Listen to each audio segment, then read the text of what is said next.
this fire is burning. You need to embrace all that you are. Step fear in the face to reach for the stars. Been waiting for this moment, so let it begin. You're unbreakable. Feeling powerful.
reach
for the stars.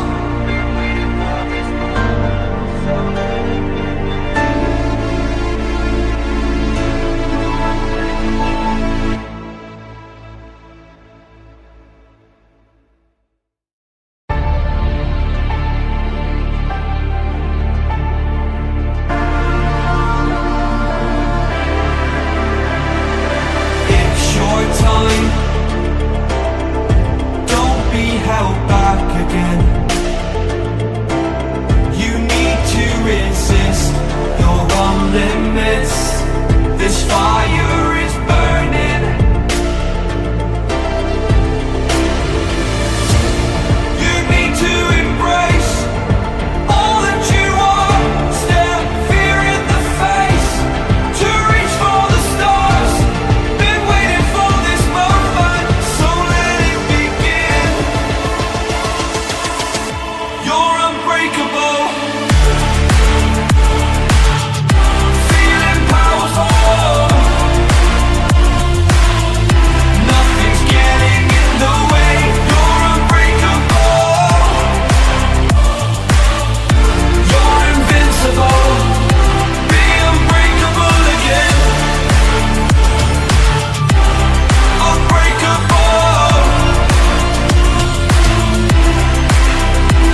face to reach for the stars.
Don't be held back again.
reach for the stars.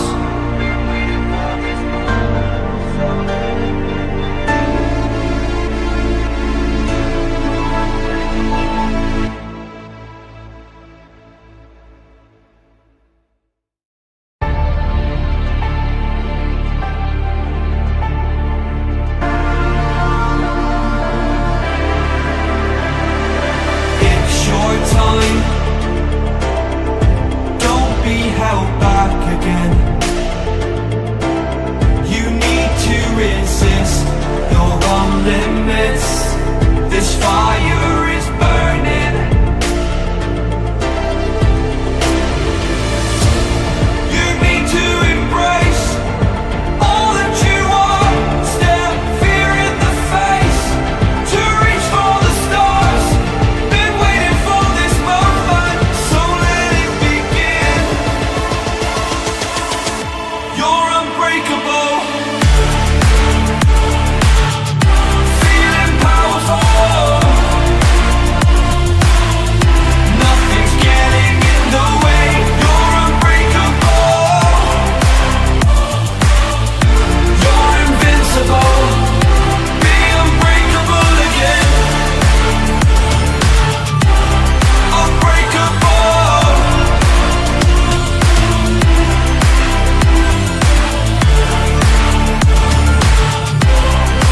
Unbreakable.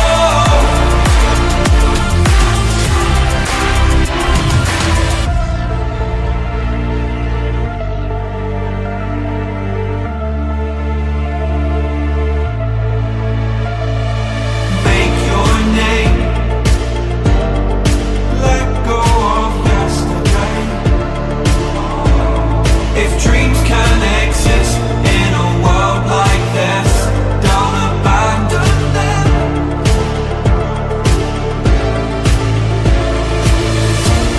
You need to embrace all that you are.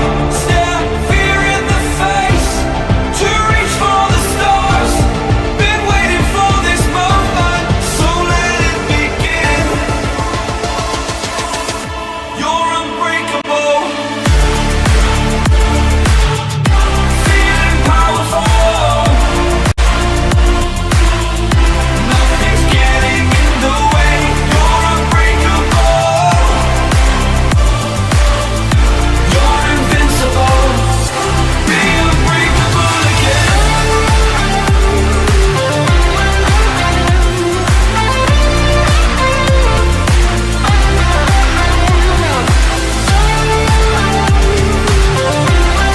Unbreakable.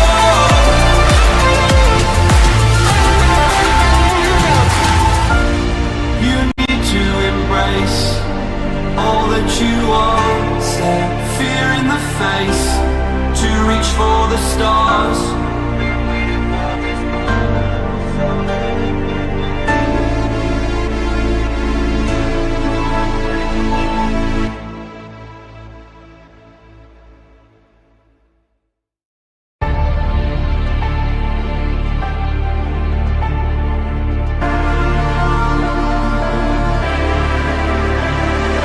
It's your time. Don't be held back again.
face to reach for the stars.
Welcome to day number 2 of the Meta News Super Cup season number 1. We are back here once again for even more action, but this time joining me on the desk is going to be Sir Mox, and once again it's me Wasabi, and we're going to be your hosts for the English desk tonight. Now, just a slight reminder, there are actually 5 broadcasts of this specific stream. So if you prefer a different language, go check out those other broadcasts as well. Yes, so again, hello, what's up, you guys? This is Meta Super Cup Season 1 brought to you by Life3 or Life.com rather. And I'm so excited to be here with Madame Wasabi. Wasabi, how are you today? I'm good. I'm actually excited for what we have in store for us today because yesterday I'm not quite sure if you caught it, but we saw such an amazing play from the side of Stalwart Esports as well as Agon I8. Agon I8 brought home 2 WWCD, and Stalwart Esports, even if they only won one match or brought home one chicken dinner, they were still able to get so many kills that they are currently on the top of the leaderboards. Yes, and also speaking of the mention about the Stalwart, with the recent news that was like circling around, I think Stalwart Esport really, for me, I believe that Stalwart should be staying put because they've won previous matches and they've proven themselves that they're the kings of the PUBG Mobile, especially the entrance of the 2024. But anyway, we will be looking forward to the events for today, and of course, match was yesterday was really amazing, and me and Wasabi are very excited to see. And I saw we talk about before this match, Wasabi, and I look at the teams, and it's really exciting. I've seen some teams there that I was hoping for, and I love it. And also, you mentioned about the Stalwart Esport. I love them. I was casted them previously. I think that was in the PMRC, if I'm not mistaken. But they're really doing good job, and hopefully that not only the Stalwart Esport, we will looking forward to see other teams today.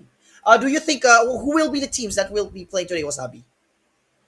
Actually, all of the teams, all 27 teams that were invited will be playing today, but then it's just a matter of which match that they are going to be playing at. As you know, their teams were divided into 3 groups: red, green, and blue.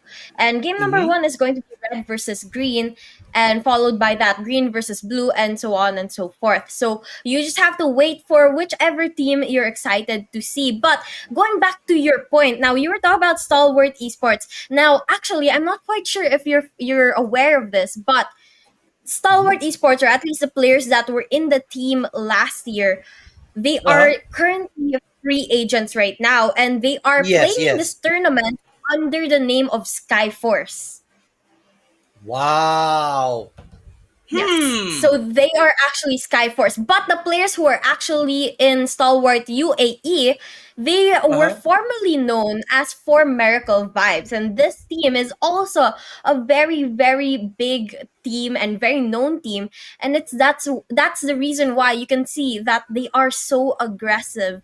And even with the change of their team name or the change of their organization, they're still able to keep up the consistency because even in the past, they were an aggressive team.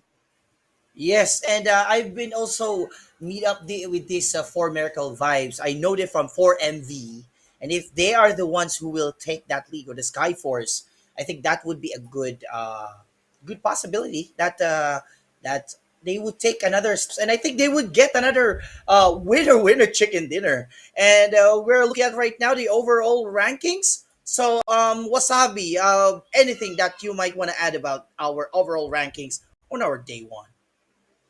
Now, right now, you can see actually the statistics of what happened yesterday. And as you Mm-hmm. can see, as we were talking about, Stalwart Esports is on the top, followed by Okay. Agan I8, who won 2 matches. And Mm-hmm. Skyforce is actually on third place, but they're not even that close to Agan I8 and even further away from Stalwart AU. So they definitely have to step up the pace. They did struggle with a couple of the first couple of matches, but they, in the end, definitely stepped up the game. So I'd love to see the same thing going here. But what I want to point out as well is something very interesting. HORAA Esports is, uh, let's say, a dark horse here in this competition because Uh-huh. not too many players are familiar with them. They're relatively new, but they've made it and they've maintained their spot here in the first page of the overall rankings. And they're really not too far away from maybe getting even into the top five or even higher if they're able to play properly in today's set of matches. Then, yeah, also, and as you can see here right now in our overall rankings, not only the Stalwart Esports, it's not controversial. Actually, it's a good because a little bit information about Wasabi with our Stalwart Esport. I've seen it is from United Arab Emirates, and a lot of teams are right now, especially in the community of sports like the Philippine Basketball Associations. The UAE is actually ranking number ones to get imports, and I think this, as you can see here, maybe the Stalwart UAE right here right now. I think the because of the not only the performance but also the resources that they have, I believe that the Stalwart Esport really had a good a good, and I think they are in the good hands. And followed by the Agon. Also, I know Agon. Also, Skyforce, Bigetron. Wow, Bigetron. They are never been faded. They're never been phased out. And also, we also have your top five, seventh element, MORPH, GPX, T2 Esport, T2K Esports, Genesis, and also we also here look at the Alter Ego right here. We can see here Alter Ego from top 10 rankings. We have Alter Ego Aries with a total of 23 points. And we haven't seen another winner chicken dinner from this side of the story. But we have also the Voin Esports, the NB Esports. Yes, I know Voin Esports. And, of course, XERXIA and the one and only Hail Esports. I call that Wasabi.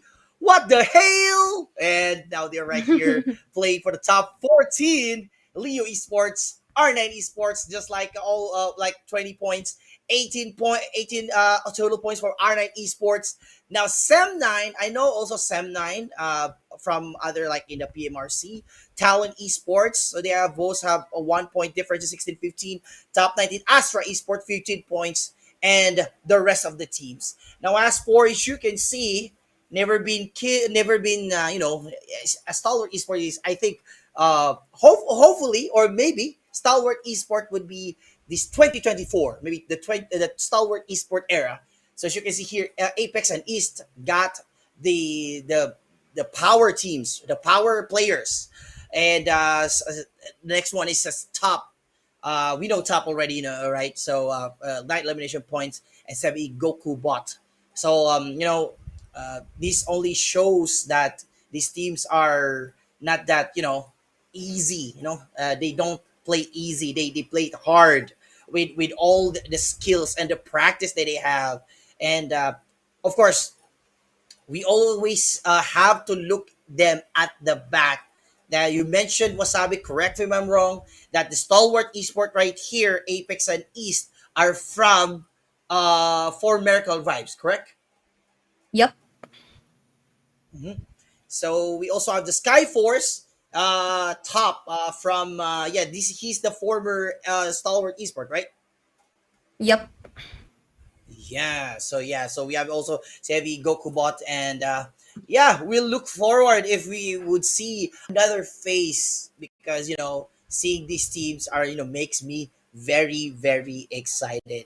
And in about few minutes we will be starting our first match, and that first match, I call the first match as like a warm up.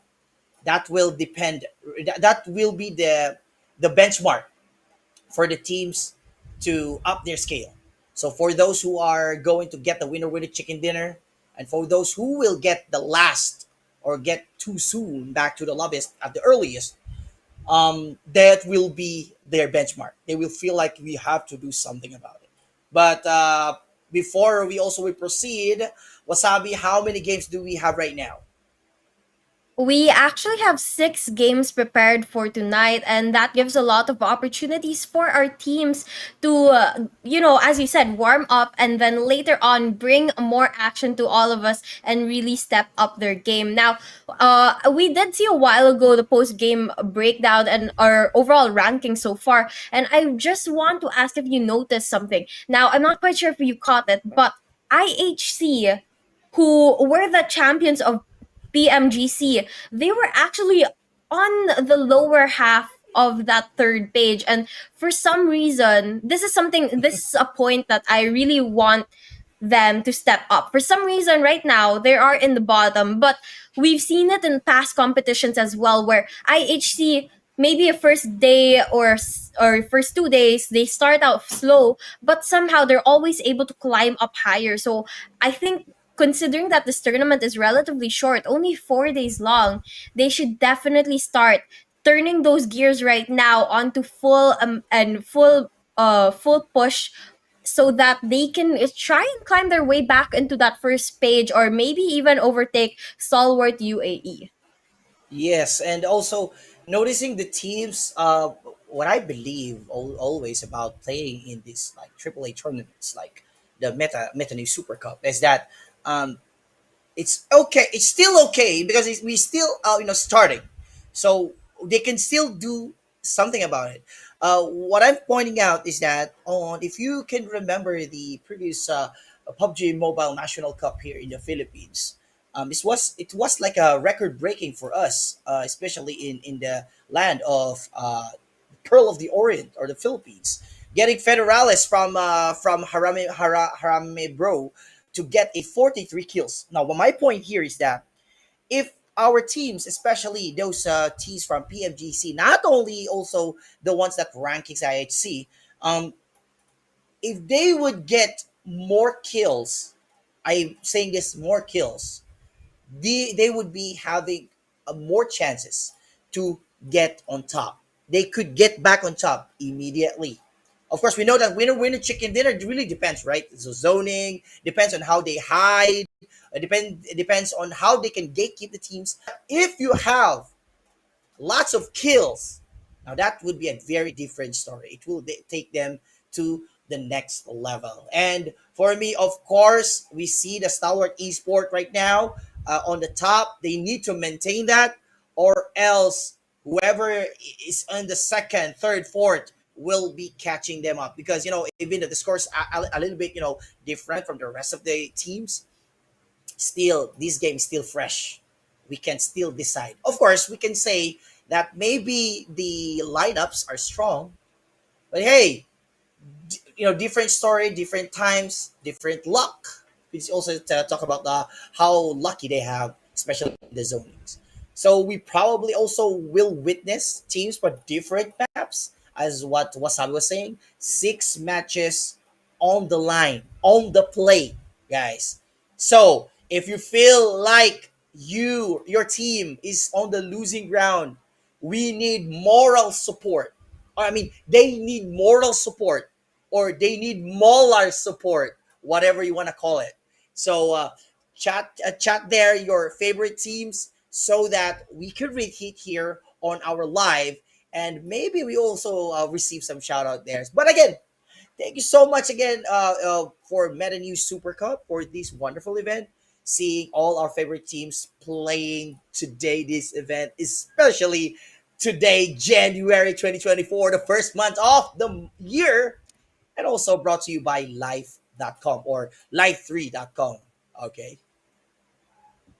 Yep, there are a lot of things to look forward to. I mean, just as you were saying, there's so many different possibilities on how these next couple of matches can go down. And considering that we have a rotation of Sanhok, Miramar, and Erangle as well, the maps are going to be different aspects that these players have to watch out for as well. And it's just going to be a lot of action that we will have to wait for later on. And you're absolutely right, kills do matter a lot here, especially with the new point system of PUBG M. It's no longer Ooh. really focused on those placement points where, if you win the match, you'll automatically have the highest score. There's still chances for kills to make up for that. And that's exactly what Stalwart UAE has mastered already. As I was saying a while Wow. ago, they only won one game yesterday, but because of how many kills they got, they have 54 points in total, which is 10 points more than Agon 8, who was able to win two whole matches yesterday.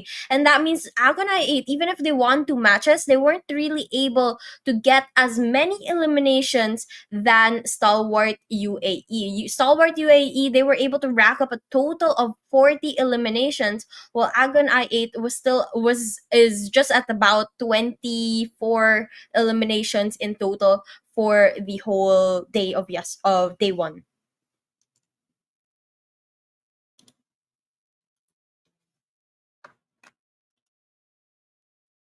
I think we lost Sir Mox here. So once again guys, we are just about to start the game, but for your information, for map number 1, it's actually going to be over at Sanhok, and the players or the teams that are going to be battling it out in the battlefield, it's going to be Group Red and Group Green. And who are those teams specifically?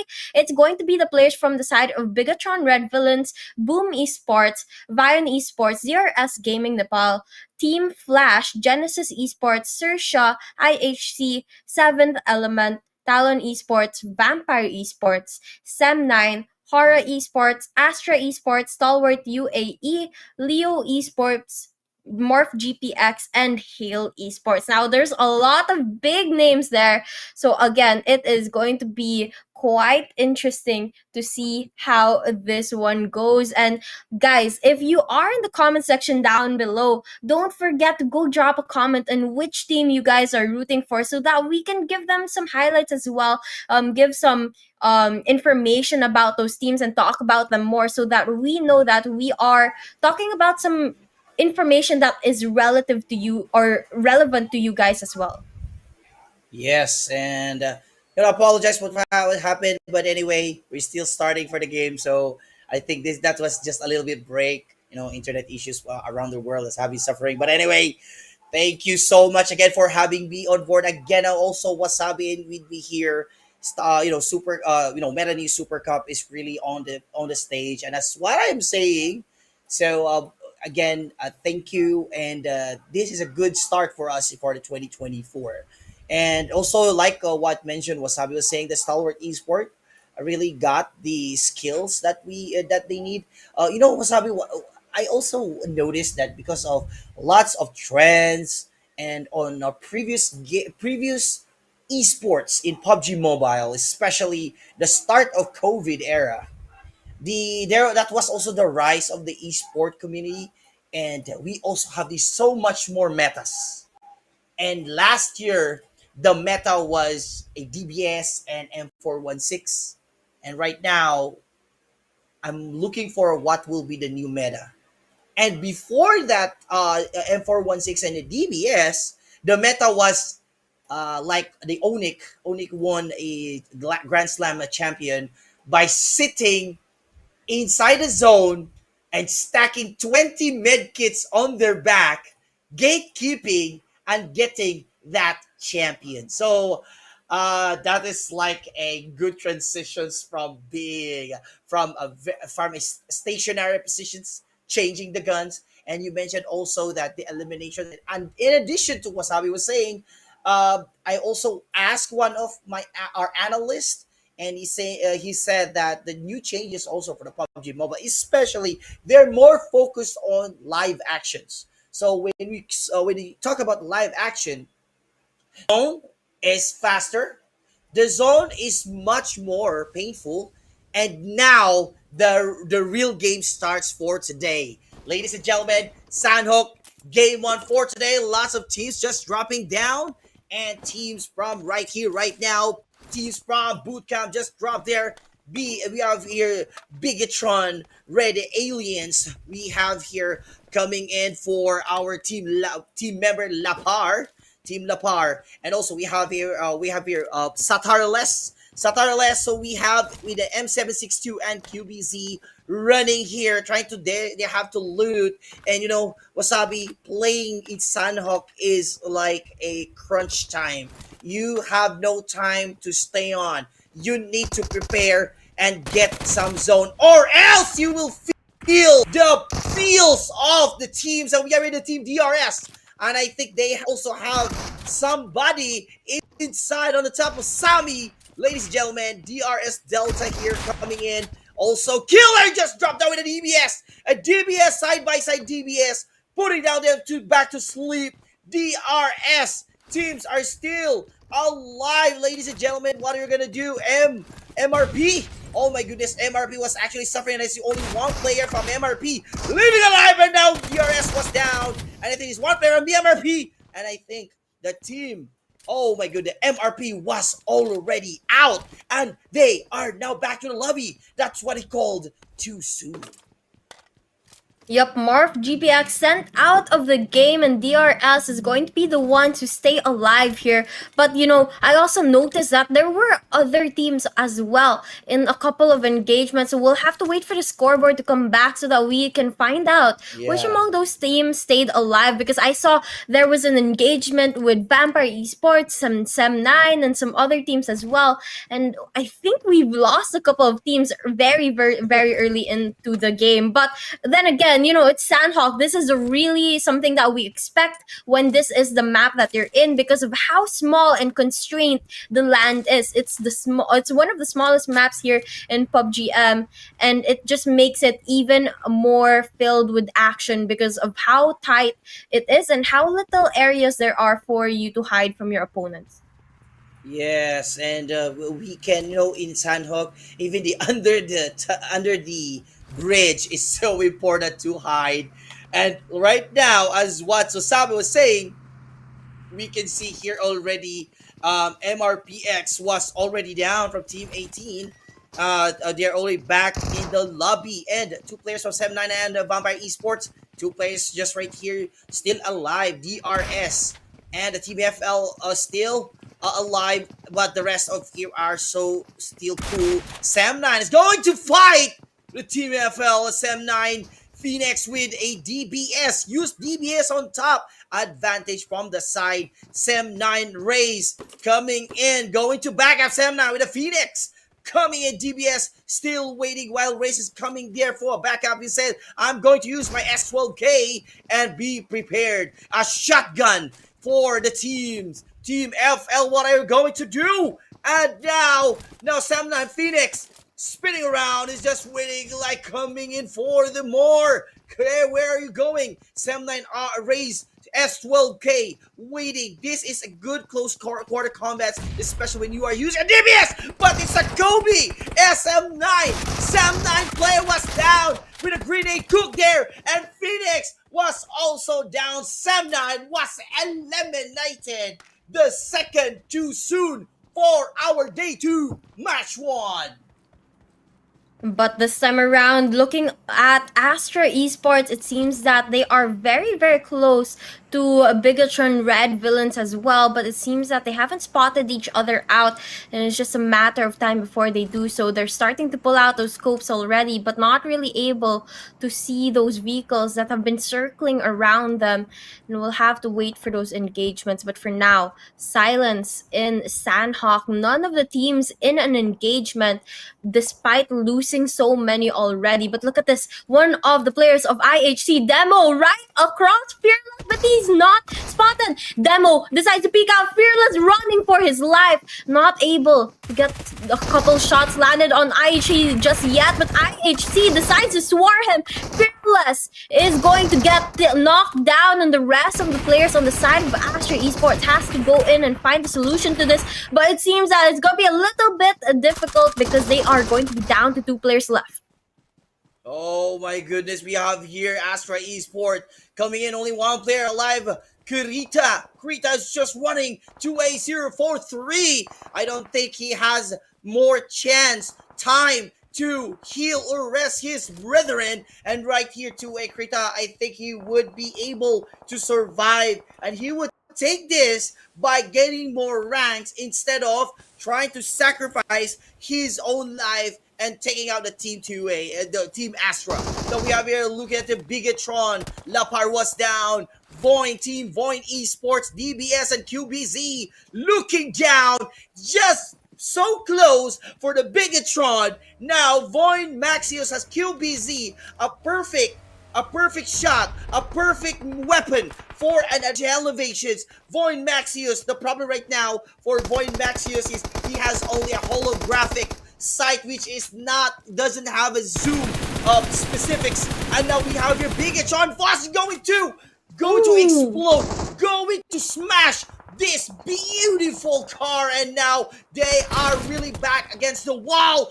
And one of the players from the team Bigetron was already down. Lapar does not know where to go. They are already been pinched. Lapar waiting, trying to rest. Void 27 is on the other side, waiting for a QBZ. Peak mode, Satarles coming in. M416 Voin Maxius cannot take these advantages. If only he has a grenade, he could take this team out. But no, Bigetron already felt that they are still safer than what you think. And now he's falling. Maxius is so brave enough. But no, he did not make it. And look at this, Voin. They are going to be down to the last and final player as well. Jawa here has to be able to clutch it up, but it seems that there's so many teams in the surrounding area that he has to be careful. And Genesis Esports in another engagement with Boom as well. Boom, though, they are taking things slow. It looks like there's only going to be one last player on the side of Genesis Esports, and they are on the hunt for him. And it looks like he's going to be spotted immediately, killed with that grenade to the face. And the rest of the players on the side of Boom is going to be revived by their teammates, as there's no surrounding opponents in the area. But they have to watch out because the players from the side of 2A are right around the corner, relatively close, but they haven't come into contact with one another just yet. So silence is important for the players on the side of Boom right now. Yes, and also we knew, and I know, of course, Boom Esports really good at mid to offensive play style. They never changed their style all throughout, and we can see here also IHC already have 3 elimination skills. That's a good start, especially in Sanhok. Very hard. This is a hard area for you to get so many kills, but IHC just secured 3 elimination points, still alive. But anyway, looking at also our scoreboard from the side, we have Boom, DRS, and Team FL securing some 4 elimination points. That's also good. And now IHC here, Godless, with an M416 and DBS.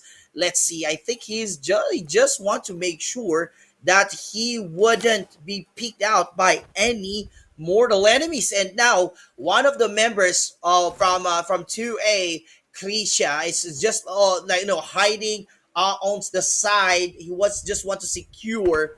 Zone also is now closing in on the Hatin area, where we can witness, as you can see here, probably 40% water and 60% terrain. But anyway, teams from Team FL are coming in. I think they would be seeing another teams from Ruins Painan area. IHC, very calm down, trying to look if there would be enemies. But no for you, bro. I think that's also good because they want to secure. He wants to make sure.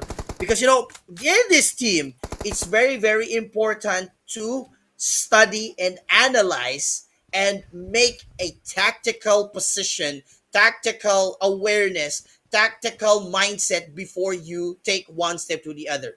Looking at STALWART Esports right here, even if they don't have any kills, they are not washed out. Wasabi, look at this. STALWART Esports has not been trying to get more kills, but instead I think they are waiting for the final circle.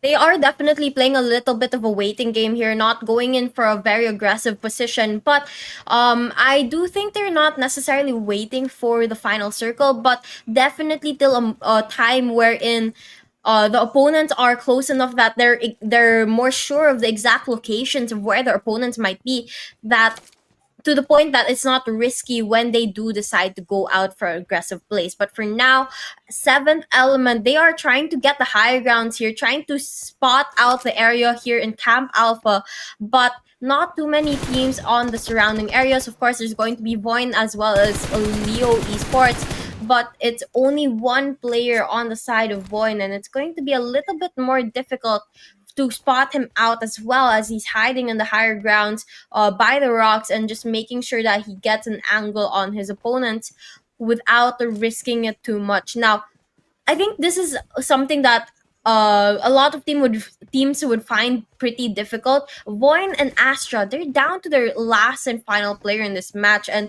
you have to be able to find the balance between going in for an aggressive play and strategically hiding so that you can get some of those placement points. And finding that specific balance is really really hard if you're not quite sure exactly how many opponents you are, where exactly your opponents are at, and if you are in a safe location. Yes, and also compare this to other maps. Our Sanhok does not have hut or small house, and the problem is right that here is that you only need to find a like this bigger houses, and if you only have only one player, the only thing you can do is hide on the grass area or in the rock area. And like one member from IHC trying to fight or trying to make his way out by Stalwart Esport IHC, and IHC Meow Meow just revived, and now the hail has come to defeat the team IHC. Is this what the hail? Now IHC Godless trying to fight his way out from the team Stalwart Esport, while the hail is also attacking. No flanking, just aggressive and offensive play style. IHC Abel waiting, trying to strafe out. Hail Tiger preparing for Molly, throwing there from afar. Tiger, what are you going to do with an M416 here? And now Abel is also prepared. Meow Meow is ready for a grenade, and I think Hail NC2 should utilize his grenade right here because it is a close match. Tiger was down. Hail NC2 just waiting outside. He's just wiping it. Janitors on the side, sweeping the game, but Abel with a DBS. You gotta be careful, NC2, or else you will be knocked out by a DBS face to face. Now S12K from DBS, Hail NC2 with a M416. Who will win this match? The M416 S12K or DBS? Now Abel trying to shot, bang, gang banging, but his head was out. And now the team IHC was back in the lobby. IHC going to be eliminated from this match very, very early on, but luckily enough, they were still able to secure 5 kills before they went out. But that play from the side of Hale was absolutely perfect. I mean, they were down in the numbers, but they were still able to secure it, the elimination over the players of IHC. And hopefully, we continue to see the same aggression from Hale. But for now, Bigetron Red Villains trying to shoot down the players on the side of Astra, but it is just not connecting right now. Their shots just a little too far for that accuracy to reach, and they just have to be able to wait till the later half of the game where they can really go in there and rush the players on the side of Astra. But, you know, actually going in right now wouldn't be a bad idea as well, considering that there's only one player on the side of Astra and still 4 on the side of Bigetron, or 3 on the side of Bigetron Red Villains, meaning they do still have the numbers advantage if they decide to push that. Yes, and we also can see that the teams are still, the score elimination points are still not that too far, considering that Boom, the DRS and FL only has 4 elimination points, and the rest, Bigetron, Leo, only have 3 elimination points. But for me, for the Hale, Astra, and Voin, I think they need a ghillie suit to hide in the grass area because the only thing that you can do right now is either hide in the rocks or you just have to hide in the grass area because there is no way for you to hide, especially in this is in this circle. As you can see, it's in Hatin area and also in the east western side in the Tatmok. I am pretty sure that it's very hard here because if you are in Sanhok and you are more on the shore area, that will definitely be an open area. And if this one will be closer to the shore area, the main problem right here is the teams who has one player. But so much for that, we have a DRS also in outside the zone and they're coming in. And what I notice here, Wasabi, is that the teams are not gatekeeping. I think they're not too busy in gatekeeping. I think they're more on attacking. So we have it Jawir. Just put that one player from Team STE and look at that. Wow! S70, 7th element, a T24 DP trying to drop down one player from Team Stalwart Esports, and I think he's going to attack. He calls his teammate, yo, brothers, let's go. Let's attack these teams because they're currently healing. Apex was down, and now Voin Jawir. What? Voin, look at that. Voin Jawir, even if he has a little health points, he still had a 5 elimination points, but I think that that is a little bit unlucky on his side because he is the only one alive and he takes the team to the next level. But the seventh element is just coming in here. They try to bomb out our team member Voin Jawir. Let's go with an M416. This a DBS. He's trying to shot him on the feet, and now he's back to the lobby. My goodness, that's actually a little bit, full of regrets because Voin has 5 elimination points, but nevertheless, he's back to the lobby, and we're now down to the 10 teams alive. You know what's quite surprising is that before Jawir on the side of Voin went out of the match, he was still able to secure all 5 of those eliminations that you currently Yes. see on the scoreboard. It was only Yeah. him getting those kills, not his teammates. And that means even if they got out early, that one player definitely stepped up for the rest of the team. But now we are going to be taking a quick look at the players on the side of Leo Esports because they are right across Bigetron Red Villains, and as you can see here, all of them proning, all of them trying to stay hidden, but also trying to get an angle on where the opponents might be. They are just trying to look for that. It looks like Kimson spots ahead, but doesn't decide to shoot that just yet. The trigger discipline here is absolutely amazing. And on the other side as well, it's going to be Flash who's watching their backs, and it's looking like Leo might just be here in a crossfire between two other teams as well, making them in a situation where they are sandwiched in if they decide to push either one of it. But now on HORAA Esports, you can see they're trying to revive their teammate. They are down in the numbers. They still have all 4 in the game, but 2 of them have been knocked already. And with so many opponents in the surrounding areas, they have to be very, very careful as they do this.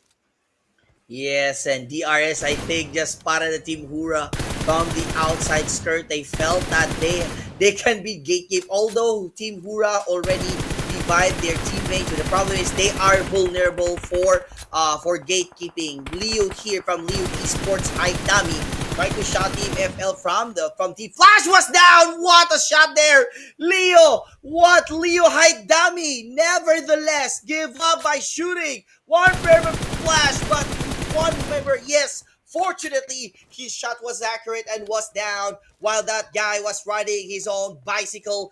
BTR here for Bigetron trying to swim around, and we're not yet sure. Boomy just put down one of the member from Team Bigetron to sleep.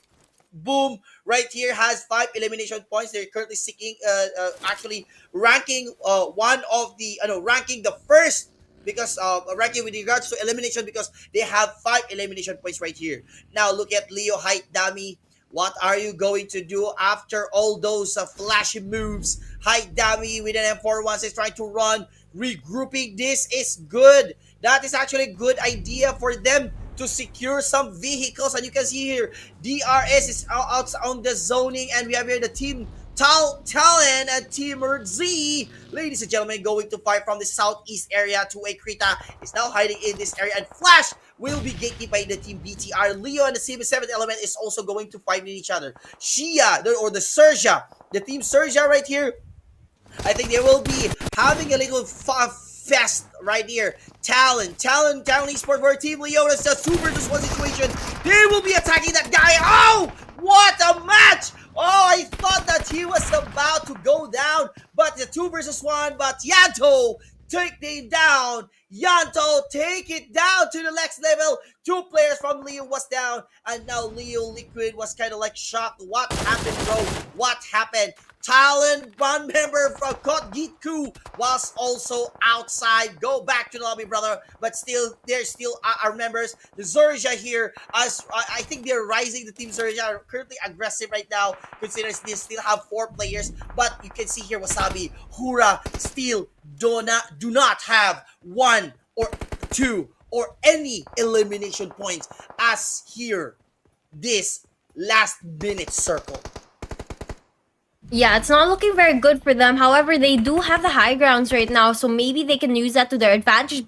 But they definitely have to start finding those eliminations soon, because if not, they will be the ones getting eliminated. And XERXIA drives right past them, and this is their time that they can try and go in to get a couple of those kills, knowing that their opponents are literally right beside them. But look at this Chopper. Even if he's the last player up and going, he is going for a very aggressive position there, going straight for the action, and HORAA just eliminates the players on the side of XERXIA, immediately getting those 4 kills. Now, Voin Esports, on the other hand, they are on the top of the huts, trying to get the high ground, trying to get an overview of their opponents. But HORAA has another opponent trying to go into the mix, and it's DRS, but they're forced into their knees as they get knocked down. DRS going to be down to their last and final player as well, and it looks like HORAA might just be able to clear this out. And while another engagement with Flash goes on, and there you have it, DRS gets eliminated by HORAA as well. And a minute ago you were saying they had no eliminations, but right now they just took down 2 squads and have 8 eliminations on the board. Wow, HORAA is now back in the game, ladies and gentlemen. HORAA started from 0, and now on our final circle, the team HORAA got the 8 elimination points. Boom, right here. Is now still back, stuck on the 5 elimination point time. 10 remaining teams, and now to a XERXIA right here. Astra Esports is finally outside. Go back to the lobby, ladies and gentlemen. Domination right here. Now coming here, team Leo, 7th element T2024 OP. Now trying to look at Liquid from Team Leo. Is there? What? That's a Kobe! What a Kobe right here from 7th element T24. We have here the 4 remaining teams fighting, and HORAA was now out. My goodness, they have to get more kills. 8 elimination kills. That's a top for the first part. But now, Voin Esports, 7E, and Talon Esports are now at the last 3 teams who will fight for the winner chicken dinner. That is a question to be answered, but from the positioning, I think Boom definitely has an advantage here. But let's see what DP from the side of 7th element is going to be able to pull off here. Look at this. He is just using those grenades. And it looks like the last player on the side of Talon Esports is struggling with that zone a little bit. So let's see how this one goes down. Boom going for a very aggressive outlook. He pushes into 7th element, gets the kill, and 7th element is sent out. Now Talon is the only one left alive, but he's outside zone, just living off those medkits, those bandages to stay alive here.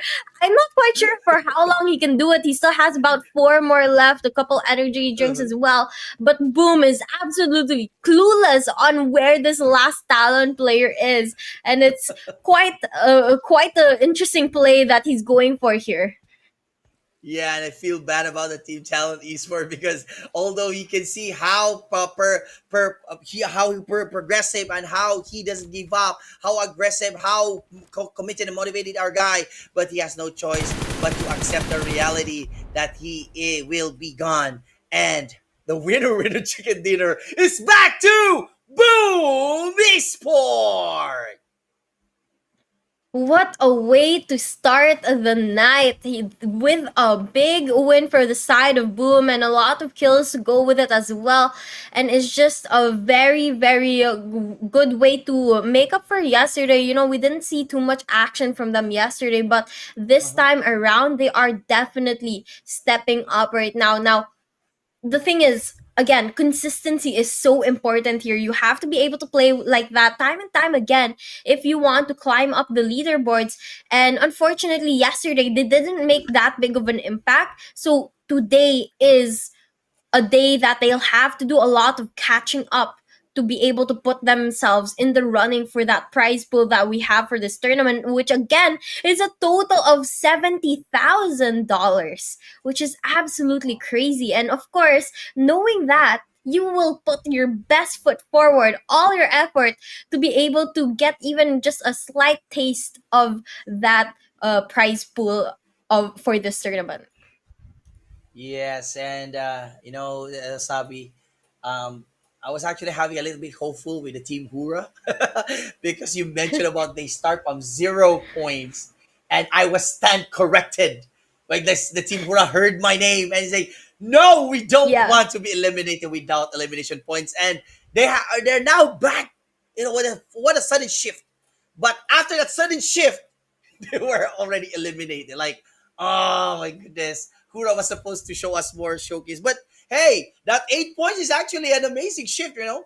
So, but anyway, Boom Esports got that shot.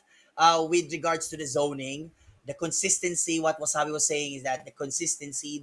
I think the Boom Esports are like moving properly with the zone, but Talon Esport failed to move to the specific ground. So we can see also here the Boom Esports taking all the kills, but also we have here Boom Friends with total elimination points of 3 and for 2 points for our Yummy and Flyboy and Razy with 1 elimination point.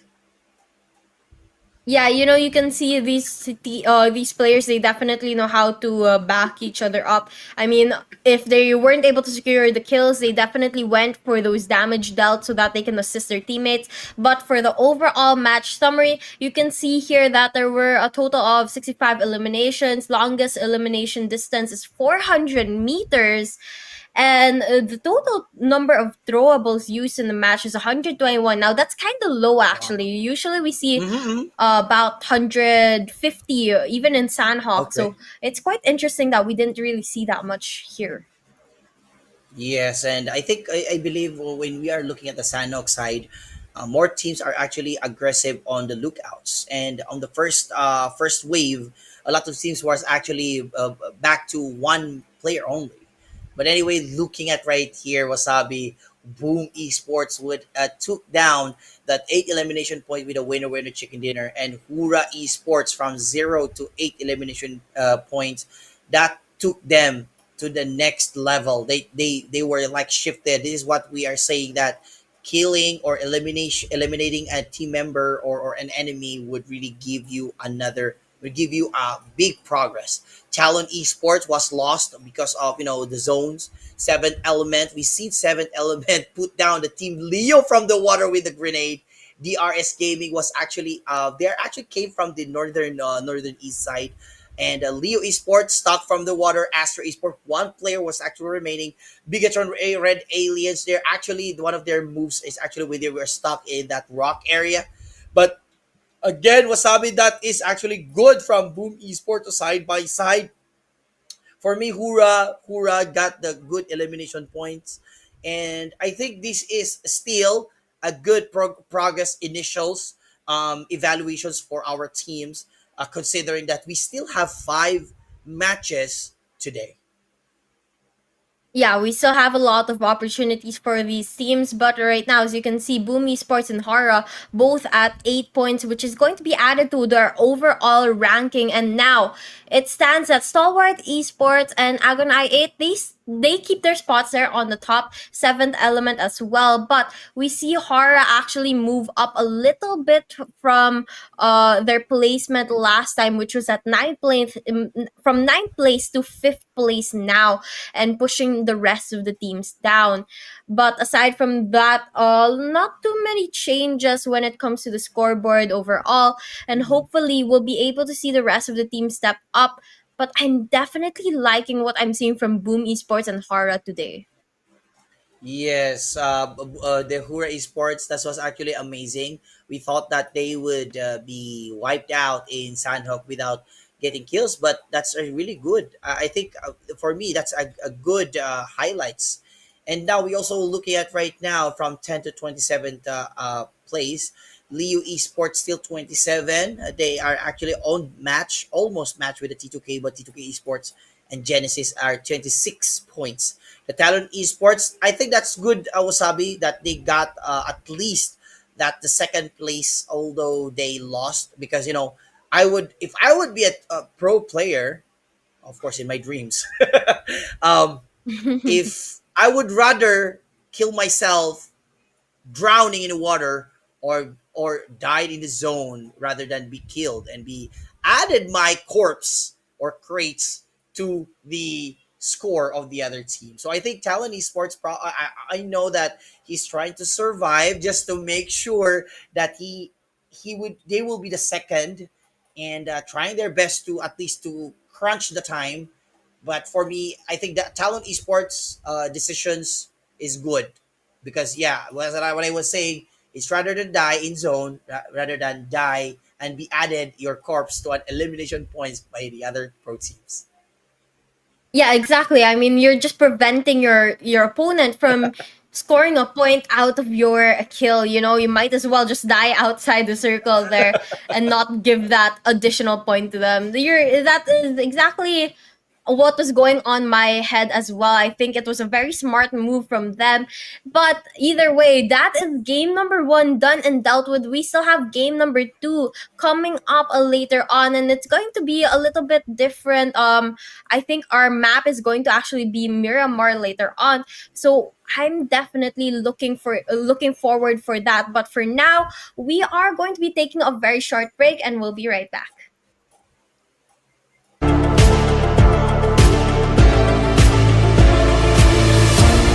You need to embrace all that you are. Stare fear in the face to reach for the stars.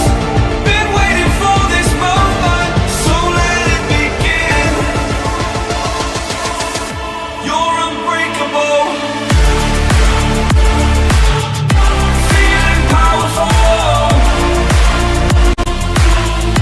Nothing's getting in the way. You're unbreakable. You're invincible. Be unbreakable again.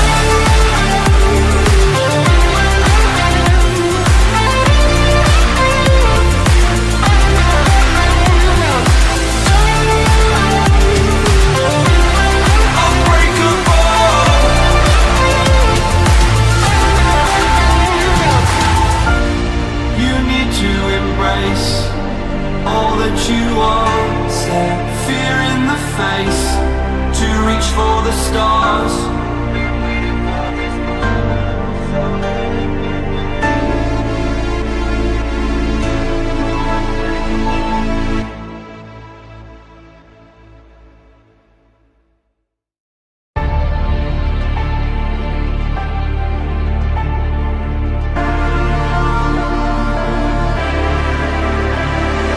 It's your time. Don't be held back again.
you want, stare fear in the face, to reach for the stars.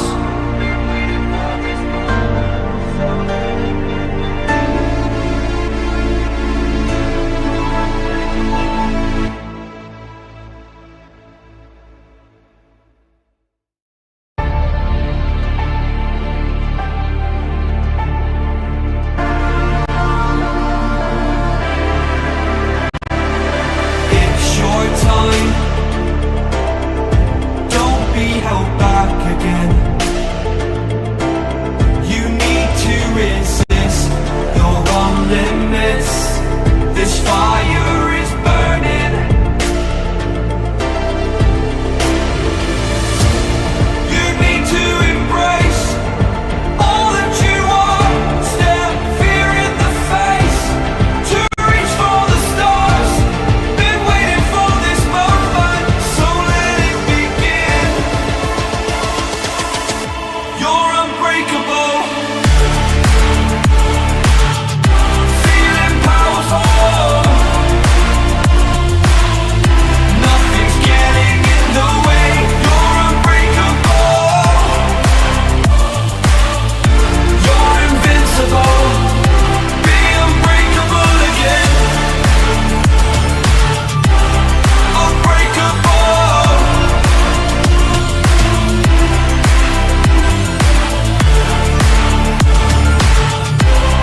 Unbreakable.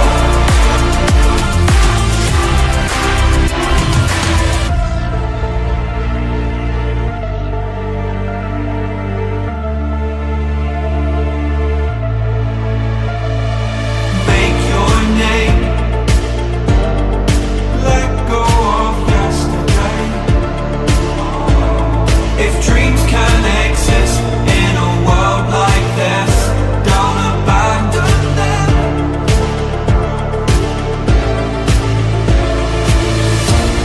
You need to embrace all that you are. Stare fear in the face, to reach for the stars. Been waiting for this moment, so let it begin. You're unbreakable. Feeling powerful. Nothing's getting in the way. You're unbreakable. You're invincible. Be unbreakable again.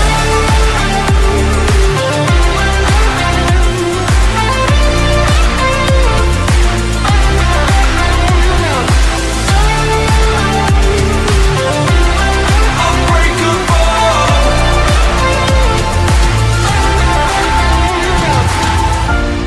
You need to embrace all that you are. Stare fear in the face, to reach for the stars.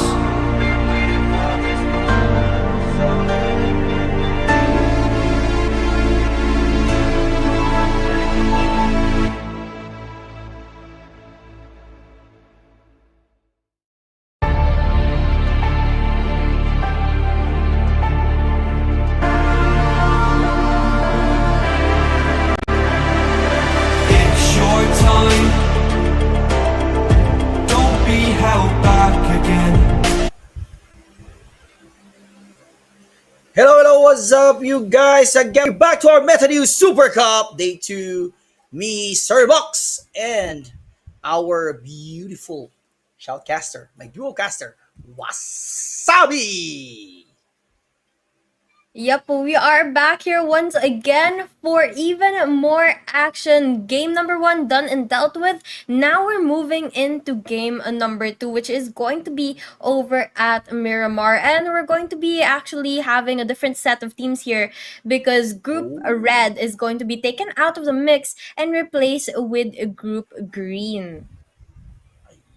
So, Or Group B, Group Blue, sorry. Mm-hmm. That's okay. Well, the teams here, there's no difference. No, whatever color it is that we have right here, as what we have, talked about previously, Wasabi, that teams here are actually the teams from Southeast Asia. And we know that Southeast Asian teams, no matter what level they are, semi or first tier, tier one, tier two, whatever tier it is, they are competitive. So I think the same as what I said earlier, that from the moment I want to sing a song, from the moment that they saw the Sanhok, that's game one, and these teams are actually participating while watching, I'm pretty sure that they want to up that level. So we've seen less grenades, less Kobe Bryant. Possible we will see Stephen Curry to this the next game. Second, we've seen teams, losing members. One member is from Voin was left out. The team Astra also was left out.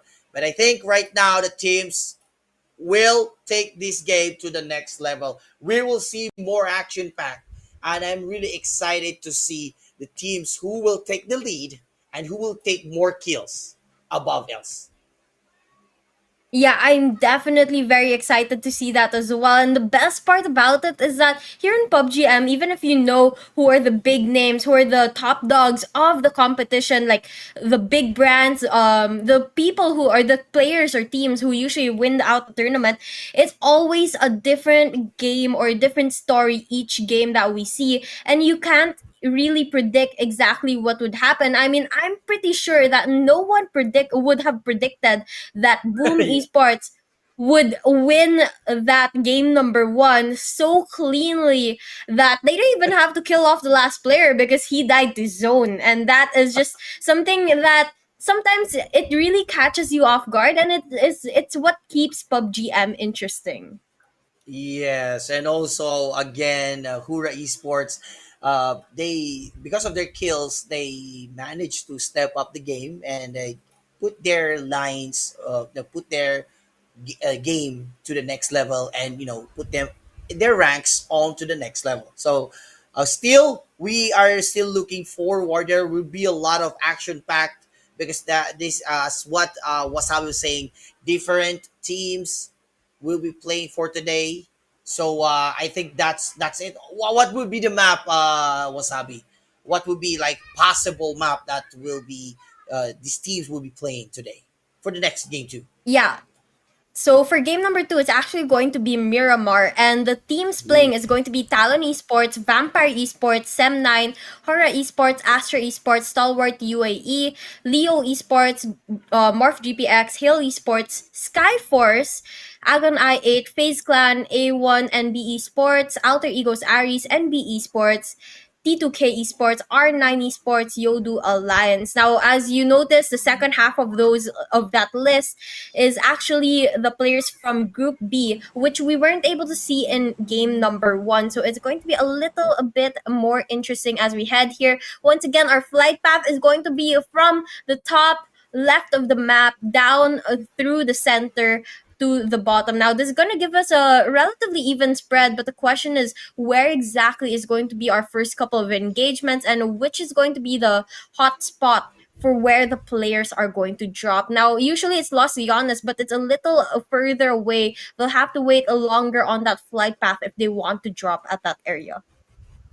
Yes, and aside from that, in addition, rather, like teams are now less Leones type players, droppers. They are more of a picado. So I can feel like they will be a picado and Tori Ahumada. Los Leones usually is not that for. I was casting some of the foreign and also the Philippines. Los Leones was least to be dropped down, so I think most possible there will be a picado. But as you can see here, we can see here the teams from like the Yoodo Alliance. Agon also is dropping to the Los Leones. I think I feel and they feel that Los Leones is not a good area to drop because since it's big, possible they would encounter uh, more than two teams. So as you can see here, the team Yoodo Alliance, the team Agon is just they dropped themselves there, and the Vampire Esport also was down, as you can see in the kill feed. So this is a fast-pacing game, ladies and gentlemen, fighting their way in and way out. We can see the face is the Picado, and we have Chumasera, we have a team Stalwart Esports. Tauri Ahumada. We have a Sem 9. I think they were going to attack the team R9. No fear from team HORAA. Is now in the upper side of the El Azahar. And also we have here the team NB Esports, El Azahar area. Looking at the team T2K. T2K is currently has a match with the team Vampire Esport clashing. Ladies and gentlemen, they are clashing from one place to the other. T2K with a Winchester sniper. And now we can hear T2K love T2K. The T2K, I think they would need to find their way out. I think way out because this is the first game. Look at that Wasabi. T2K right now is composed of two players. They lost two players from Vampire Esports. And I think it's best possible to go away. As you can see here, also Hail Esports just, rammed one player from Team I8. Now that is very hard.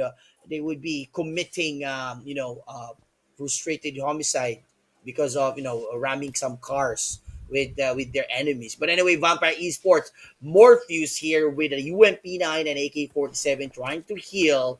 And for me, it's better for you to go. FaZe Clan just defeated one or knocked down from a team from A2. Another match here was look at that. This was not yet. It is still fresh, but teams are now clashing from one place to the other. Yeah, there is a lot of things happening right now, but look at this. Moorman, he's going to be able to spot one of the players on the side of Astra, lands a couple of those shots, but not enough to secure the kill just yet. And he has to be very, very careful because the rest of the teammates from the side of Astra are actually in the buildings right beside, making the rotation much, much easier. But look at this.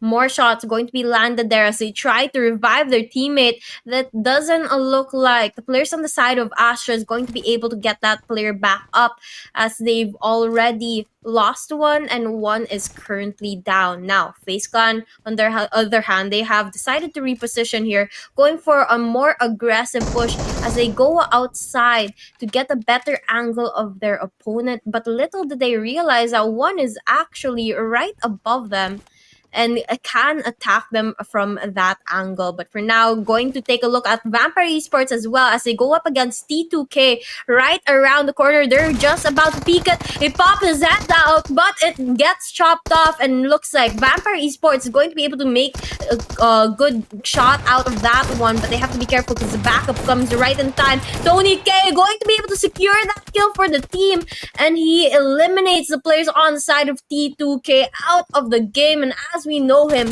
Tony K, an absolutely crazy mad lad, very, very good and consistent player, and he's definitely stepping up for his team right now. But back to FaZe Clan. They have spotted out that one player that's right above them, and they are going on for the hunt. Yeah, so you can see here, the team FaZe was about to fight, but I think they would get this match. But still, FaZe is still stuck with the teams from, if I'm not mistaken, with the team 7, Team Astra, but still, we'll still have to wait.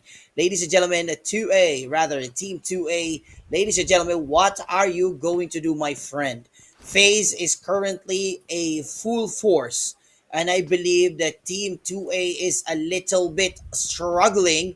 And they use a third perspective. But Norman is M249 was not used or utilized. And Onzes has to run away. Do not jump there. You might put your lives on the line. And Onzes, you have to heal. FaZe will be having a backup.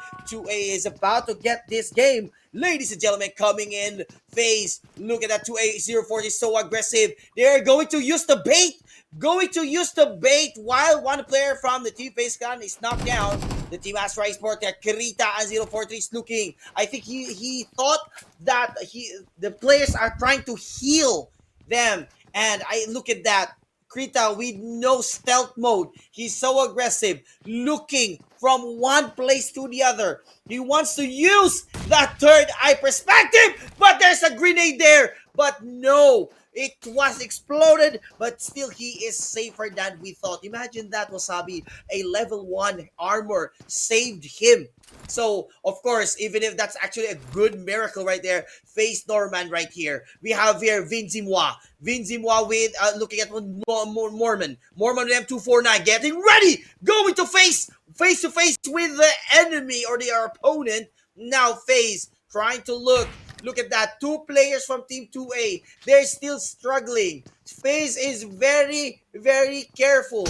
They don't want to miss this opportunity. They don't want to lose one member. But one member from 2A again was down. And the Steel 3 is now in the panic. Was down. What a match there. What a match there from FaZe.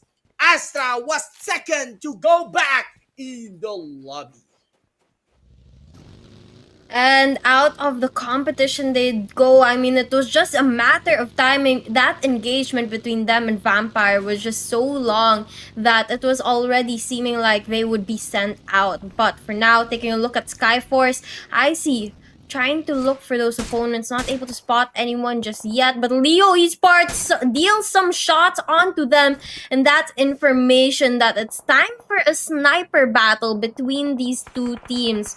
But Skyforce, they have a plan of their own. They're gonna relocate, reposition some of their players so that they get multiple angles to shoot down their opponents, and that strategy is something that I find so smart from Skyforce every single time they do it. But Leo Esports, on the other hand, you can see Liquid already trying to go in for the early engagements with them, trying to deal at least a little bit of damage, but those shots are just not aligning up. Yes, and especially Liu Liquid has an SLR, and I'm wondering why. I think it's because SLR, he's using SLR with a times 4 scope. Whenever I use SLR and all of other my experience in playing with the sniper rifle, times 6 is very good. Times 4 for me is better with using an assault rifle, especially when you're using an M416, like what Leo Himso is currently doing right now. I think that's best. I think what they need to do, Himson and Liquid should swap scope. Now Himson here, because times 6 for an M416 is very hard. It has too much recoil. Now Liquid here, I think they need to swap in order for them to get on. But look at that Leo. I think Leo Wasabi, Leo, the team Leo here, Leo Esports, are using the high ground to make sure that they could, instead of trying to have a close quarter combat or flank an enemy or opponent, they would at least, or rather, use sniping tactics in order to avoid losing their members, right?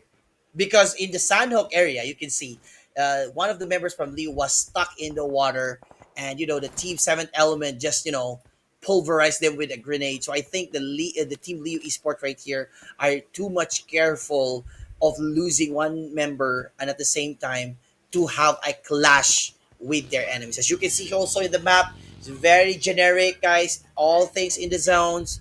Everybody is going. So there's a team HORAA is coming in. We have a team R8, and also the team Sam9 will be able to see in the junkyard. We will see a match here if who will stay in junkyard as a corpse. That's a question. I mean, if you're gonna die somewhere, maybe not in junkyard so that you're not considered part of the junk. But for here, we can see Sem9, they are again trying to go get those vehicles and relocate. They've spotted the players of R2, R9 and trying to get towards them so that they can land a couple of those shots. But they're just way too far out of reach. But here, Gia's or A1TMT, they are going to try and find some opponents, but luckily enough for them, there's not too many close by. It seems though that they are watching a specific building here where there seems to be a vehicle and a person inside in that building. But now we find out those players are specifically MORPH, GPX, and they are trying to get away right now. But Sinister landing those shots, he calls the attention of the rest of the players from the side of Vampire Esports as well, who's right around the corner. And that noise caused by them is going to be the sign for Vampire to go on the hunt. Yes, and of course we know the Vampire Esports are not that are very expert, very I would say very expert in the doing offensive to defense style. So if there would be a possibility the team Vampire Esports would take again another kills, considering as you can see on our left side of the screen, the Vampire Esports is currently ranking number one. And I think looking back on the first game of the Sanhok, get because of that elimination points, these teams right here would do their best to overcome, to surpass the previous match, although they are not all of them are participants. Now looking at right here, the zone is now closing in again, and we have here the team Alter Egos. You know what, Alter Egos, I'm really hoping for Alter Egos from some clash, because Alter Egos in the PMRC are very good. So I want to see their match right here. So if you can see, Alter Ego still 0 points, no move at all. But FaZe and the team Vampire Esports are now currently the 4 points, and of course Hail Esports having 1 point, and now Talon Esports still alive. I haven't seen a lot of moves. More clashing right now as well. What we speak, I think it's because of Miramar is a bigger map, and since this event has a ton of prize pool, and also consisting of amazing team participants, I think these teams are way more careful. More games or different games, different tournaments, especially in this type of scenarios, teams would rather kill, and kill. But today, we've seen that they are calculating, evaluating, and analyzing their moves. What will be the weapons that they would be using? We haven't seen here, least guns. We always see here the metas, the AK-47, the M416. As you can see here, Yoodo Alliance carefully thinking. I think this is somewhere around Los Leones. And now coming here, Yoodo Alliance. Of course, Yoodo Alliance, could say that generically speaking, they are more offensive players.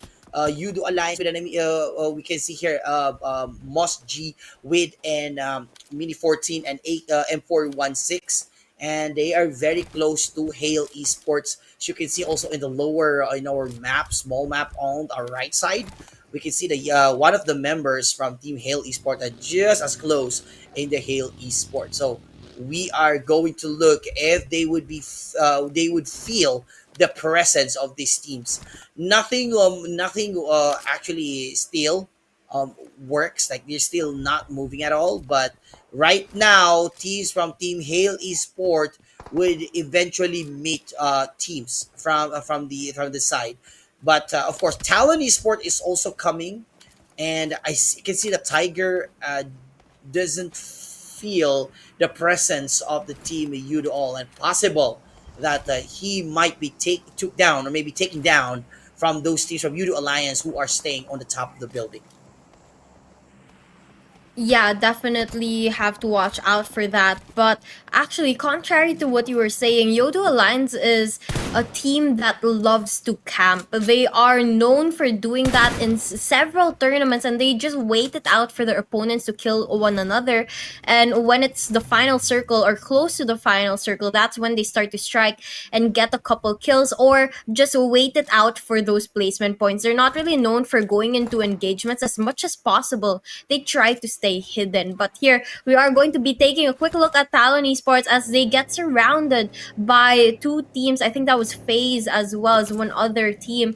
And the thing about about Talon Esports is that their players are spread out far away from one another, and when they go into an engagement, it's going to be a little bit more difficult for them to regroup, because they are going to be having to travel a longer distance to get to one another. And MORPH GPX, on the other hand, they are prioritizing that high ground, trying to get a better angle onto their opponents, watching the surrounding buildings. I mean, Graveyard, La Bendita, those are the areas around here that they are trying to make sure that there's no opponents that can catch them when they are not paying attention. And the nice thing about the position of MORPH GPX is that even if they are out in the open, because of the sand dunes present in this map, they still have a form of cover. And aside from that, they have also brought their vehicles with them that they can use as a way of escaping or another form of cover here.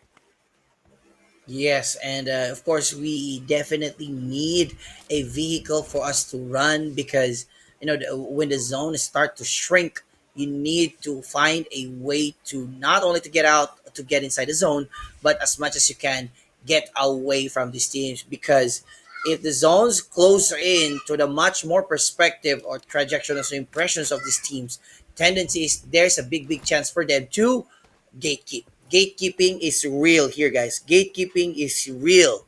So we can see here the Morph GPX. They're moving. They're actually not that moving right now because as you can see here, they're currently one of the members from if inside. So I think look at that. Look at that. Morph team Morph GPX are probably going to gatekeep Sam 9. And on the Team Agon is also can gatekeep the A9. But no, we can see Hale Esport just put down one member from Team Stalwart Esport rather.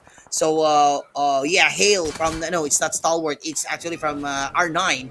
One member from MNSC Roshan was no, my goodness, Roshan was out and powered and brought to you by Hale. But of course, NC2 was also down, and Baron was down in the hands of Hale Joker. Joker was saying, "What the hell?" Team Stalwart Esport Baron did not know that the Team Hale is just waiting here. And of course, we know that AUG, one of the best guns so far that we have, assault rifle here, put them down. And now Hale NC2 should be re-rest. But of course, they are currently suffering from a little bit crisis because Team R9 will not allow the Team Hale Esports to revive. R9 Ghost is also just around the corner. And now look at that Wasabi. Hale Tiger is trying to bait them, trying to create a decoy for the Team R9 to focus on the location of Hale Tiger and not to the position of Hale NC2 wherein they are currently healing themselves. What a strategy from the Team Hale Esports. Yep, they are very, very strategic players. I mean, we've seen that time and time again that they're able to always know where to place themselves and position themselves so that they maximize the number of players or teammates that they still have up and active and get a better angle onto their opponents. But now, taking a look at Sem9, again, they are out in the open as well, but very, very close to the players from Skyforce. And once they come into contact with those players from Skyforce, it's going to be a very, very interesting fight here, knowing that the players from Skyforce, they are such good players and they're definitely going to put up a good fight here as well. But in the mix between all of that as well is Morph GPX, and close by is going to be the players from Leo Esports. I think that was them as well. And this is because of how small the zone is already getting. There's not too many room for these players to move around, and there's not too many buildings as well because the zone is seeming to close on an area of the map where it's just a lot of dunes and small huts for them to play around with. But look at this, Vampire Esports already getting some damage dealt onto them. I'm not quite sure if they're aware that Skyforce is right around the corner, but seems that they're going to go for a more aggressive approach, taking the vehicle into the enemy's areas, and they are pulling in Tony K, pulling out the Molotov, going to throw that, and let's see if he's going to be able to clutch this up. Sprays the smoke, trying to land a couple shots, but none of them are able to catch the players on the side of Skyforce just yet. Looking at Vampire Esports going to attack the Team Skyforce right here. Looking at IC. What a match there. And about sooner or later coming to the fight, Vampire Esports and the team of Team Skyforce would be feeling a little bit heat here. No fear. And Team NB also had a good match. R9 are also, I think they would be clashing with the new visitors. They are not the Hill, but the Team Stalwart Esport. As you can see, Stalwart Esport remains still on the 3 members. And now there's an explosion. Arengos has 2 medkit, too fast, too furious. And now Team Stalwart Esport would be experiencing some fest of grenade here. R9 Goswa is trying his best to throw as many frags as he can, going to make some Kobe's there, and now R9 Ghost throwing here, throwing there. Now one member Ghost was down, and Noki from Team R9 is now the only available member here, and is he going to fight his AK-47? He missed out, and the Team Stalwart Esports got the 3 elimination kills.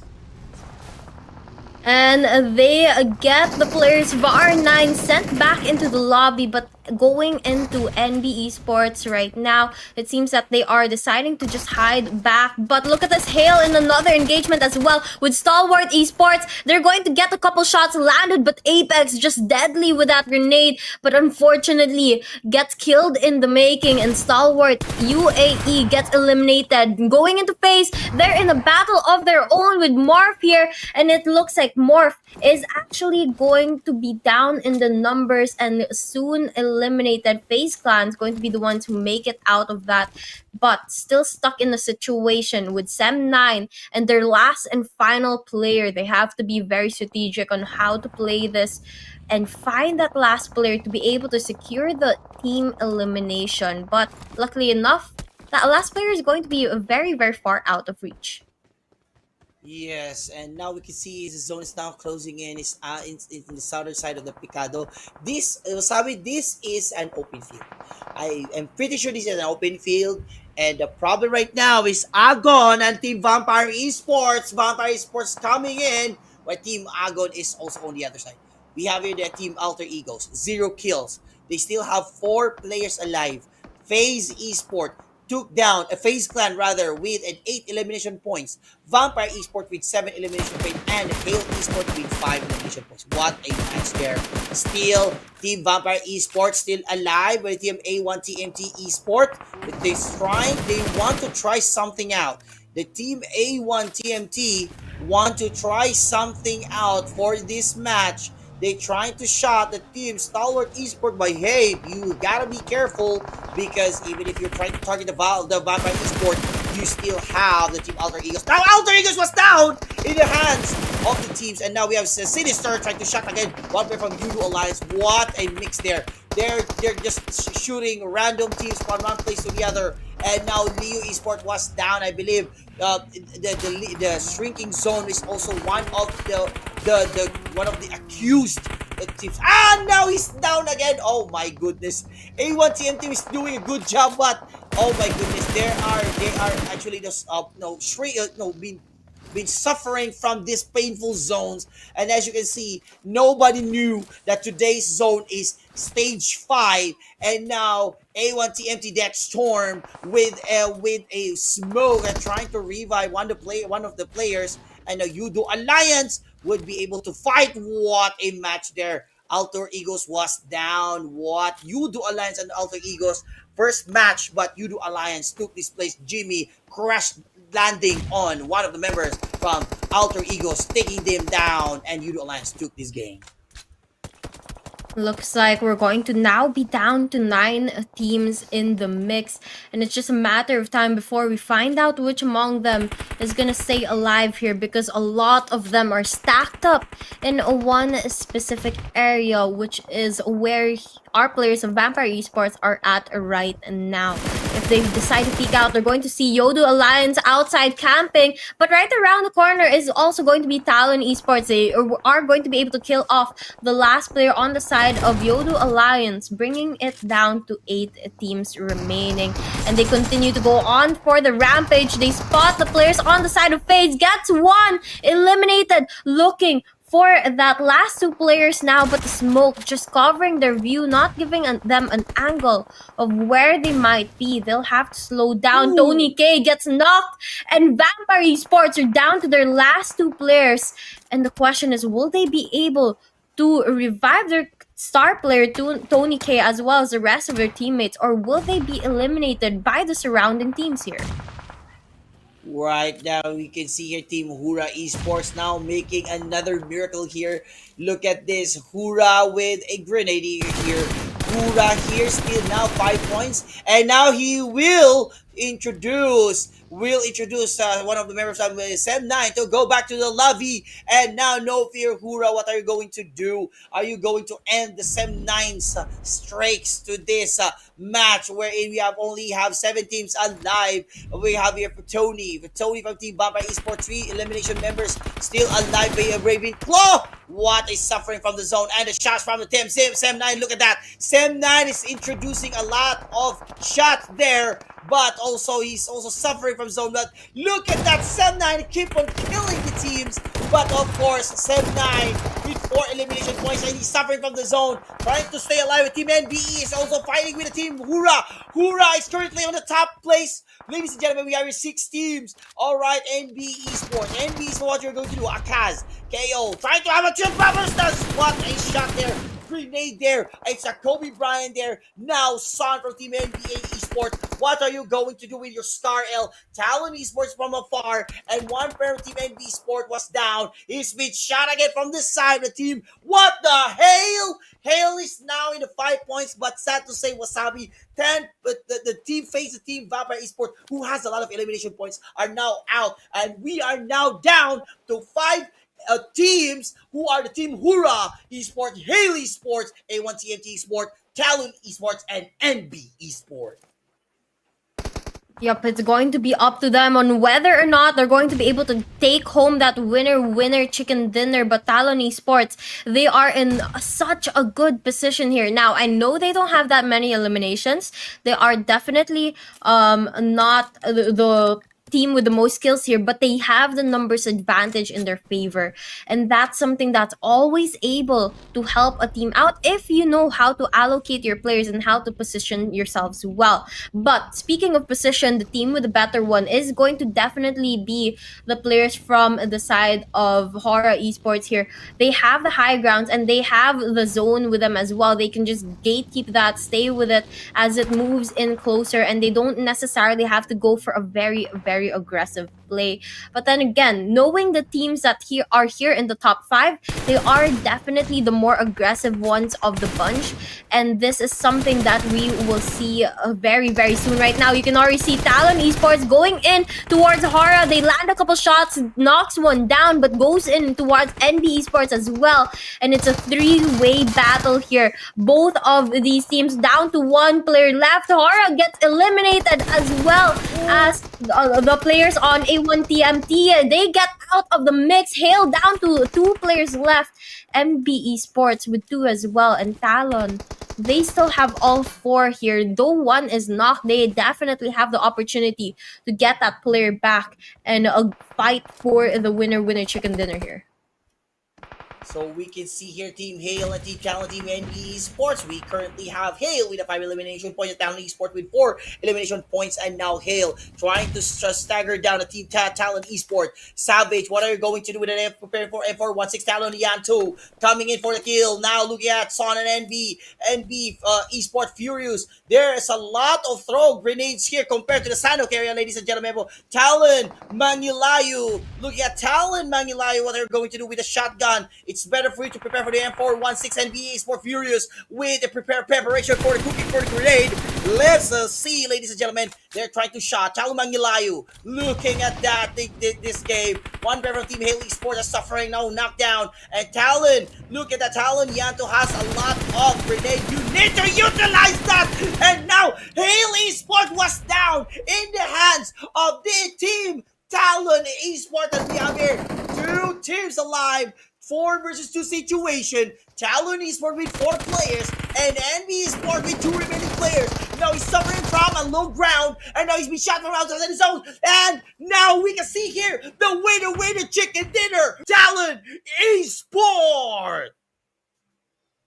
What an amazing way to claim the win, but you know, they just played that to perfection. They took that numbers advantage and they made sure that no one took advantage of them from any single angle. They were just able to get that win so cleanly. Even if they were in a little bit of a difficult situation, they were sandwiched at one point, but because they knew how to work well as a team, they were still able to take home that winner chicken dinner. Now, the question is, how many kills were they able to secure while doing so? Because that's going to be added up with their placement points as well to the overall leaderboards. And Talon Esports, a while ago, if I'm not mistaken, they were on the lower half of the first page, but hopefully this will be able to help them catch up a little bit more and get back in the mix for that prize money.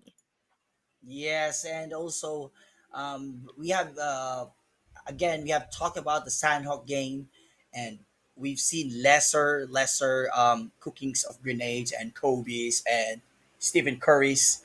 And yeah, we never fail to amaze these people because the Talon Esports, especially Yantu, has a lot in his sleeves. He threw a lot of grenades, and he threw not only grenades, but he's also doing some follow ups with shots. And that Talon Esport also is in lucky.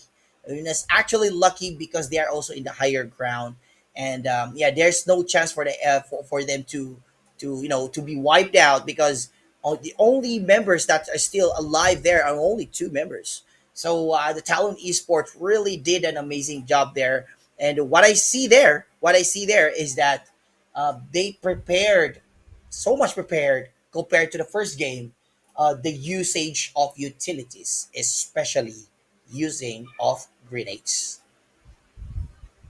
Yeah, I mean, grenades, throwables, molotovs, they're very, very useful, especially for opening up an engagement, or if you're in an angle where you don't really have you don't want to risk going out in the open, then that makes it a lot easier to at least get started with dealing damage onto your opponents. But right now, the winners of the match, Talon Esports, the players that made it happen, are now on your screen. Unfortunately, we can't really see their faces, but as you can see, their kills are definitely spread out quite evenly with one another, except for their last player, Miyagi, who only wasn't able to contribute because he did get knocked out pretty early in the game. But just as you were saying, a lot of throwables used in this match, 224 in a Yeah. single match. Yes, it is a single match, and if the one of the members from Sem Nine, who is only the only one player, I think he should have Sem Nine. The last player of Sem Nine should have to contribute a lot of throwables. He's the only one still alive, and I think throwing lots of utilities is most possible and most important. But well, as what we are expecting, new from 120 something throwables from Sanhok.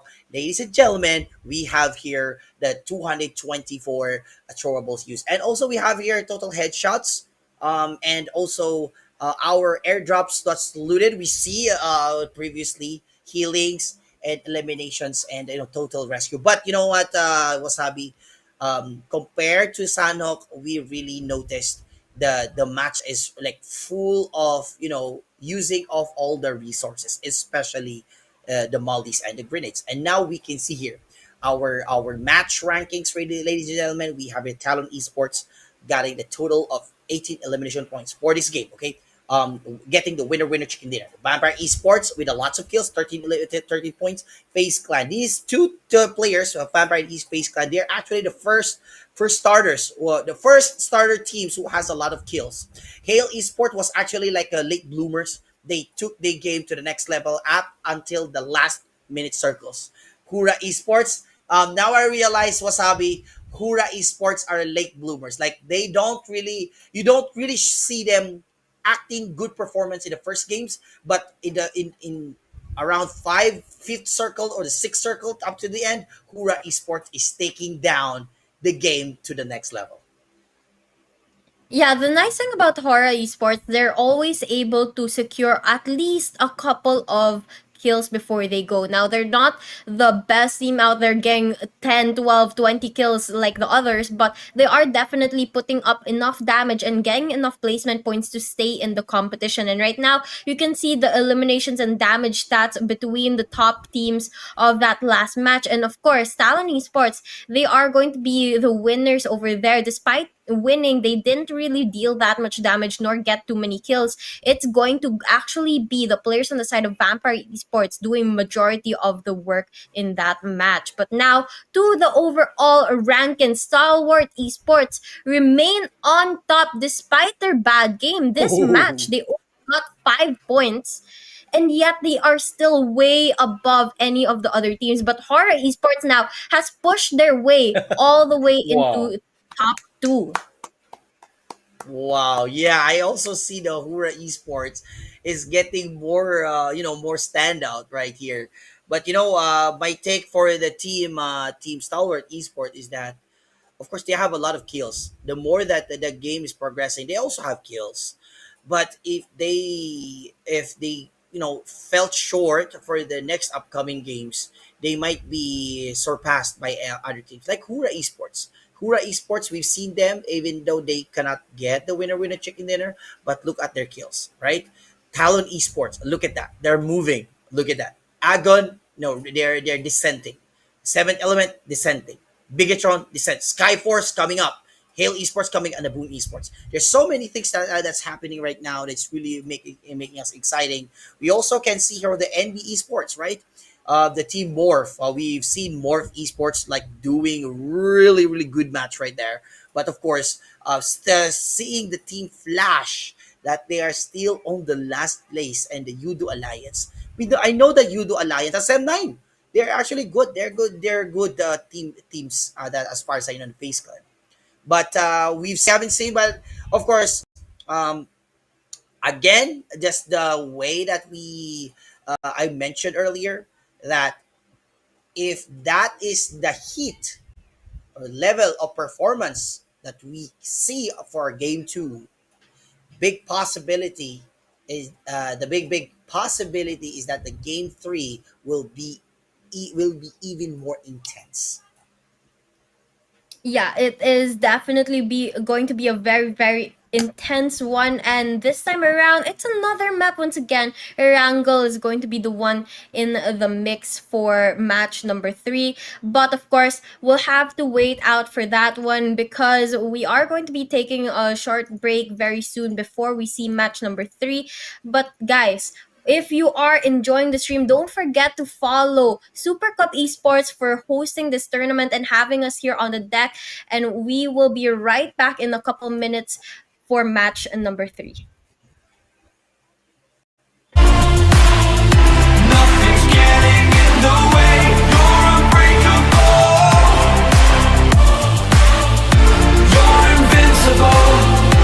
Be unbreakable again. Unbreakable.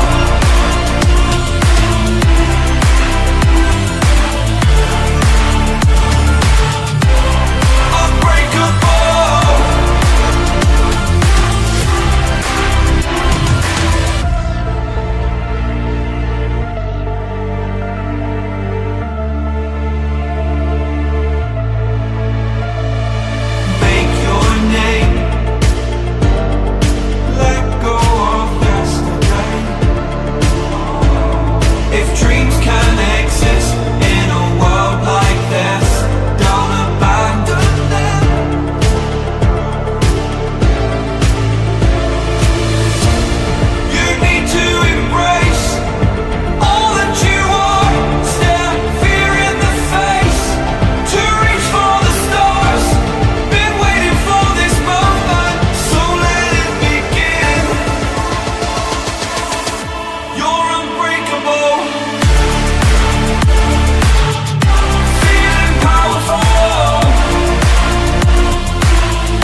we are back for the Meta News Super Cup season number one, day number two. But we are done with two matches already, and now we're going into match number three at Erangle. And we've already seen so much action tonight that I am excited for more. I'm wondering what exactly will come later on tonight as we go into the next couple of matches, and who exactly is going to come out on top with that winner chicken dinner. Yes, and of course, our favorite map has just introduced us.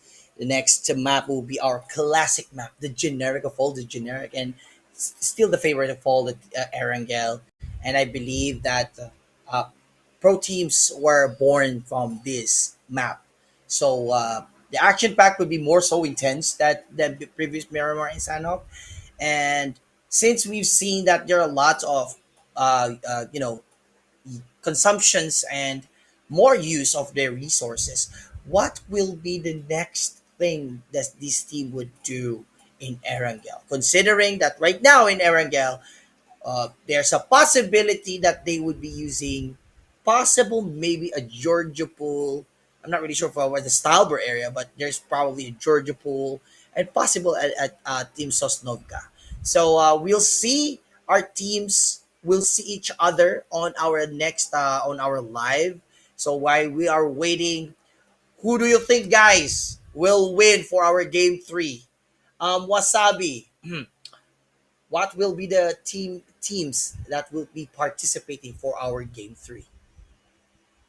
Yeah, so the teams that are playing in this match is going to be the ones from Group B, Blue, and Group Red. So that's going to be Okay. Skyforce, Agonai 8, FaZe Clan, A1 NB Esports, Alter Egos, Aries, NB Esports, T2K Esports, R9 Esports, Yoodo Alliance, Bigetron Red Villains are back in the mix, as well as Boom Esports, Voin Esports, DRS Gaming Nepal, Team Flash, Genesis Esports, XERXIA, IHC, and Seventh Element as well. And as you were saying, this map Erangle is definitely known as the OG map, the favorite of majority of the diehard PUBG players, and this is because of how familiar it is to most of the OG players, and because of the open air grasslands that this map brings. I mean, it's such an interesting way because of the forest, the grass that you have, and there's so many bushes that you can hide in that it makes it even more hard to just rush into an open area, because this time around you have to check all the bushes, all the trees to make sure that there's no opponents hiding in them. Yes, and that's actually good. Even today, I also love Erangel, although I've been into PUBG Mobile for around 6 years already. Ooh, PUBG Mobile is actually 6 or 7 years already. But it's actually pretty amazing that Erangel is still one of the favorites. There's some changes in Erangel, but the concept is still there. That's why these Yeah. teams are, previously using the Erangel. But of course, while we are waiting, Wasabi, what is your favorite map in PUBG Mobile, if you would be asked? I actually also started playing PUBG 6 years ago. I checked my account a couple of days ago, and it was actually 6 years old. And I do love Erangle, but I think I have to say that my favorite map is definitely Sanhok, a little bit newer or a little bit different because of the influence from the Asia scene that was brought Yes. into Sanhok. But again, we are going to be going into Erangle. And speaking of Erangle, I remember that me and my friends, we used to always drop down at school, and for some reason we would always die. So hopefully not the same thing happens to these teams. And it seems that a lot of them are actually deciding to drop in Sosnova military base, and that island in general. And I think that would be a smart choice as well, because there's so much loot there. But they have to be careful when crossing back into the main island, because those two bridges that collect the Sosnovka island are always heavily guarded and defended by their opponents. Yes, and it's still amazing that the team Sergia is dropping in the Puchinki. I'm not saying that Puchinki is not a good area, but because of the Puchinki was actually a oldest meta for those like a hot drop area. it's really pretty amazing that Voin Esports and XERXIA is still going to drop in the Puchik area, knowing that it is a place wherein death is just imminent. But looking at the Georgia Pool and Hospital area in the northern part, you can see here the team R9, R8, R9 rather, and also from the teams. Right. Okay. So looking at from team that's IHC. Now we also in the Everest. We have a team Flash. You really need to do something, a team Flash, because as you can see, you are still on the verge of on the last side. Looking at team GE here, trying to fight with other teams from the other side of the world. Ladies and gentlemen, Team Tom GGS Genesis Esports was down. He did not make it with a shotgun and a Scar and M16. Ladies and gentlemen, the G is Marmat Boy, rather, with an M416 coming in. He's going to avenge his brother. But look at that. I think that is the team FaZe. Oh my goodness, a Vector versus a shotgun. Who do you think will win this game? My goodness, but the problem right now in that shotgun area, you cannot rely on that, but IHC, good. Looking at here, trying to back up from the outside. Yum team IHC trying to shut down another drop teams there. And now that hurts, bro. That's gotta hurt, bro. Teams are reducing from one player to the other. Oh my goodness. Looking at the team FaZe, still suffering, trying to revive. I can see that they are in panic. They're in rush. They don't know where should they go. And they're going to attack. That is a wrong healing because you are out in the open. And now they're gone. Again, IHC made it to the good spot. Ladies and gentlemen, one team was down, and again, what a Skyforce backing them up. What a match there. From FaZe, defeated by Genesis, and Genesis was defeated by yours truly, the Skyforce. Yep, and that's two teams eliminated already, but IHC in another battle once again. This time, they are up against the players from Alter Ego's Aries. Meow Meow trying to get the revenge on for Godless. He lands a couple shots, but it's not enough to knock down a player just yet. And Godless, unfortunately, is going to be sent out of this competition, leaving Meow Meow all alone to defend the title of IHC here up against Alter Ego's Aries. But Alter Ego's Aries, on the other hand, they have players in multiple angles. You can see Rosemary here up on the roof of one of the buildings, already trying to deal some damage onto him. And Meow Meow has nothing to use, not much ability to heal here, and that means that as soon as he's going to be spotted out later on, unless he's able to find more loot, he's definitely going to be sent out and back into the lobby. It's just a matter of time before the players from Alter Ego surround him. They've already started throwing those molotovs and going for the hot. Rosemary, aggressive plays through the door, shoots him, teammate backs him up right in time. IHC is out of the game, but before they do so, they were still able to get those 4 kills, but now Alter Ego's Aries is the one on top. They have 3 kills, they have all of their players, and they are ready for more action. They've already cleared out the area over here in Miramar for them by the hospital to be able to get more loot later on, and hopefully they'll be able to do that because this area has so many weapons, so many high tier loots that can come in handy later on. Yes, and then when you look at the team 6 here, or the top 6 here, the A1 TMT is still not yet stage 2, and they all lost their members in 1A1 TMT, and now one member from A1 TMT was also, I thought he was gone, but then he's still alive, and there's actually clash from Yoodo Alliance. Oh my goodness, Voin Esports! I never expected. Voin Esports was down. Wow, what a match there. Voin Esports, we never expected Voin Esports. Now we're going to fight Yoodo Alliance. Jimmy going to fight the T7 element. Wow, what a match at 3 versus 1. He made it. What, Jimmy with the DBS? What are you doing, Jimmy? You are showing us one of a spectacular move. And Shammer wants to revenge. Retaliation at his finest. He threw the grenade. And it's a Kobe Bryant. And it's a squad wipe out in the hands of Jimmy. Absolutely crazy movement there. I mean, he landed every single shot perfectly, able to take down his opponents with no problem at all, despite three of them being right in front of him.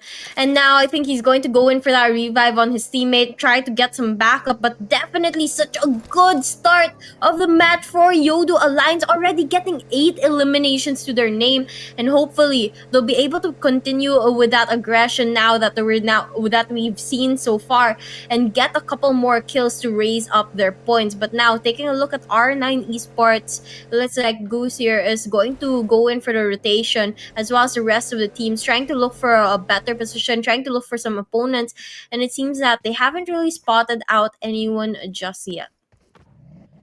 Yes, and R9 and the Team Flash should really do something.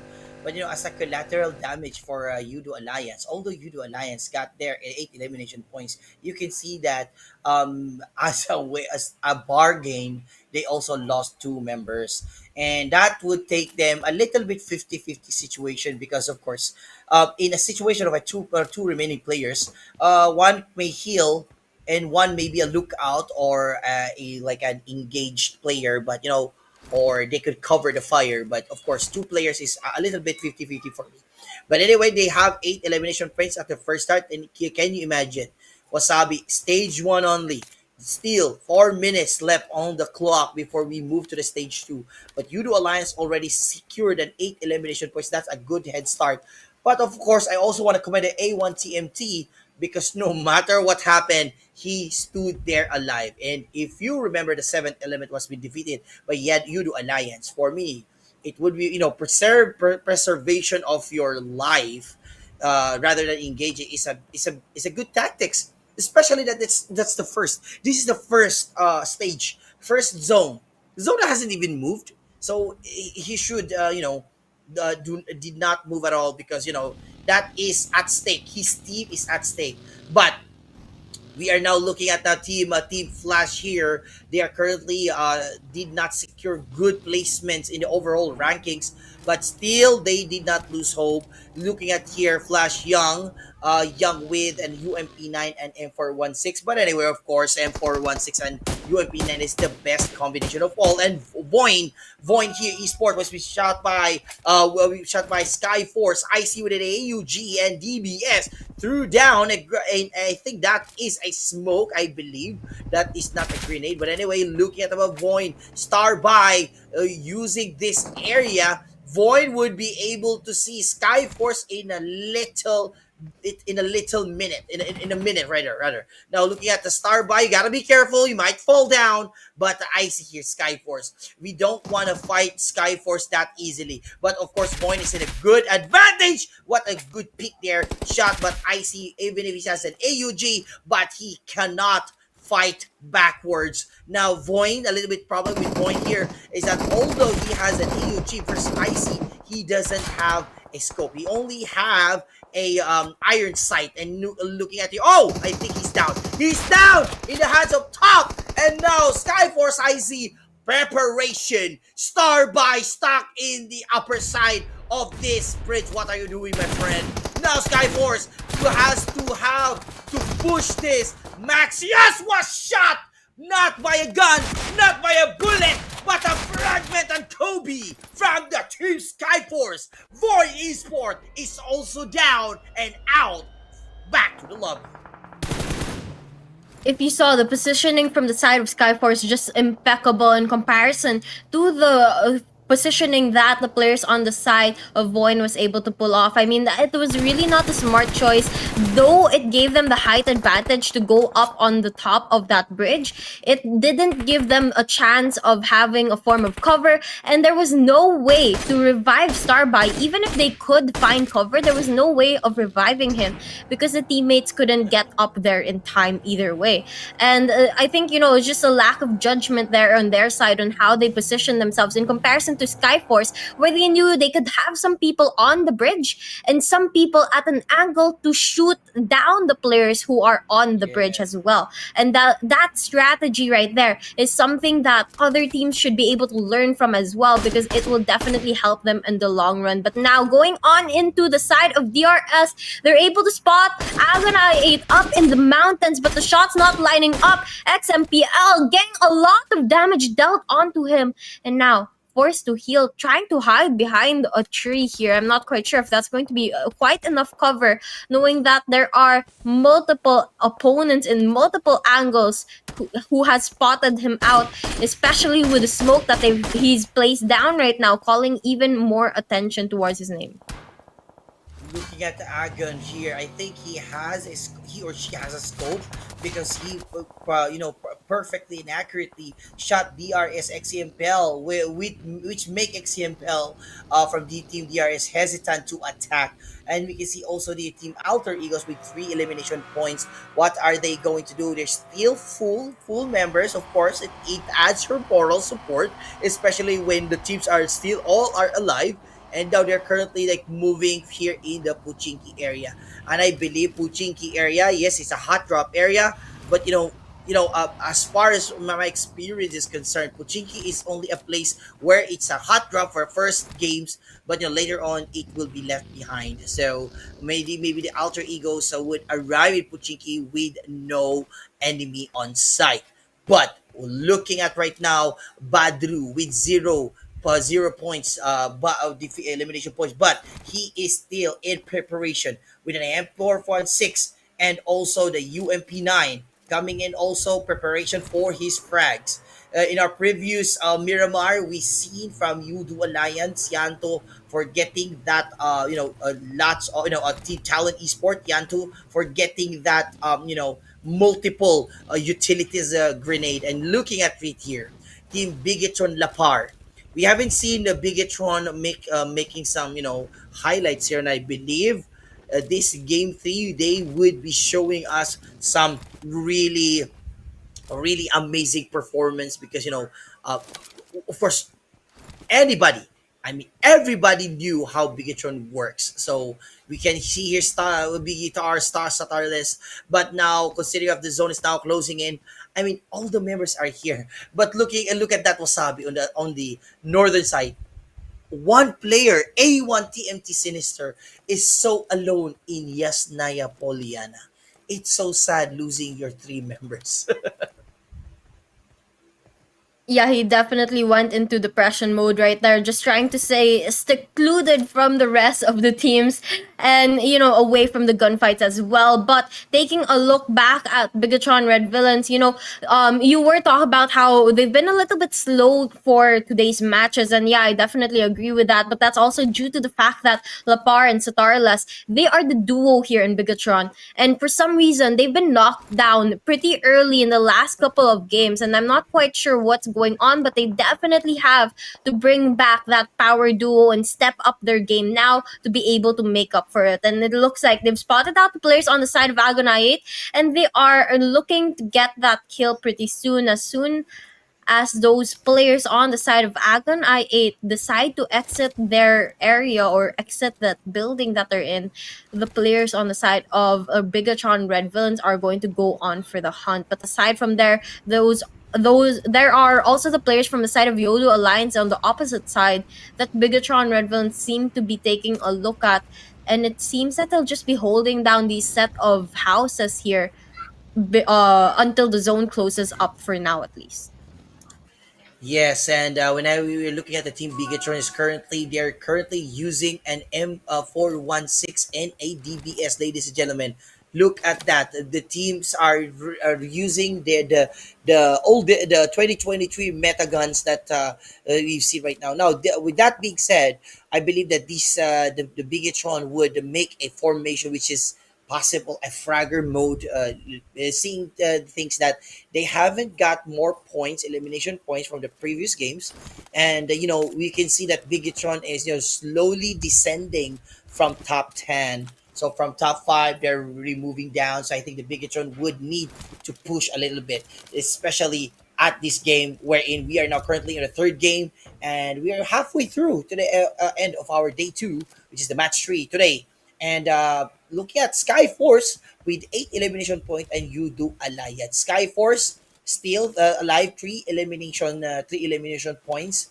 I mean, 8 elimination points, as well as the Yoodo Alliance. Alter Egos. Now, this is the first time that we see them getting more kills and very active participating. And also, they're currently 4 players alive. No, I'm really not sure what would the A1 TMT player would do, because as you can see, it's a little bit, even if it's a ranking here, it's still not a guarantee, because nobody can save you. If you're shot, you're dead. If you will be seen, you'll be wiped out. You can be flanked or whatever it is. That is too hard. But looking at right now, the team NBE Sport, they had a good performance in a previous game, but they still did not manage to stay alive in the hands of Talon Esports. Now we have a Skyforce.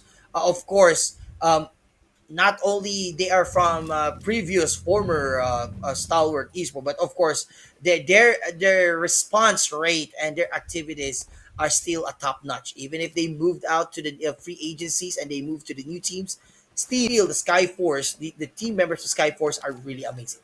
Now check. We're going to check also near Z D9K with an M4 once is a DBS, and this is actually a mid to close quarter combats. Well, of course, as Team Skyforce would eventually be waiting here. I think they would use this farm area for some kind of gatekeeping. I think they would. I feel like somebody will do gatekeeping as of this moment, because the teams right here are like taking stationary positions. Look at the Agons. Look at the Team Flash. Look at Yoodo Alliance and Bigetron. They are not moving, and they are inside this middle circle. And now Surge is coming from the north side. Eastern side, we are Team R9. Western side, DRS. And the Team Alter Egos will be gatekept by the Team Flash. It looks like Agonite now. They're trying to position themselves for the matches to come later on. But little did they know that they're kind of surrounded by a lot of teams that are on the higher grounds around them. And that means that once engagements start to happen, they are going to be in a very, very tough situation here. But then again, I guess it really depends on how they play this, because those buildings will also give them a form of cover that those out in the open won't necessarily have. But now we can see Skyforce, Icy, going on for some shots to IQQ, and they are not really hitting him just yet, but those warning shots are giving information to the players on the side of Agon I8 that there are opponents in the surrounding areas. And you can see R9 is pretty close by as well, in another cluster of buildings down the hill. And IQQ is watching out to make sure that they don't go for an aggressive push, because once one of these teams goes in, anyone can basically play a third party. And when you play a third party, that means you don't have to use up all your resources. You can just play a long range, and you'll still get some eliminations, you'll still get some kills, you'll still get some points to your name without risking too much. Now that means that all of these teams are in a very, very tough situation right now. Yes, and still stage 3 right here. Still big zone, big times. You still have more chances to find yourself to win in a way out. And I believe one of the members like A1TMT should find himself for a safer ground while the zone is still friendly. Because the moment that this stage will go to stage 5, our zone will be very hostile. I mean, hostile meaning the they it the pain or the damage that it will deal, the damage that deals with the shrink will really be affected by these guys. But anyway, looking at the team BTR, as you can see, one member here was down. It was Satarles, and he's still alive, and they did not move. They're just going to use this area for gatekeeping. Look at that. BTR Satarles is just practicing he's hot, he's aggressive, but of course with their strategy, they don't want to go out on this area, because of course as of this moment they need to find a place for them to gatekeep. And now, as you can see, Team NB Esport is coming from the southern area. Oh, wait a minute. Wasabi, I think you mentioned about the third party. And I think the Bigetron is testing out. Like they are showing that they are clashing. Maybe they're using these skills to bait teams to come after them. And little did they know that these two, the two separated four members, are just baiting them, because the moment that there is an arrival of new enemy or new member, they can really, they can wipe them out. So looking at T2K Jane here coming in from outside skirt. All right, so we have the boots with an Scar L and DBS. The problem right now is the helmet from, remember, from T2K is a little bit struggling because it's already damaged. Zone still alive, still not moving. But in about 1 minute and 35 seconds, we're moving to the stage 5, and this will be the time that we could see some shots. But Skyforce already make a move and drop down two teams from Team R9, and Agon was looking at from afar the Team Skyforce. I see getting that front line, and one member, I think two members from Team R9 was down, and Skyforce here have already maybe found themselves to find a spot to gatekeep. But the problem now is the zone moved outside, not favoring their position. Yep, unfortunately, the players are on the side of our R9 was taken down. Two of them were not able to make it out of that engagement right away. But now going to the side of Team Flash, it seems that they've just made their way into another engagement over here. As we can see, it's up against the players from the side of Alter Egos Aries, and Alter Egos Aries, they are down in the numbers. Two of their teammates already knocked, while the players on the side of Flash still has all four. But just as I say that, I think they do get a couple damage dealt onto them, and they are now currently low on health, but nonetheless still able to stay alive here. And they're trying to knock down a couple players on the side of XERXIA. However, it's them versus T2K, and T2K has angles every single place that XERXIA can hide at. They have found an angle to counter it, and it's not looking very good for the side of XERXIA. Chopper gets knocked down. Megamind gonna be the last one up.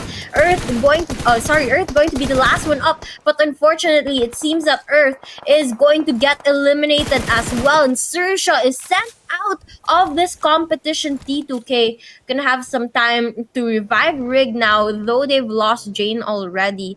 They still were able to secure that elimination onto their opponents and get a couple additional points to their name, now with 7 total eliminations of this match. But going back to Team Flash, they are still at a battle here. After their last one, they've called the attention of DRS as well as Yoodo Alliance, and now they have to be able to play this a little bit more strategically, because there are absolutely no buildings near them for them to take cover in, and that means they're just out in the open. They have to be able to find a way to knock down the players on the side of DRS as well as Yoodo Alliance while still staying alive. Yes, and looking at the Team Flash is really, raking up their performance, because they now have 3 elimination points, and all of their teams are still alive. What a good match there! Agon lost or knocked down one member here, but still Team Flash still alive. Bigetron there was been outsourced by the Team Agon, and I believe they need to push out. And as you can see, the zone is now closing in, while the Team Flash is now inside the circle. Bigetron just moving in. Agon probably and T2K would be clashing. It's a 3-way street here in the Bigetron versus the Team Agon and Team T2K here, ladies and gentlemen. What Yoodo Alliance is really calming down themselves right out, providing a match there. And Agon, the Team Agon's wireless suffering. The Team 2K, while the Team NB Esports is just looking at right there like, I'm just going to make some shopping here. Aka's here with an M416 and UMP9 trying to look. Bigetron there. I think the Bigetron now has 2 elimination points. They are now starting to show us dominations, but for domination, we have a team Team Skyforce with a 10 elimination points, ladies and gentlemen. We are currently left with 9 teams, ladies and gentlemen. Come on! NB Esports coming in. Bigetron, Team R9, Agon, slowly but surely crawling here and looking at maybe he will be able to escape from this menace. And Yoodo Alliance here trying to make sure that they wouldn't be wiped. Only 8 teams also.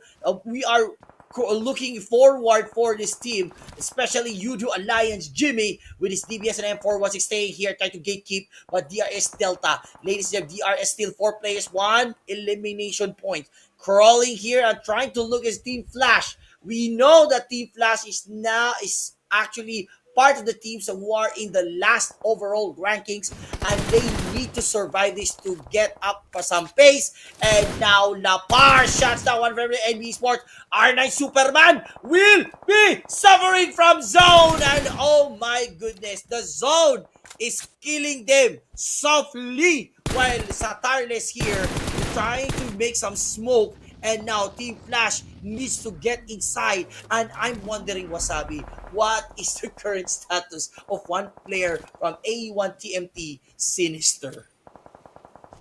Yeah, I'm wondering as well. I mean, we can see that he's still alive. He's not seeming to lose any health, but nonetheless, the zone is already so small that any moment now he will be spotted out. But for now, Bigetron Red Villains in a battle with NB Esports. They are just trying to throw down some smokes there, some grenades as well, and deal damage onto them, but they're not able to knock them down just yet. And from afar, Flash Quan G lands a sniper shot onto the players on the side of Bigetron Red Villains, third partying this engagement, and it looks like Bigetron is going to have to find a relocation here, find some cover with the rocks, and Lapar goes in for the heal onto the teammates. They know their priorities is to make sure they stay alive, and it's looking to be a very, very hard one considering how many teams are at their back. But it looks like Sinister is going to be eliminated as well. Out of the game they go, and it was a good run. I mean, they made it this far considering that it was only Sinister for majority of the time. But DRS now going into the mix as well. They're going to try and take down Flash, but while doing so, NB Esports gets eliminated. Only 4 teams remain here. Wow, look at that, Wasabi. Sinister was down, A1 TMT was down, but what a good run, as what Wasabi was saying. Really, really good run, because of course, you cannot contain that kind of intensity, the aggressiveness of the teams. And looking at that team BTR, wow, the Bigetron, I can smell Bigetron here was starting to showcase themselves from 0 to 9, while Yoodo Alliance still staying put from their score, which is 9 elimination points. And now DRS trying to shot one Team Flash. Team Flash was down, and we are only 3 members here. 3 elimination, 3 members here left behind. Yoodo Alliance, Team BTR, Team DRS. Ladies and gentlemen, what are you going to do, my friend? Ladies and gentlemen, come on! DRS Delta is going to crawl here. But of course, Yoodo Alliance would not waste any moment. Bigetron here, complete members. DRS Delta. We are DRS from Gaming Nepal. Bigetron here, being shot by Gaming Nepal. What a brave person, member here, while his teammates was currently down, and Yoodo Alliance here on this side. And now we lost 1 member again from Yoodo Alliance. Oh, he's trying to revive, and DRS in the pinch. Bigetron, Gen Frost wants to revive one of the members. Oh my goodness, it's Lapar. What are you going to do? BTR has now 10 elimination points, and I'm so excited. What a Bigetron. What a run. What an amazing moves. Ladies and gentlemen, look at this positioning. DRS, look at that. They don't want to miss out this opportunity. This is the moment of truth. But Lapar was down. Genfos was down. And what would Satarles and Paslu do? Because this is a 2 versus 2 versus 2. Well, it looks like the players on the side of Bigetron, though, they're going to be able to revive Lapar and get him back in the mix, giving them the numbers advantage here. But look at this Yoodo Alliance. They're going to back away, not really wanting to join into the engagement. But little did they know, they inch closer towards DRS right now. And Bigetron, they're crawling their way, trying to minimize as much of noise as they can make here, and it's just a matter of time before we see the action, because that zone is closing down on them, and only a couple trees as well as their smokes are here to give them cover. But now Jimmy taking things slow. He's going to try and use those grenades. It looks like DRS is going to get eliminated. Bigetron getting that kill. Yoodo Alliance is going to be the last one here. 2 players on their side versus 4 on Bigetron. But Bigetron just using all of those grenades and landing them perfectly onto the players of Yoodo Alliance. Flax already low at health. Jimmy, last one remains. Gets taken down, and it's going to be Bigetron Red Villains winning the winner chicken dinner of this game. What a match there! The Bigetron, because they felt already that they put one member from Yoodo Alliance. They used every grenade, every utilities that they have on their sleeve. They were talking, maybe they were like communicating, boys, it's time to fire in the hole. So they threw a lot of grenades, and Jimmy wasn't able to breathe from that fragment. And the Bigetron Red Alliance, or Red Villains rather, won this winner chicken dinner. Yep, and not only did they win that match, but they got so many kills while doing so. I think they got about I think 12 or 13 kills in Yes, that yes. match alone, and that is going to add up to their overall standing a while ago where they were at 6th place. And I think, if Yes. I'm not mistaken, that puts them up to about 2nd or 3rd. Of course, it will depend on Yeah. how many points their opponents get as well, but that is such a good run from them, and I really enjoyed seeing them actually go aggressive. Yes, I think maybe they're just waiting for the like probably uh stage 4, because we see the stage 3. They were just like, staying in a one place. Maybe they're planning to gatekeep. But really, Bigetron was, even if they're actually in the pinch, they can still rest the members. And that's what's fascinating about the team, the Bigetron, because they never leave their brethren behind.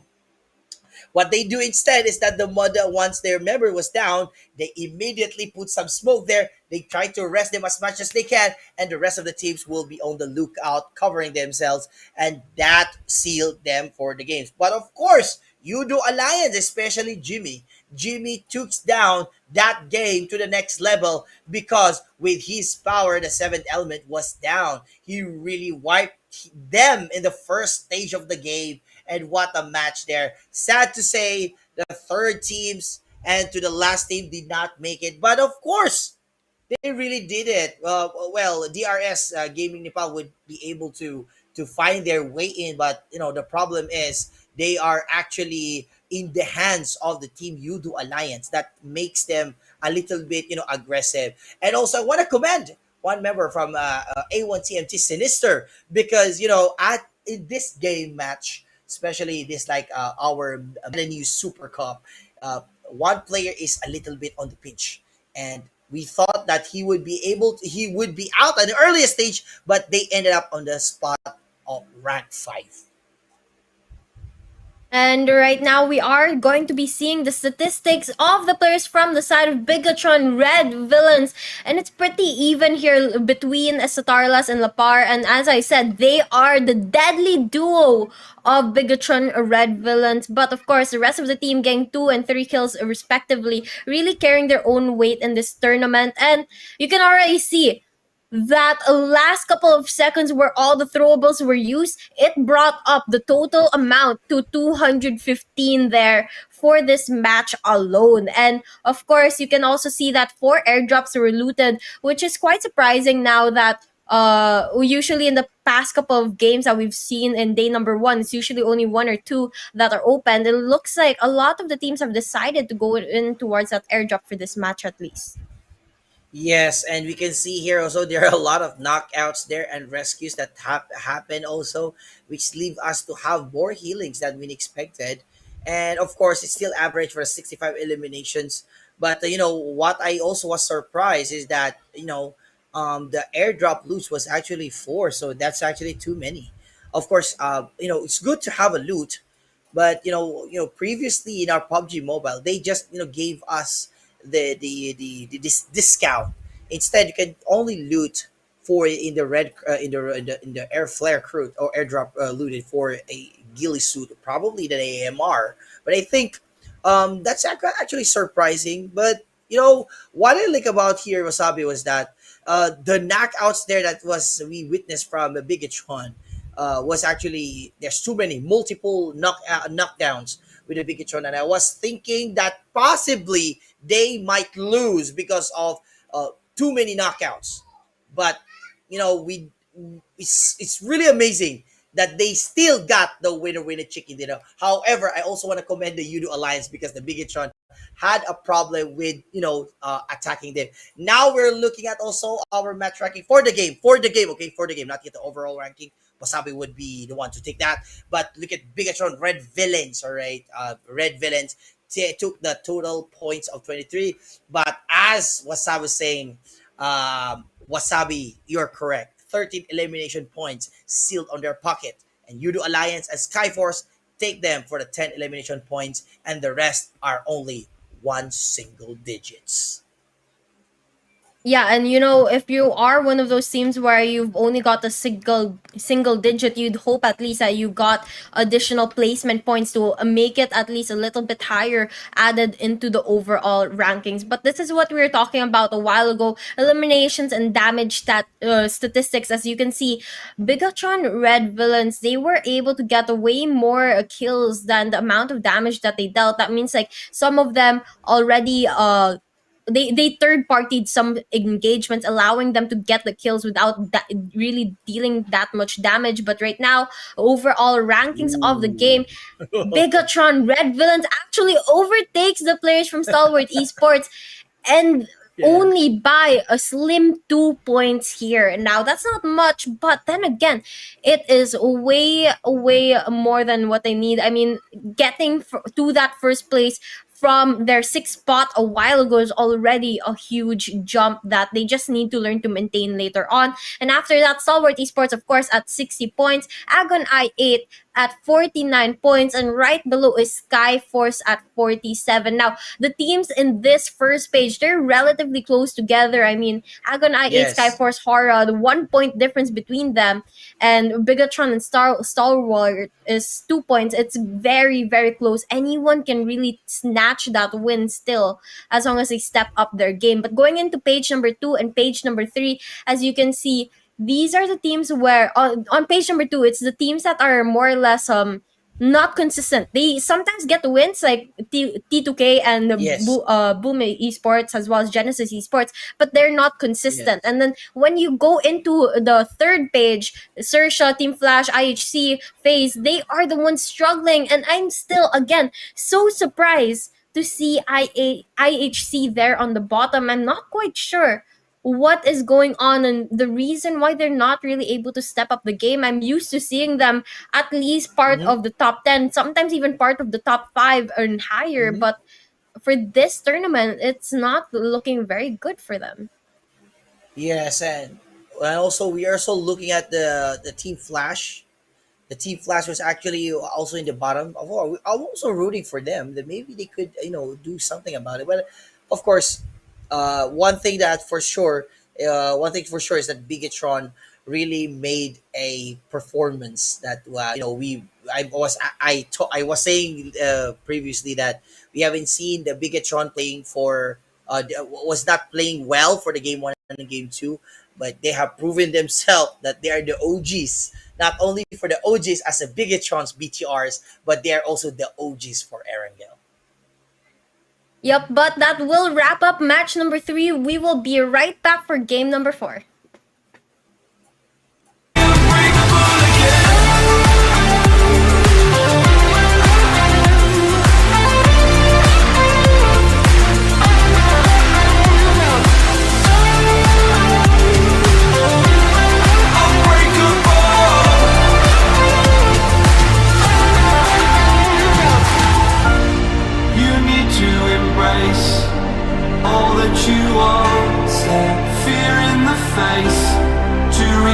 the stars.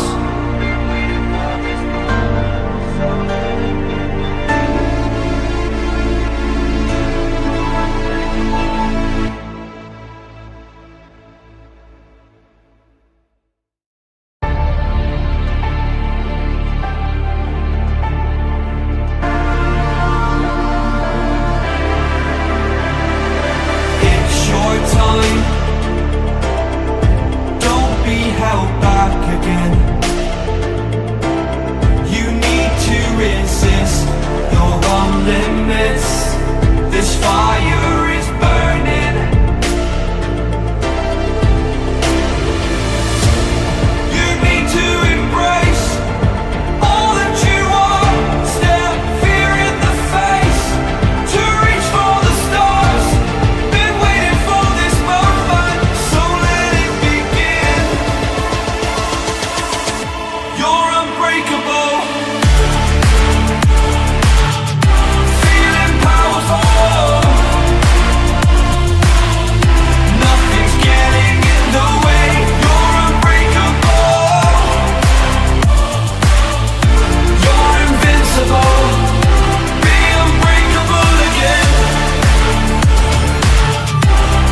Unbreakable.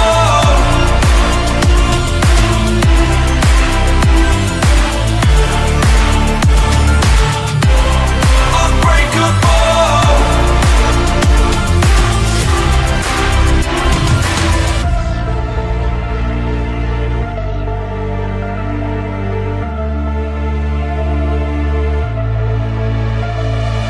Make your name.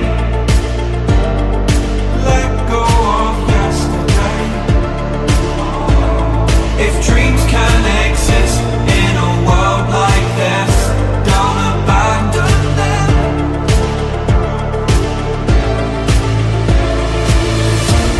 You need to embrace all that you are. Step fear in the face to reach for the stars. Been waiting for this moment, so let it begin. You're unbreakable. Feeling powerful. Nothing's getting in the way. You're unbreakable. You're invincible. Be unbreakable again.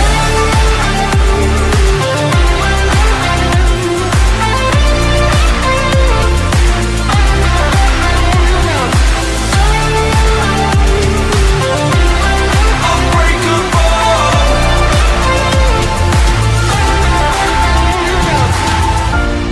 You need to embrace all that you are. Set fear in the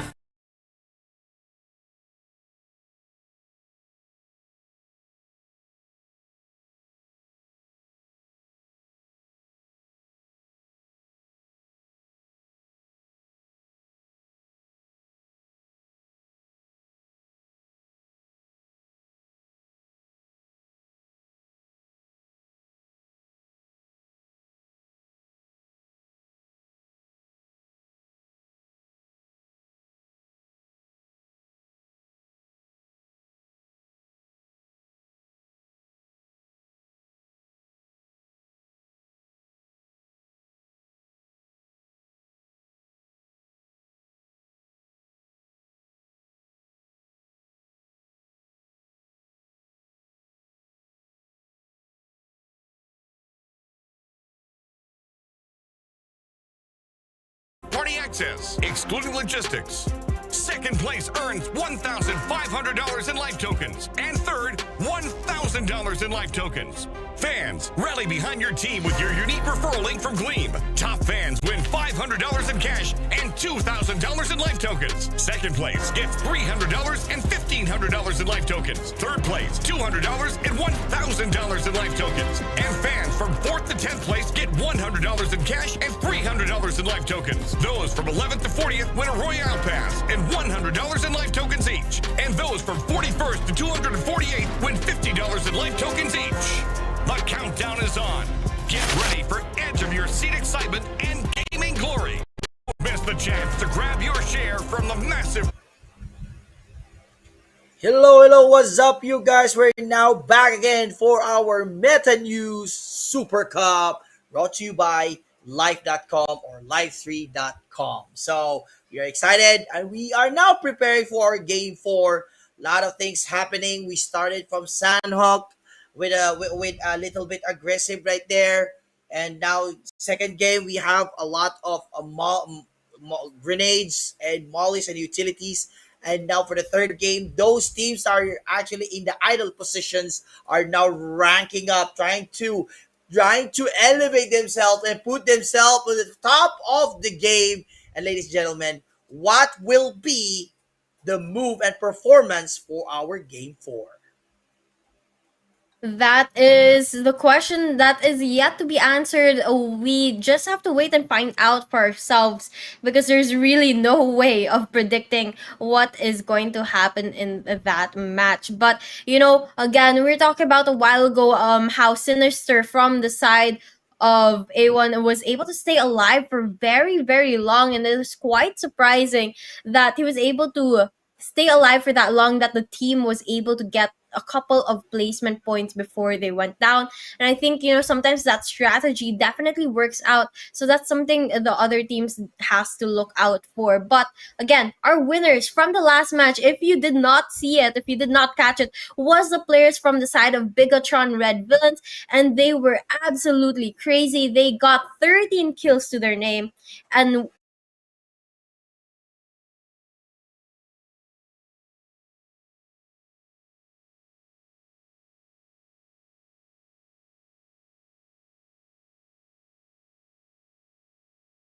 I can top feel of the the left side.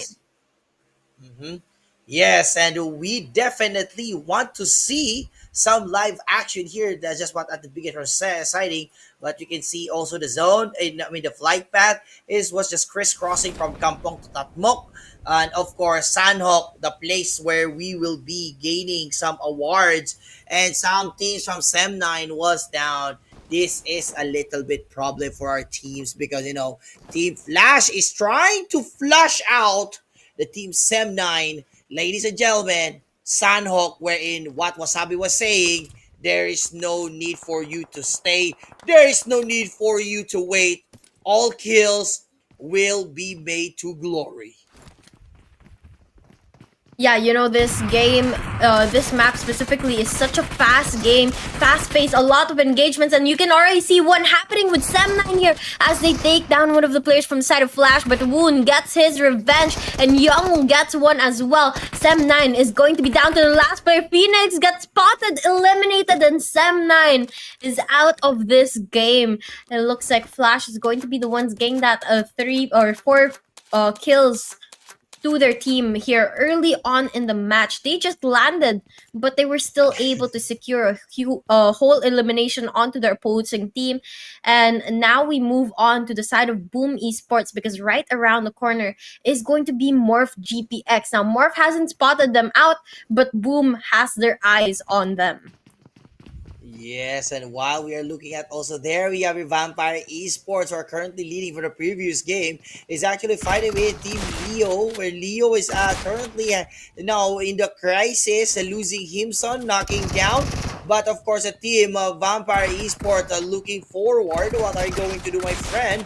Now, Leo just also put was down and back to the lobby in the hands of Vampire Esports. Vampire Esports sealed the 4 elimination points. This is what takes us to the next level. As you can see here, ladies and gentlemen, the first 2 teams here took down teams, got their first wipe out for the first stage, leading them to the leading quarters for the team leading elimination points. Now, looking at Boom Esports, are they going to be the next players to wipe out the team Morph, or will the Morph take this game and get that 4 elimination points? There's so many things to do. There's so many things to anticipate, but everything is unexpected. Looking at Boom Race with an Ace 32.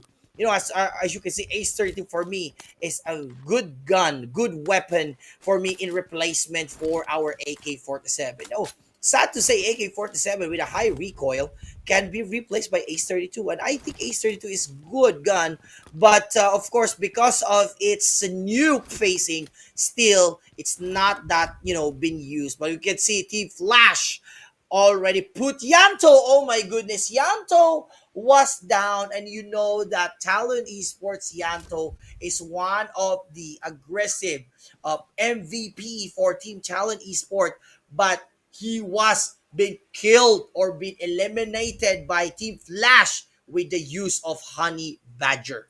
So that is an anticipated. I did not expect that Yanto would be out, because of course Yanto get a lot of elimination points, and if he's out, who will take his seat? Well, we'll have to see and find out who is going to be the one who steps up to be able to get some of those kills that Yanto normally does. But it seems that they have spotted a couple of opponents, or heard at least a couple of opponents, and decided to slow down as they head in towards that campsite. But going into Boom Esports, they spot out MORPH GPX, some damage dealt onto them, but they are not yet ready to go in full force to that engagement. They enter the house trying to look for some cover here, but Boom Esports doesn't spot out the players on MORPH GPX just yet, who has decided to vacate the area and move towards the back of that building. Boom Esports going to get this couple shots dealt onto them from afar, and it looks like in the kill feed we have another engagement between Astra as well as Genesis Esports. But back to Boom, they get eliminated. One of the players, Flyboy, gets knocked down, and they are going to be down to 3 players left, all low on health, and that gives the players on the side of MORPH GPX a little bit of an advantage, as they still have 4 players. As they say that, one gets knocked here, and Yummy going for a very aggressive position here with a shotgun as well, but it just doesn't connect. Wow, that's actually very hard for the team. Boom Esports has been boomed, and now Boom Yummy, what are you going to do? Are you going to revive your friend? While the Team Army MRPX are really forcing their in. Team Morph is going to catch up with Boom Yummy with an EBS, and he's going to retaliate instead, but no more for you. Boom Esports, this is the first time we saw Boom Esports was the third early teams to go back to lobby, and now we got here from Team Morph, no GPX, currently getting a good performance here for the first game. And now in about 30 seconds, we're moving to the stage 2, and now we have a team DRS. DRS had a good performance last game between Yoodo Alliance and Bigetron. They did not secure that, but at least they have a top 3 position. But DRS here is very close to Flash Young. Team Flash Young, what are you going to do? The killer with DRS Delta coming in. Oh, VP, Team Vampire put down Delta from Vampire. Delta was down. DRS was down. Only lost one member. Vampire Esports is going to participate here. Team Flash, Kwang, and Young T666 will gatekeep the Team Vampire Esports. Now, Kwanji preparing for a grenade. This was a flank from left and right. Is this the opportunities you can see in the lower right of our map?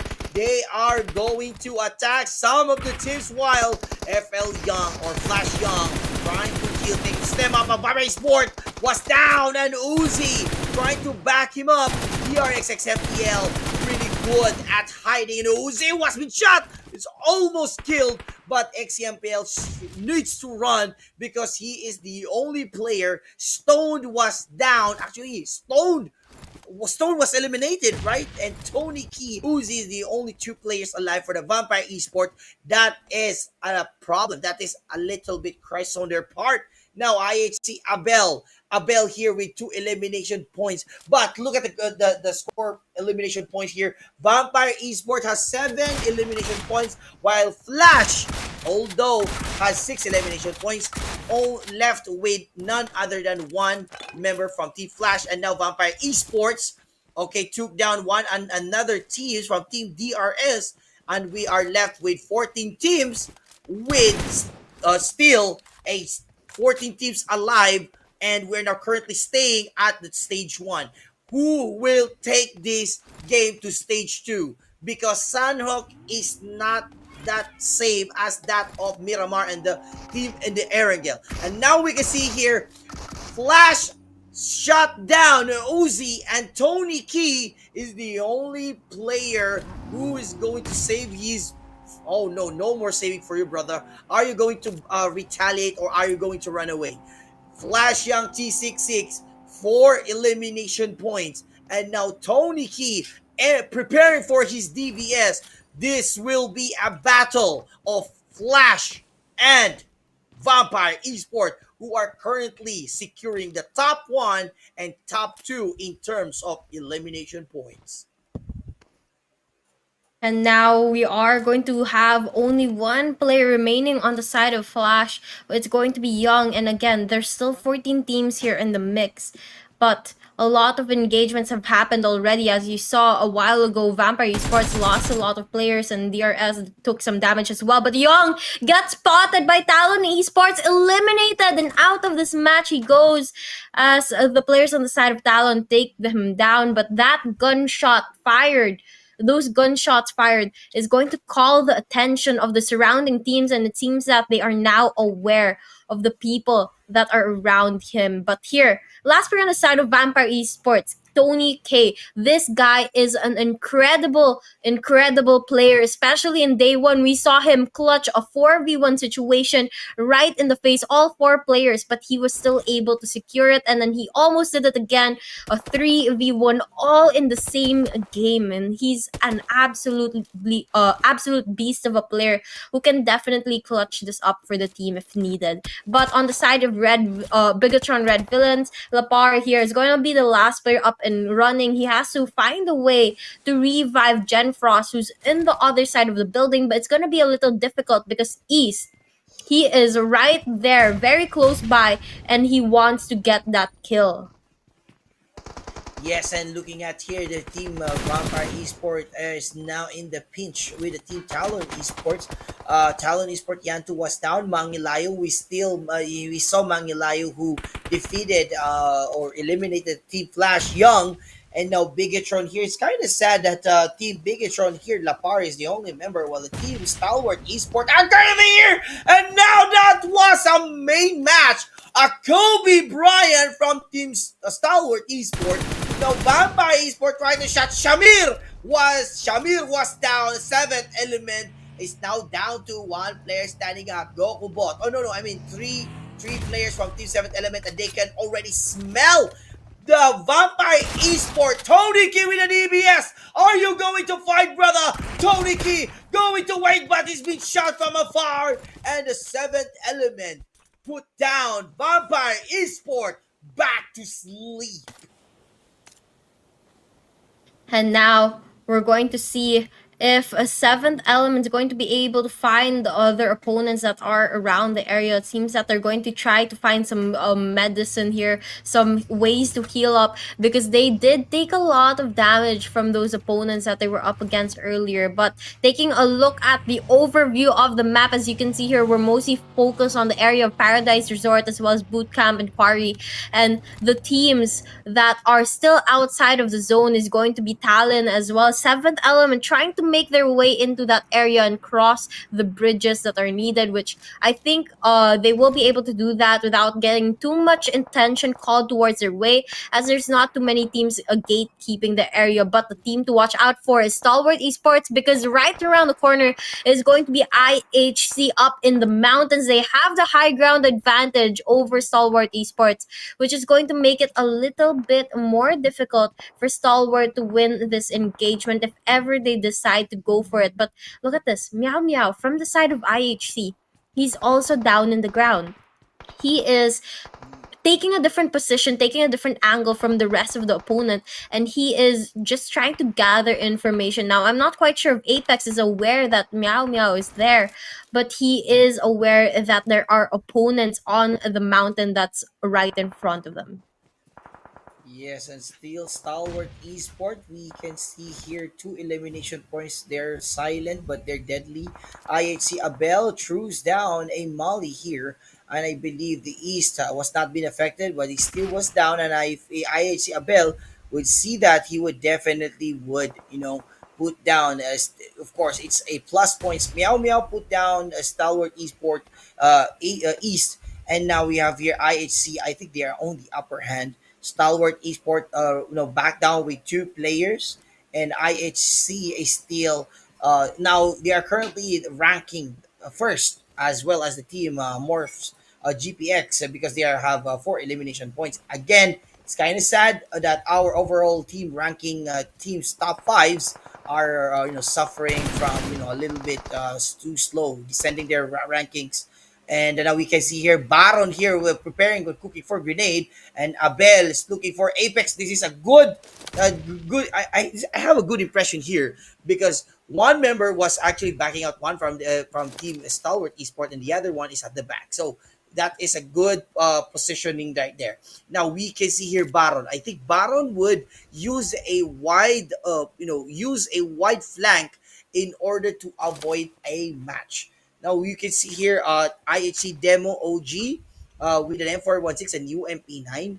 And as so what Wasabi was saying, that I think the IHC is trying to guess, but IHC Abel was down in the hands of Baron. All right.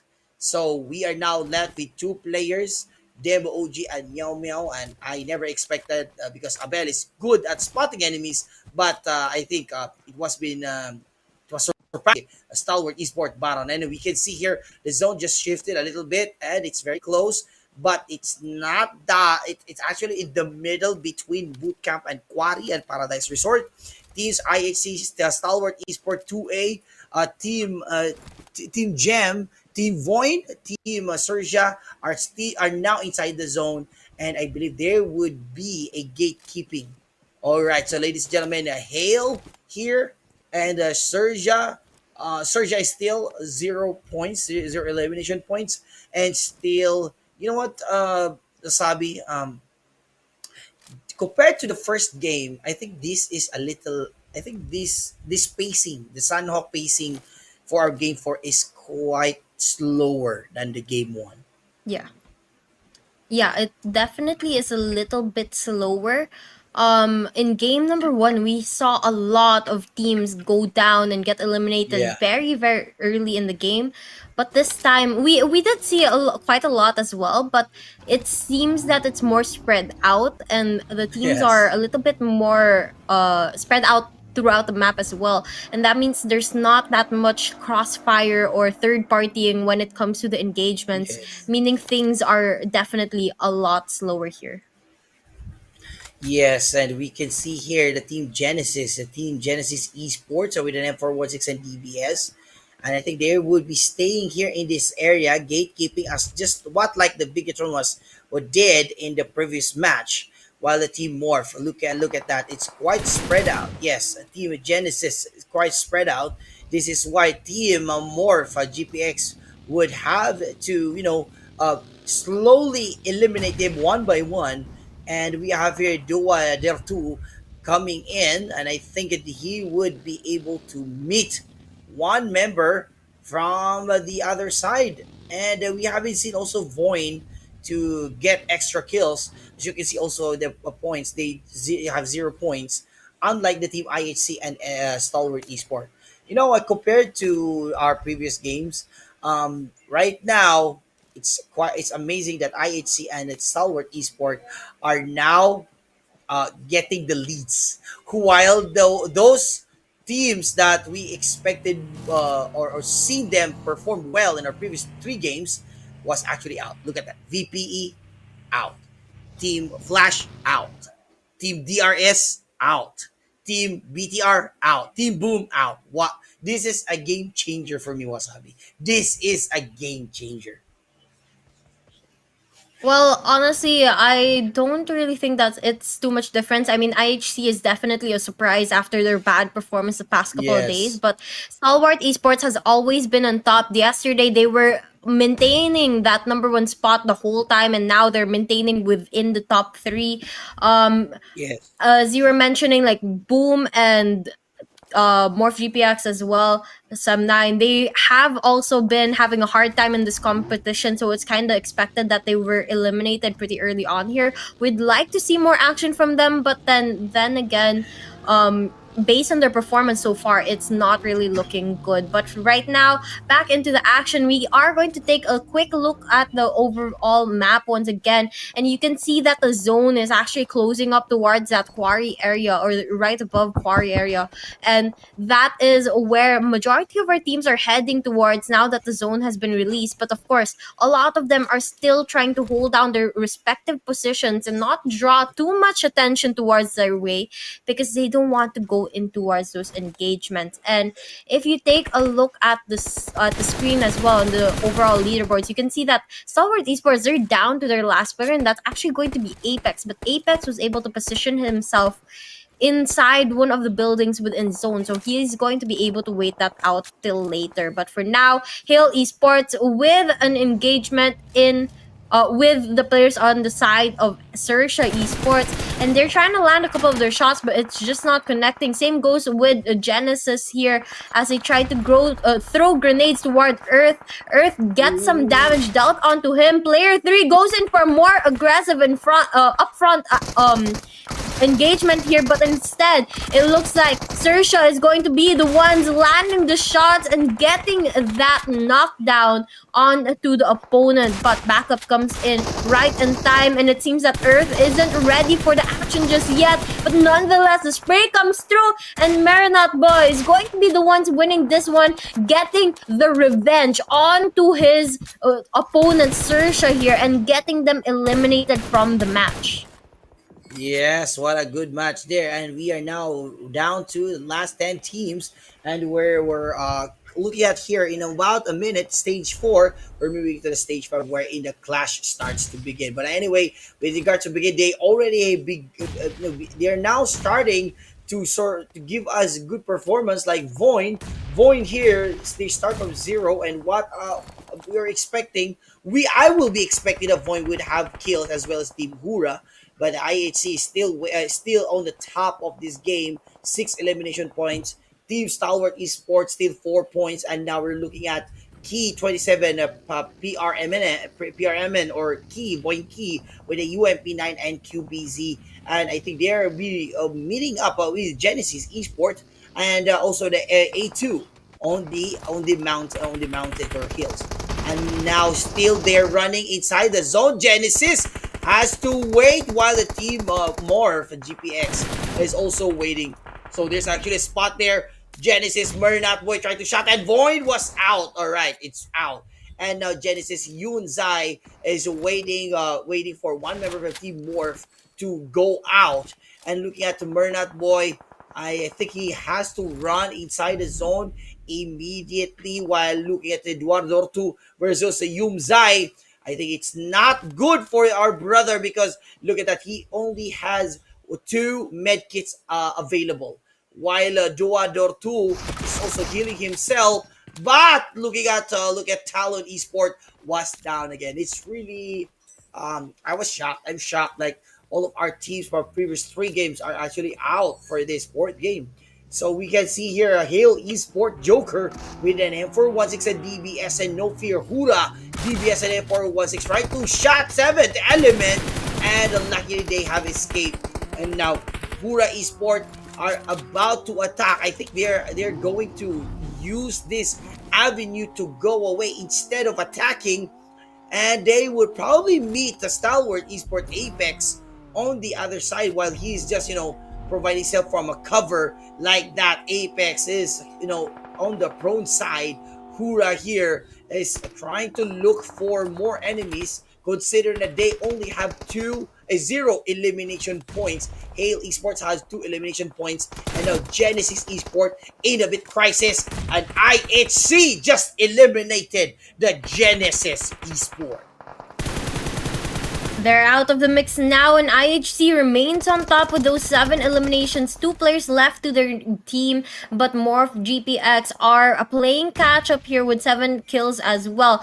Apex from the side of Stalwart Esports out of zone, dealing a lot of damage and getting a lot of damage dealt onto him, as well as the surrounding opponents from the side of HORAA as well as Hale are playing that safe zone and safeguarding it from any opponent to go into that area. But now we are going to be down to 7 teams left, and it's just a matter of time before we find out who is going to be the winner of this match, because there are a lot of teams here, 4 of them that are down to one final player, and it looks like HORAA loses their one player, and it's up to these 6 teams now.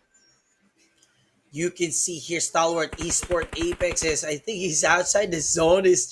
Look at his health points is, moving downwards, and looking at seventh element is now down.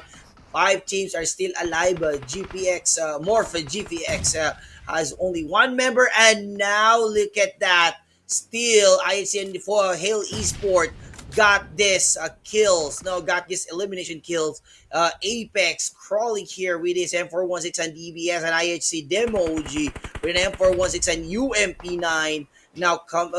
I think he's trying to look if he can gatekeep some teams, but there's no longer teams to be gatekeep from. Looking at IHC Demo OG, look, he's trying to look, but to a Fearless was shot by NC2 flank. He did not realize that, and now IHC Demo OG is trying to shot Hale Esports. He now saw 1 member of Team Hale Esports were under this. All right, Stalwart Esports was been cooked by a grenade by yours truly, the team Hale, and now Morph's GPX, and we're down to 4 versus 2 situation. Hale Esports with 4 members and 2 members of Team IHC. Meow Meow here and Demo OG, and we have a Hale Esports. Is this what the Hale or the Team IHC to get the winner chicken dinner?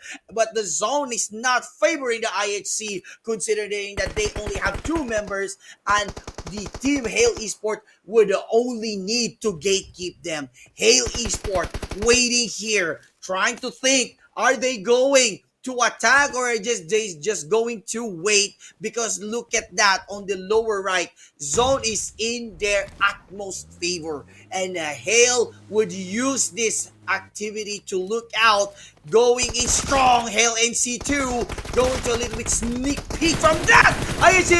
Oh my god, Demo OG was down in the hands of a Hale with a rampage by NC2, and it's a winner chicken dinner. And the players of Hale going to be able to close up that match quick and easy. They just went in straight for the engagement with IHC. They knew that they had the numbers in their favor. They had the high grounds, and they had the opportunity to catch the players of IHC off guard if they went in for that rush play. And with that, they were able to secure a total of 12 kills or 12 eliminations in that match, and another 10 points for winning that winner chicken dinner. And it was just an amazing play. But nonetheless, IHC, they were finally able to step up. It's been Yes. quite a long time before we saw any action from them, and this game is where they brought all of it. They were able to make it all the way to top 2, and they got a lot of kills as well. Yes, and it's really good how did the Team IHC get this one perfectly. However, or unfortunately, the Team Hale Esport got the best match, outnumbering them.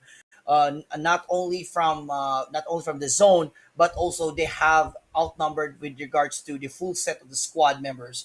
Because as you can see, IHC are only left with 2 members outside the zone, and they have to run inside. They are gatekept by the Team Hale Esports. And the next one is that they're only 2 members, and they have no choice but to enter the battle.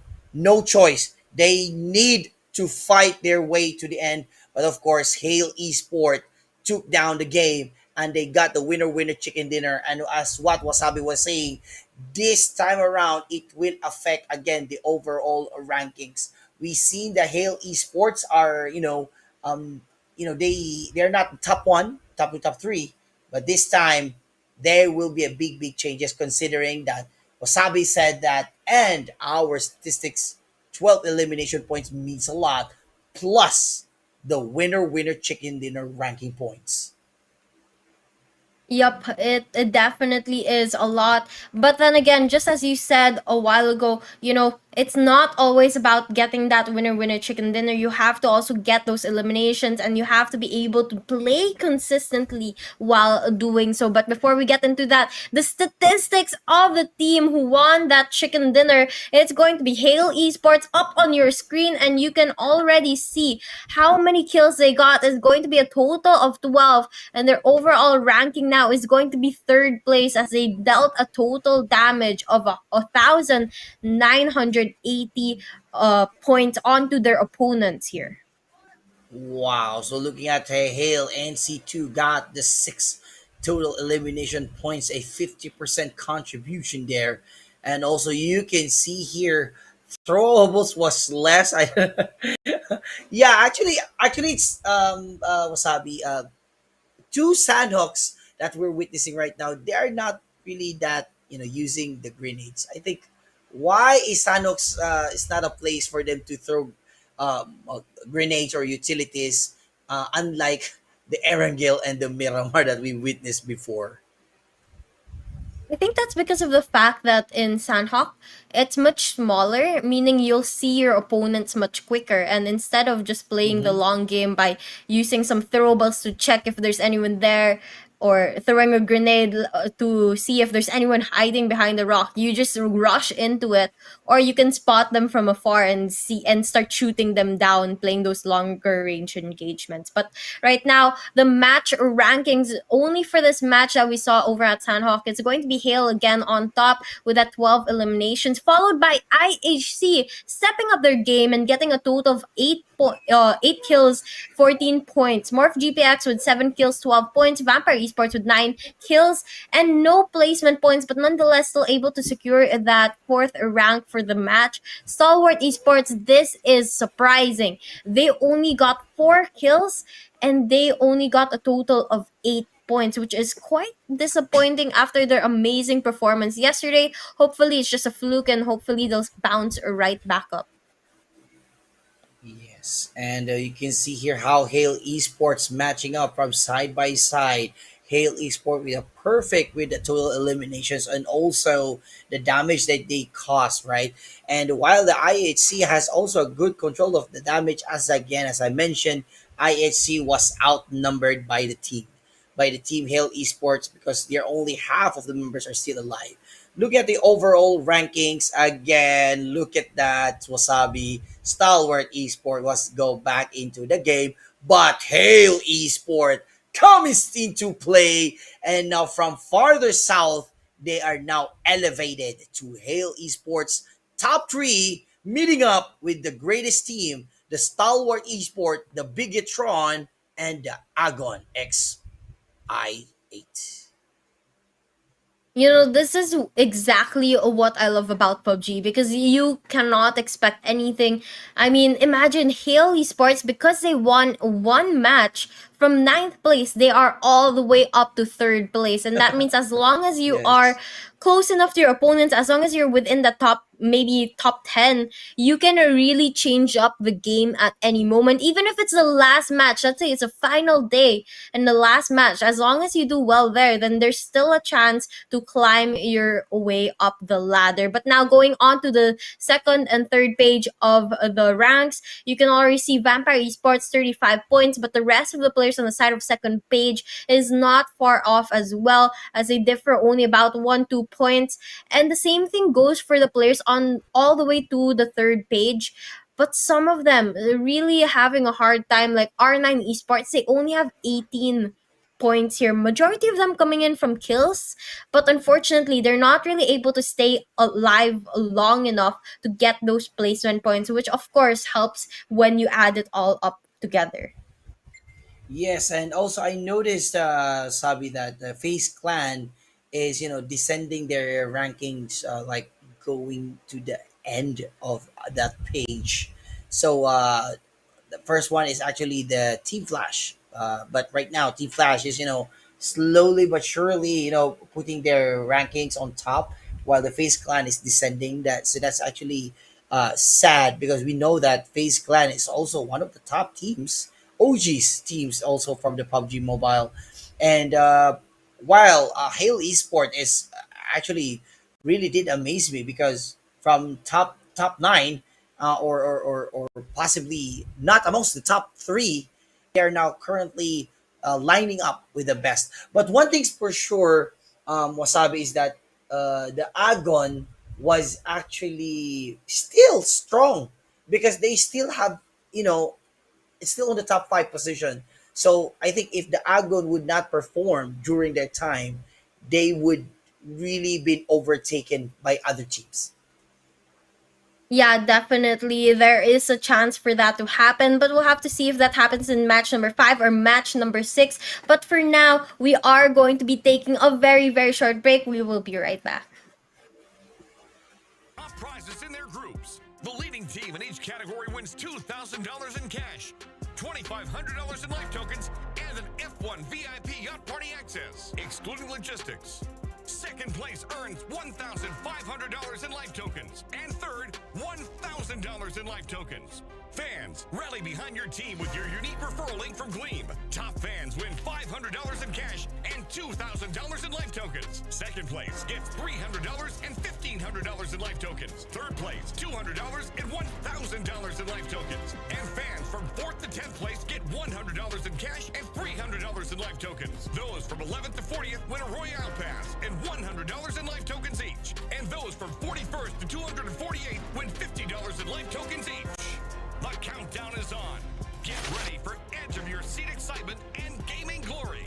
Don't miss the chance to grab your share from the massive prize pool of over $70,000. Let the games begin, and may the best teams and fans come out on top. Face to reach for the stars.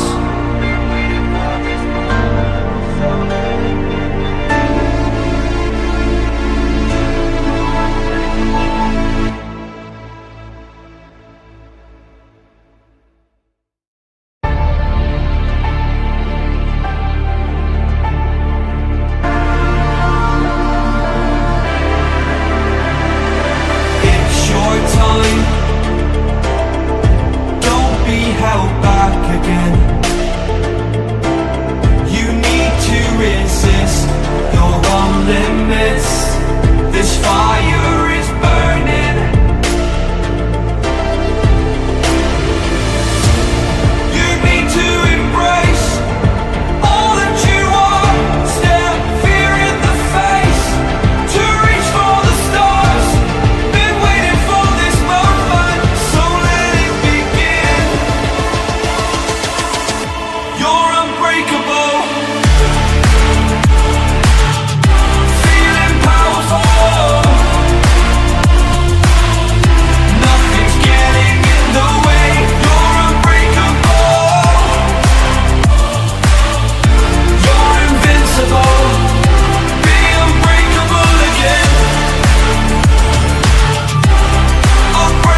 that you want. Stare fear in the face to reach for the stars.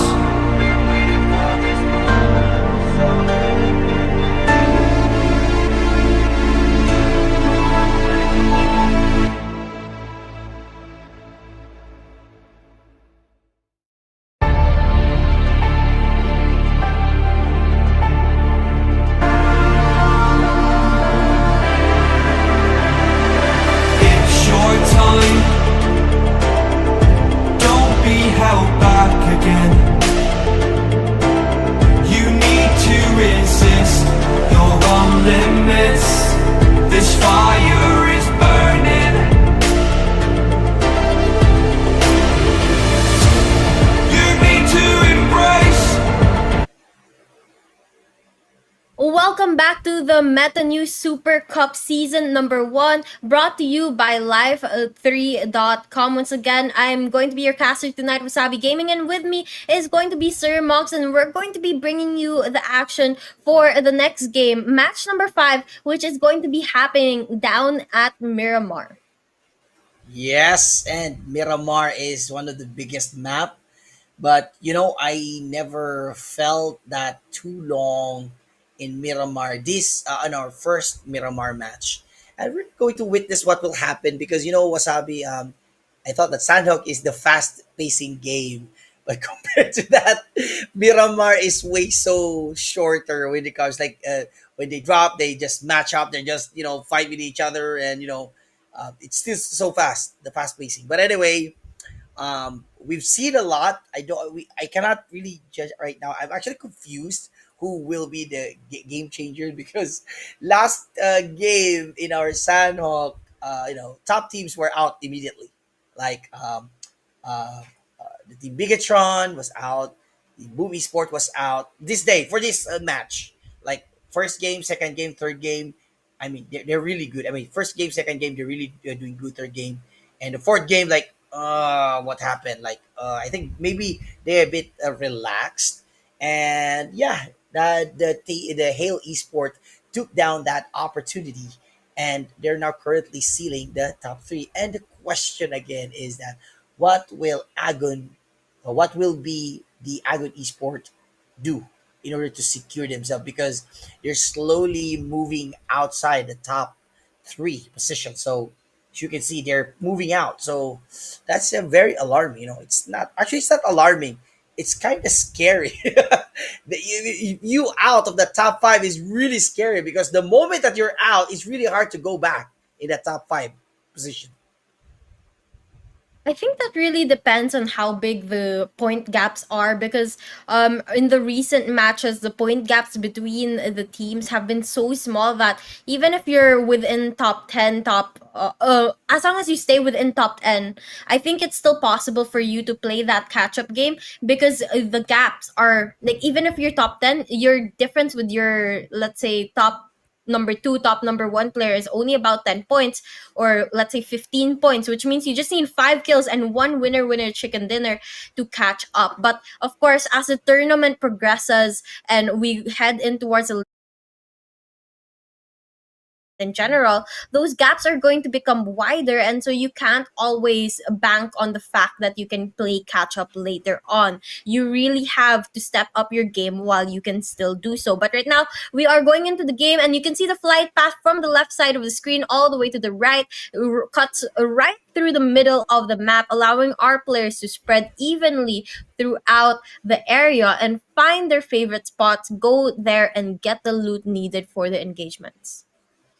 Yeah, it's actually different from the Miramar that we've witnessed before because the Miramar was actually starting from like a straight line from the northern side going to southern side. Now this way is way more different. It's the opposite side. It started from western to the eastern side. So possible here is that there will be a Los Leones. I'm not really sure if there would be a Picado, but FaZe Clan already trying to show us some skill showmanship here. 2A was deliberately suffering from lots of kills, and I probably the teams from the team Astra, that is Team 6, are now in the pinch. And now the phase, I think because of what happened to the previous match, the phase wants to start. And also they are only on the last, they're part of the last teams. So I think they need to do some scores here. And currently FaZe has 3 elimination points, and one member here was been shot by Morman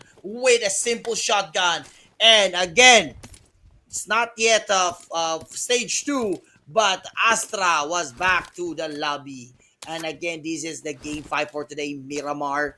And our first teams to eliminate a team again is FaZe Clan. So you can see how amazing our FaZe Clan here, taking control and taking charge of the Picado. And now look at T2K versus the Vampire Esports. These two teams are really strong teams.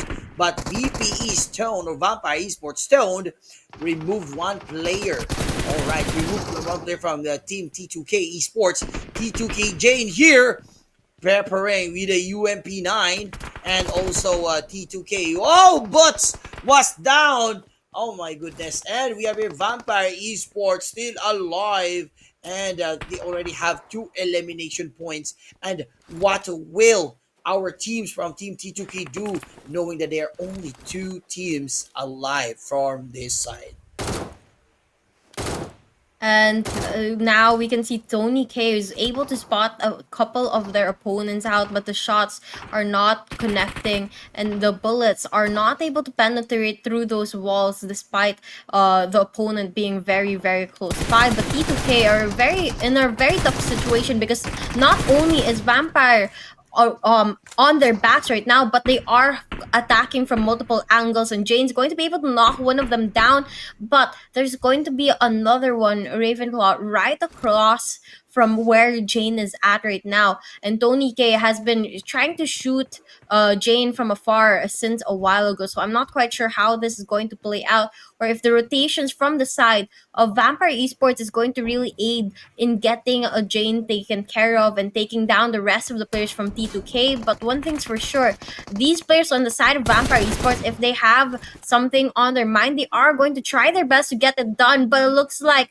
Vampire Esports is going to be met by some of the players from Talon as well as T2K, and the damage dealt onto them is going to cause them to falter here. Vampire Esports down to 2 players left.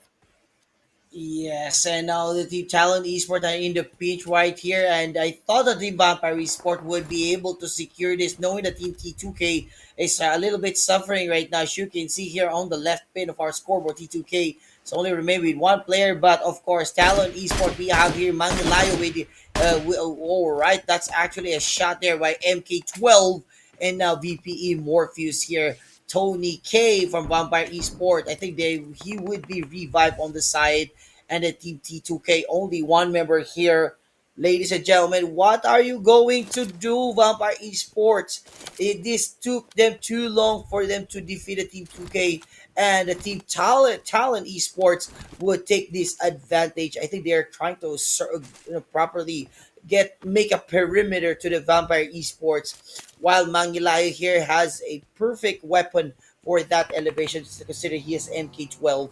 And now we have here Talon Yanto here with an Ace-32 and Thompson gun, and Ravenclaw with an ME-14 and UMP-9, Morpheus with an M416, T2KJ with an M416, and Ravenclaw with a UMP-9 and a ME-14.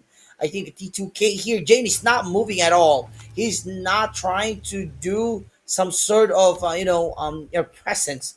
When Mangilayo here also has times its scope, this is a good combination right now, because Talon Esports had their lookout from afar, and at the same time Talon Esports, 3 of them can really attack this game. So there's a proper comms, there's a proper detections of the enemies, and there's proper locations, and there's also proper cover. And now we can see here Vampire Esports, Morpheus and Ravenclaw are now currently alive here, just here for yet.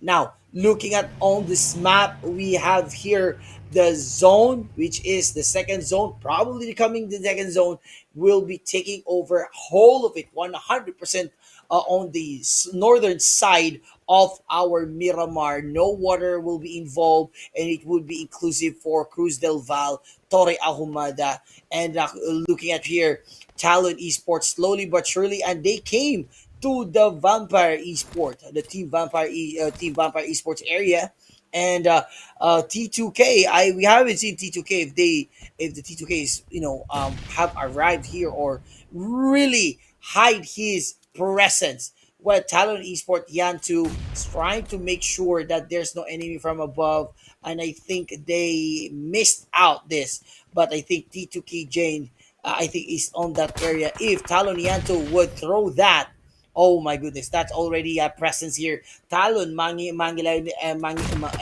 and Talon Kogitu already felt the presence. I think the Raider here just gave them a presence and for them to attack.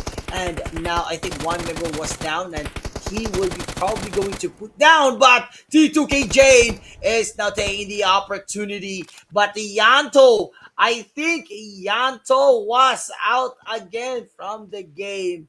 Oh, we know that Yanto is a good scorer, but now Yanto is one of the members or players who are back to the lobby. And well, luckily enough for Jane, he's still able to stay alive here. Last player on the side of T2K, just hiding, and despite of the amount of opponents around this area, they still haven't been able to spot out Jane. And though we can see now that they're definitely getting a little closer towards Jane and going towards that area, it seems that Jane will still be able to survive a little longer here as long as Jane's able to keep silent in that spot. But then again, in a situation like this where there's only one player on your team, you need to be able to either make a decision of hiding, or will you go in for the engagement and try to get a couple kills before you go out of the game? And it seems that Jane here has chosen to stay hiding despite Savage constantly going in for the contest there, and Myang Yalu is trying to snipe from afar as well. But going to the side of R9 Esports,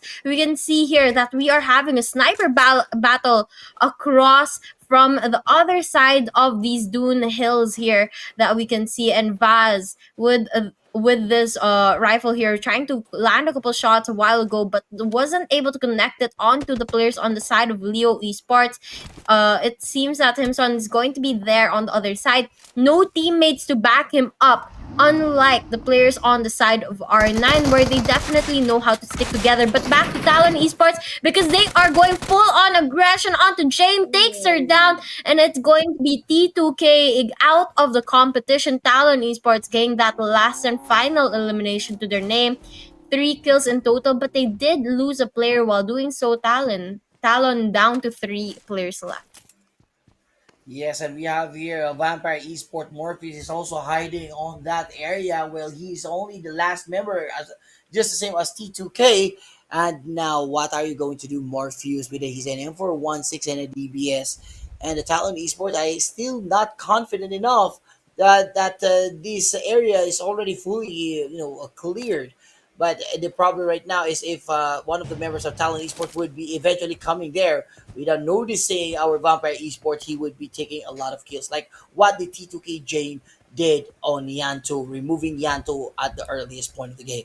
Now we're going to look at the team Stalwart Esports Apex. What a good usage of third person point of view. They already looked out and finally seen one of the members or the teams from Team R9, and we're looking at if the team members from a team STE would be eventually throw some grenade there, and I think I'm not really sure what will happen. There's actually a grenade thrown down, and it's a battle with a Stalwart Esport.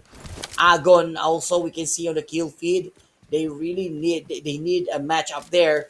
Now again, zone is now closing in. Okay, in between here on the northern side of San Martin. Teams are currently moving in while team Yoodo Alliance and the team Hale Esports is still outside the zone. Talon Esports, Vampire Esports is outside the zone, but also but now we have MRP MORPH GPX is now currently here, and I think they're trying to keep the team HORAA, but the team Skyforce was down, IC was down, and we have here team Skyforce tops. Nielze D9K has to run away as much as he can. Haley Sports versus a team A1TMT no longer is staying alive, and now we have here again Sinister. Sinister is about to fight his way out. Well, look at Skyforce top. Well, top with a Mini 14 and M416. Team Skyforce and Nirze. And he'll see Sky only trying to revive himself. Still, guys, 16 teams alive here. Alter Egos also just dropped a team from members of Team FaZe Clan. And now Hale here, Tiger here was down. I think he would be revived. And again, guys, last game it was the Hale Esports who took down the winner chicken dinner. And the question right now, are they going to take another winner chicken dinner for our game 5 today in Miramar? Let's see how it plays out because FaZe is on the climb as well. They have 4 eliminations to their name and still 3 players in the match. So let's see if they'll be able to step their game here and really bring home that win for their name. So far, they've spotted out some of the players on the opposing hill, and it looks like they're jumping into their vehicles to get that rotations done quickly. And they have 1 player up in the mountains as well to get an overview, to go in for those sniper shots. But the Stalwart UAE, they're pushing in towards R9 right now, going to be able to knock one right off the bat, trying to go for another here. But it seems that he has to be very careful because his teammate has been knocked down as well.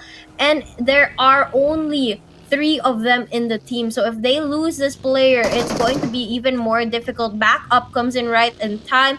Apex, one of the top players for the side of Stalwart UAE, is going to be able to help a lot if he's able to get a couple shots landed on to the players of their opponent's side. And now on to the side of Hale, they are just holding down their respective areas and not wanting to go too far from this building, knowing that Yoodo Alliance is right around the corner. But luckily enough, Yoodo Alliance is actually going to be down to their last 2 players as well. And you can see here also Hale Esports is going to have a match probably in one of the, 2 teams, or actually this is 2 teams. We have Talon Esports are going to fight with Team Yoodo Alliance. Why? Yoodo Alliance put down our top 3 overall rankings. Hale Esports back to the game, and we have a Stalwart Esports here, still alive. Ha ha ha, stay alive. With the Team R9 Esports is also back out, and they're back to the lobby. And now we currently have Stalwart Esports getting that elimination points, as well as FaZe and Yoodo Alliance. Now Zone has just moved and shifted, and now Yoodo Alliance is now back against the Team Talon Esports. Vampire Esports Morpheus just put down Talon Esports, one of the members of Team Talon Esports, and now Team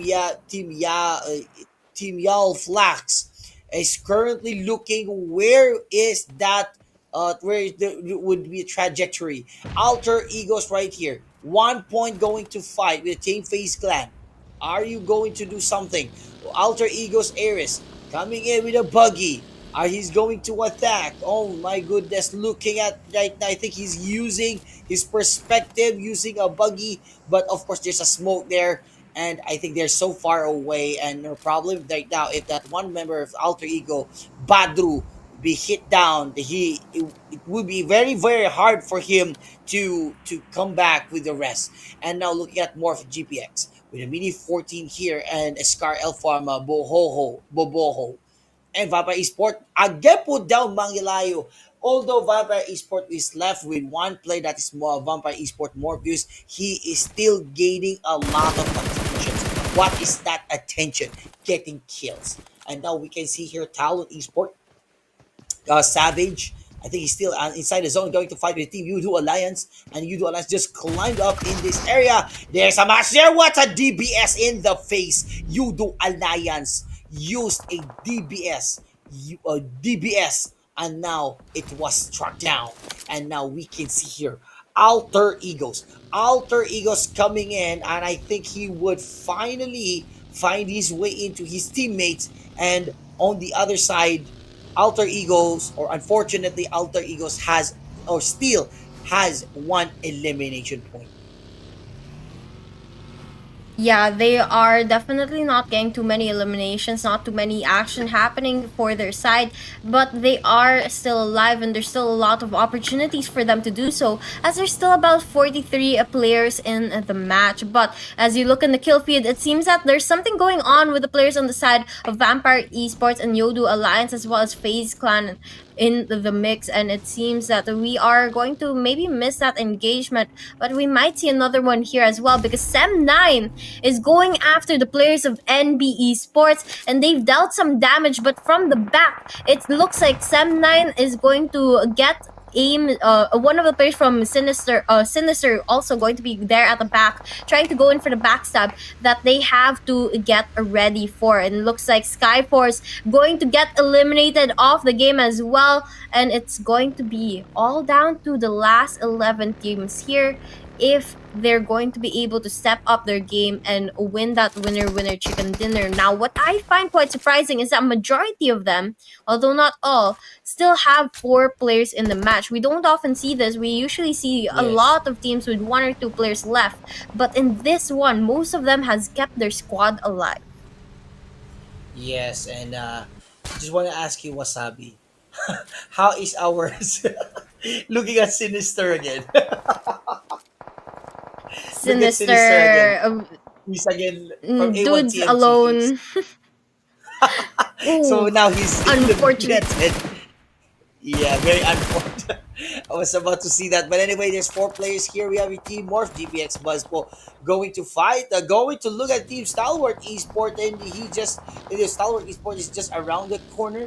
And now we have MRP Boboho, and Alter Egos of Rosemary and Badro. I think they're coming inside the zone. But also, they would be busy to get that elimination points, knowing that there's a Sem9 here. And what a good spot here by Badro using in Scar L. That's a match of Rosemary trying to, again, crush down the team Sem9. Sem9 is actually in the panic mode. It is Sem9 Uzi trying to throw some smoke, but he's been shot by the team Alter Egos, one after the other. Another participant, another third party coming in straight for the kill, while the team Alter Egos battle just really staying behind. More GPX is trying to shot on Team Leo, but what a sprint there. He cannot shot it properly, while Bobo has need to run away with another Alter Egos. Oh my goodness. Alter Egos was down by Sem9, and I thought that Sem9 would be defeated by Alter Egos. What an amazing match from the team Sem9 and Team Stalwart Esports going to fight here. With the Team Leo. 2 players was down, and is this the end of the match for the Team Leo, considering that you still have 1 player, but then again, the Morph GPX is now participating. Zoro, Varon, oh my goodness, there is a stoppage here. No more stopper continuity, and I think the Stalwart Esport is now down from the hands or from the grenade thrown by GPX or Morph GPX grenade. And Morph, they have gotten their 5th kill so far, but they are outside of that safe zone. That means they have to start a rotation soon, and as you can see here, we are very, very high up the map of Miramar, and it's looking like it's going to be the players on the side of Yoodo Alliance as well as NB Esports and HORAA who's all already inside that zone, while the players on the side of Sem9, FaZe, and I think what looks to be a Flash as well, going to be forced to go in for that rotation, as well as Morph GPX. Morph GPX on the opposite side on the high grounds. Now that's going to be a very, very far rotation for them later on. But for now, we can see Yoodo Alliance going in towards NB Esports. Akala is going to land his shot and get an elimination. Looks like Agon I is going to get out of this competition as well. NB Esports looking to finish off Yoodo Alliance last 2 players, but NB Esports isn't landing their shots, not getting those kills secured just yet. And as I say that, they get 1 more onto the players of Yoodo Alliance. Last one running for his life, using that vehicle to escape just in time. But before I say that, he gets eliminated and 5 teams remain here in the game. Yes, and five teams is so fast pacing when you're going to move to the stage five after in about few minutes or few seconds. We have with the NBE Sport. The NBE Sport with three elimination points. Sam9 with the three elimination points.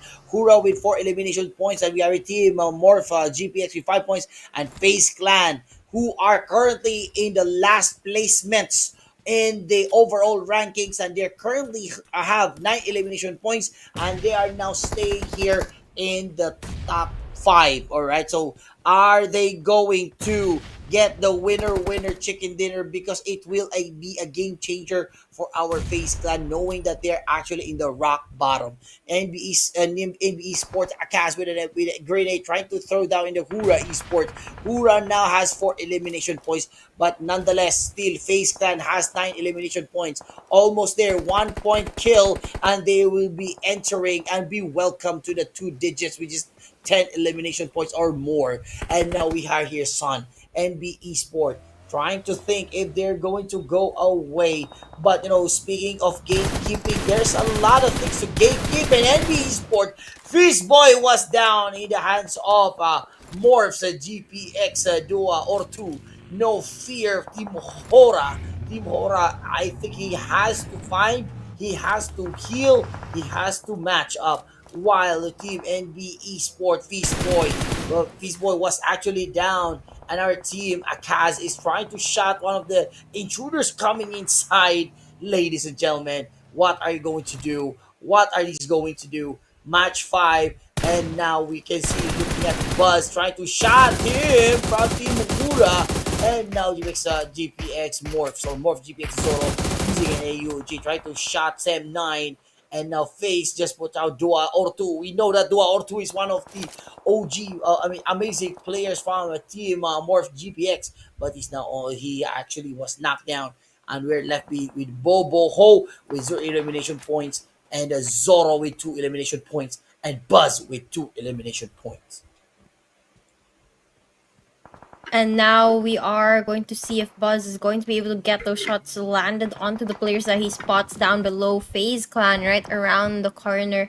And it looks like they are going to be secluded on that island. The rest of the players on the side of Morph not going to be able to cross that so easily, because HORAA and NBE Sports are right around the corner and is going to be able to spot them as they cross that area. But for now, we hold down this area. Furious gets a grenade to the face and explodes and dies there. It looks like Kaz is going to be able to take down another player on the side of Sem9 as well. And they are going to get eliminated from this game. NB Esports with 4 kills already, but FaZe Clan is the one showing up here with 10 eliminations, and they are looking to make that even more here and win that winner chicken dinner as they go on the hunt for the players of Morph GPX, HORAA, and NB Esports. Yes, and we can see here top four here when we still have another points for our ranking points. NBE Fist Boy will net 416 still 0 points, and he's the only one player alive, and he has to prove himself that he can do it, but he's outside the zone, and we are here Morph GPS just gatekeeping, and I think this is a good advantage for them. And the esport was down, and we are now down to three amazing to be eliminated. No, okay, three to be eliminated. The top three teams for our last circling, or almost last circle, because it's actually last two circles for our Miramar, for our Meta News Super Cup, ladies and gentlemen. Morph GPX Zoro with AUG and AMR. This guy has already looted already the loot airdrop, and no, Duarte was just pushed down FaZe Morman, and now FaZe are now left with two players, and HORAA has three players. And what a match there from Morph GPX. The consistency and the progressive that they are currently delivering right now, so it's like a top performance so far, because even if, look at that, they are separated from one teammate, but they trust each other. They trust each other to make their way in. And now we have a team HORAA cannot move, because look at that, they have already positions, and now zone is now closing in about a few minutes we're moving to the stage 7, and this is no way out, guys, ladies and gentlemen. HORAA Esports. And now here we have here si Melag, FaZe Melag staying on that small little rock, and that's not even an island. No, HORAA, Sky HORAA trying to look at one of the members from Team FaZe, and I'm curious where would the HORAA, what will be the HORAA would do, because we currently have looking at right now Team MORPH, GPX, and the Team FaZe are about to clash, and I think they will be participating. And Sky HORAA trying to shot there, but he's going to be shot back right at back. And now FaZe Melag with an M416 and UMP9 is really dizzy right now, trying to look to make sure that he cannot be shot down. Oh my goodness, ladies and gentlemen, come on! Come on, ladies and gentlemen, Team MORPH GPX versus the Team FaZe versus the Team HORAA. Nothing more, nothing less. In about 40 seconds, our team right here will be moved. We will know who will take the winner chicken dinner. And I can see that there's a lot of grenade from Melag from Team FaZe. And my suggestion is that you throw your grenades as many as you can, because today is the day that you need to utilize that to get and secure your winner chicken dinner. Yeah, it's definitely going to be very helpful if they decide to use their throwables here, but it seems that they want to take things slow. Now, luckily for the side of Morph GPX, they have some buildings on their side, and HORAA has a high ground advantage. The one I'm quite afraid of right now is FaZe, because they don't really have much to their name here, and they are in a very tough situation as that zone starts to close. But look at this, the engagement starting already, and they've taken your advice seriously. They are using those throw balls towards one another, starting with the smokes, of course, to open the game up. And once they do that, that's when you know that the action's about to begin, because they are starting to rush closer towards one another. The players on the side of HORAA going more aggressive, knowing they have the numbers in their favor. And FaZe Clan here on the hill, trying to stay alive, trying to push and put pressure on HORAA without exposing themselves too much more. If they circle around, this would be a very good way to catch the players on the side of FaZe Clan off guard. But look at this, HORAA going to land a couple shots onto the players of FaZe, not enough to knock them down just yet. And Melag is going to decide to back away and heal up for now. But Noise, the second to last player on the side of FaZe, is starting to throw those molotovs towards the players on the side of HORAA. And all players still alive. It is amazing that they haven't been killed off just yet, with how aggressive that they've been playing right now. But finally, we see more action happening as Ninja goes in for the kill. He gets to right off the bat knock down, and it's going to be a little bit more of an even playing field here. But HORAA still having the favorable area and position here. Is going to have a slight advantage going in towards Zoro right now. Sky dodging those shots, but gets a lot of damage dealt onto him. Backup comes right in time. Morph GPS gets eliminated, and it's down to FaZe and HORAA, but FaZe does not live any longer. It's going to be HORAA taking the winner chicken dinner for game number 5. What a match there with the FaZe and the HORAA, King HORAA from the next level with a winner chicken dinner. What a match there from HORAA. They gave us a first to see elimination kills. Right now, they proved themselves that they're top of the game, and now HORAA Esports got their winner chicken dinner. And FaZe, even if the FaZe wasn't able to get that winner chicken dinner, them getting that second spot is still so good to see. And there was like a it took time for these three teams to fight in one another. But you know what a match there, brought to you by the HORAA Esport, because while they are busy looking for one of the teams, the team HORAA finally decided to attack this team, and FaZe Clan was no longer available, and they are now back to the lobby and raise their hand while the HORAA Esports says, winner chicken dinner.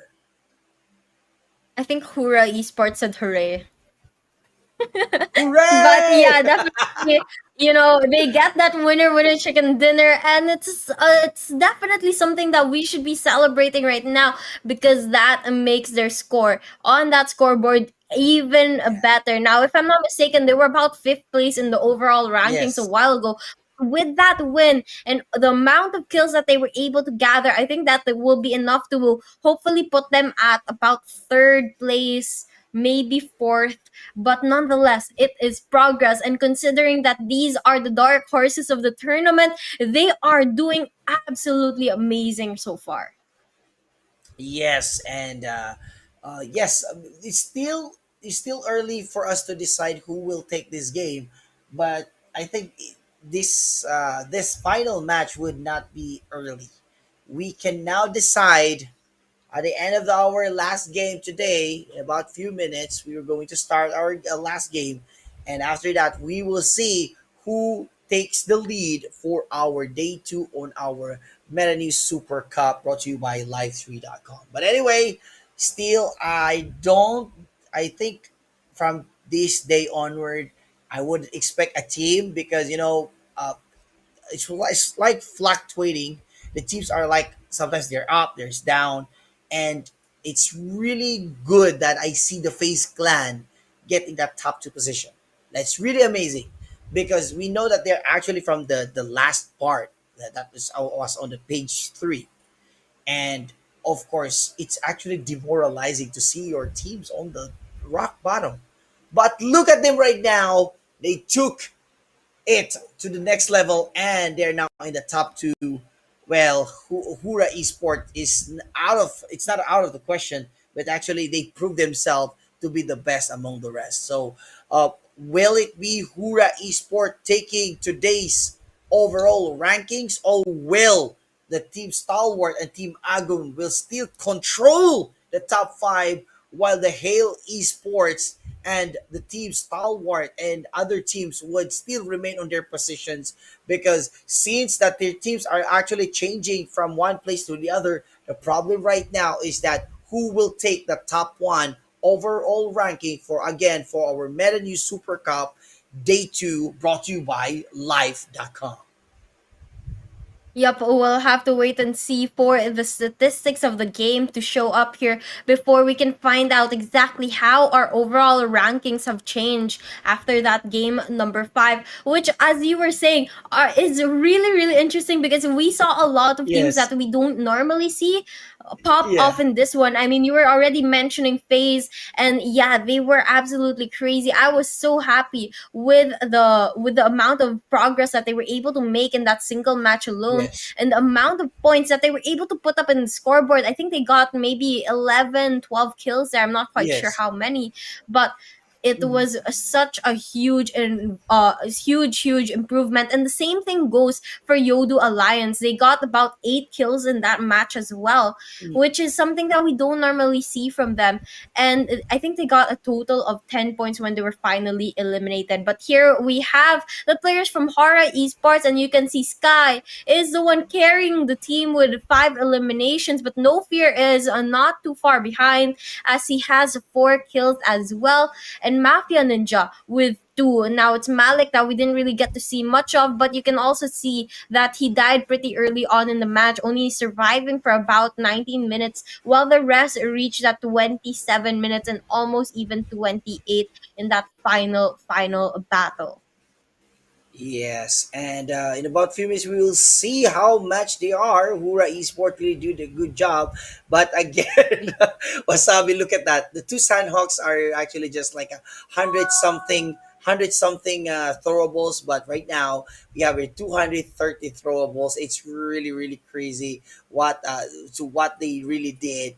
Total knockouts right here. It's too many knockouts right there, and healings and total headshots. Compared to previous, total headshots was actually around 7 to 12, but right now it's 15. That's really good. And of course, the rescues are like just 20. And again, go back to what we've been saying. Miramar is one of the favorites maps that where the drop loots are actually looted. We're currently looking at right now. Loots are actually on the fourth, so like 4 times they looted, but of course, I'm actually focused on the throwable side. So looking at all our piece for our game for today, that's actually Miramar. Uh, Match 11 for our day 2. We have the HORAA Esports taking the winner chicken dinner with a total elimination points, 21 total points, and we have the FaZe Clan with 7 total points, and MORPH GPX with 12 total points. Yoodo Alliance top 4 with top 10 points, and NB Esports with 8 points. And look at that, Wasabi. Stalwart Esports just put themselves on the 6th. And let's look at the team Hail Esports. Look at that, top 11. And I think the team R9 Esport would still be waiting on the last place, because we see them that is still on the last place. And look at the HORAA Esport, we have 11 kills. Wow, Wasabi, you're so accurate with regards to elimination kills. Elimination kills, though, the damage is not there, but still good. But look at the FaZe Clan, really perfect, really aligned. But hey, the important thing here is that you get many kills as you have or as you can, and also get that winner chicken dinner. Yep, and right now the overall rankings are in your screen, Wow. and you can see Stalwart UAE still maintaining that top slot. Now they did lose it for a while in match number 9, if I'm not mistaken, but they have taken it right back. But after them, it's going to be HORAA Esports trying to play catch up at 69 points here after their huge win in the last match, and following them is going to be Bigetron Red Villains here with 62 points. Now this is where the gaps are starting to get a little bit bigger. I know we started the game where the gaps are about like 1-2 points between each team, but now look at this, it's about 6 points between each of these teams, and it's becoming even harder to play that catch-up game. But going into the second page and third page as well, it's really disappointing to see how some of these teams like R9 stuck at the 18 points and 20 Yes. points as well for the rest of the teams. They are the ones that we need to see step up, just as the players on the side of Yoodo Alliance did. They used to be part of this group, but look, they've climbed their way into that 17th rank spot. Yes, and I think as you can see in number 25, I think the rank up from A1 TMT Esport was because of Sinister. Sinister was actually still alive for the Miramar. The problem is he was spotted out. But big shout out to A1 TMT Esports. Please preserve Sinister. Sinister is the last man standing always. So I want to see more about our A1 TMT Esports. And we look forward, because there's a lot of match here that we've witnessed, and we have seen A1TMT, the last man standing, still alive till the end of the game. We can see here how FaZe Clan climb up from top 2. We see how the Bigetron really moves from they started from 0 and climb up to whatever that points they have. And we can see here that's like a flip-flop or a fluctuating. Sometimes these teams is up on the upper side, sometimes these teams are on downside. On our Miramar previously on the game, we've seen teams that is new, like new teams are actually getting that top spots, while the rest of the overall rankings teams are not in that top spot for the Miramar. So we are looking forward to see more of live actions.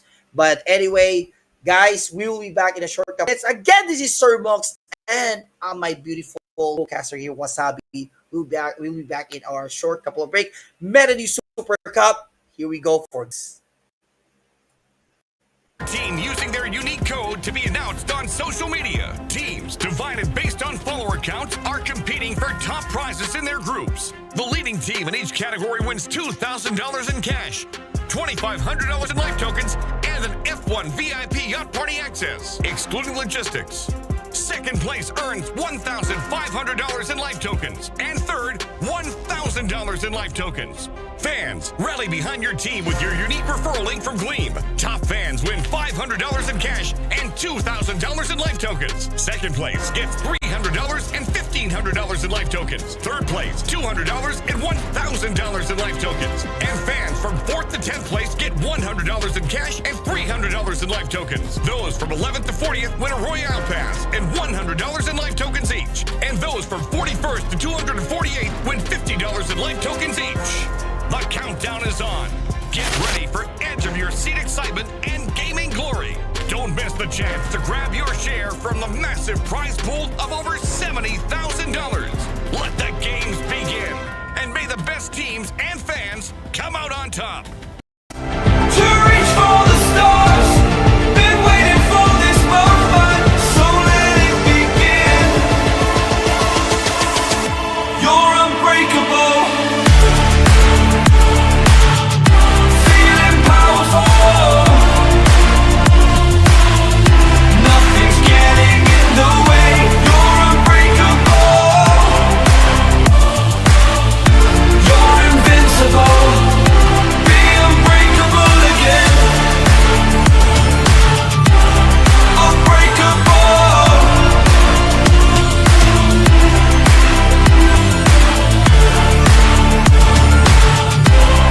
Unbreakable.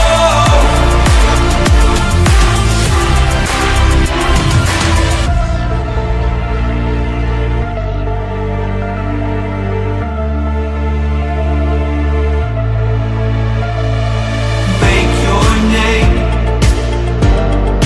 Let go of yesterday. If dreams can exist in a world like this, don't abandon them.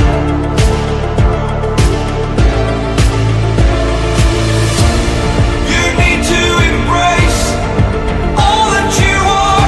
Stare fear in the face. To reach for the stars.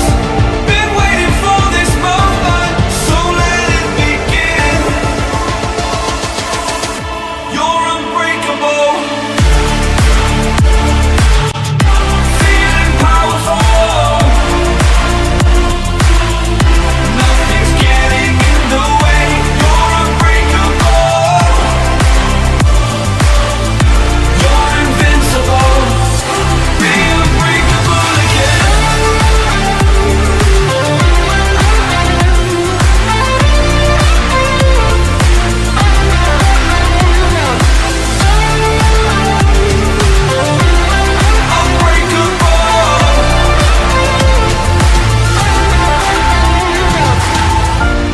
You need to embrace all that you are. Stare fear in the face.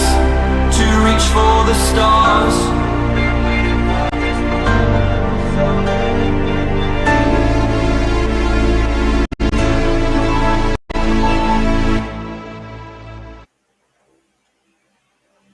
And we are back once again for the Meta News Super Cup season number 1. But this time around, it's going to be the last and final match of the night. And this time around, we are going to be going into Erangle after that very, very interesting and very, very fun map that we saw over at Miramar.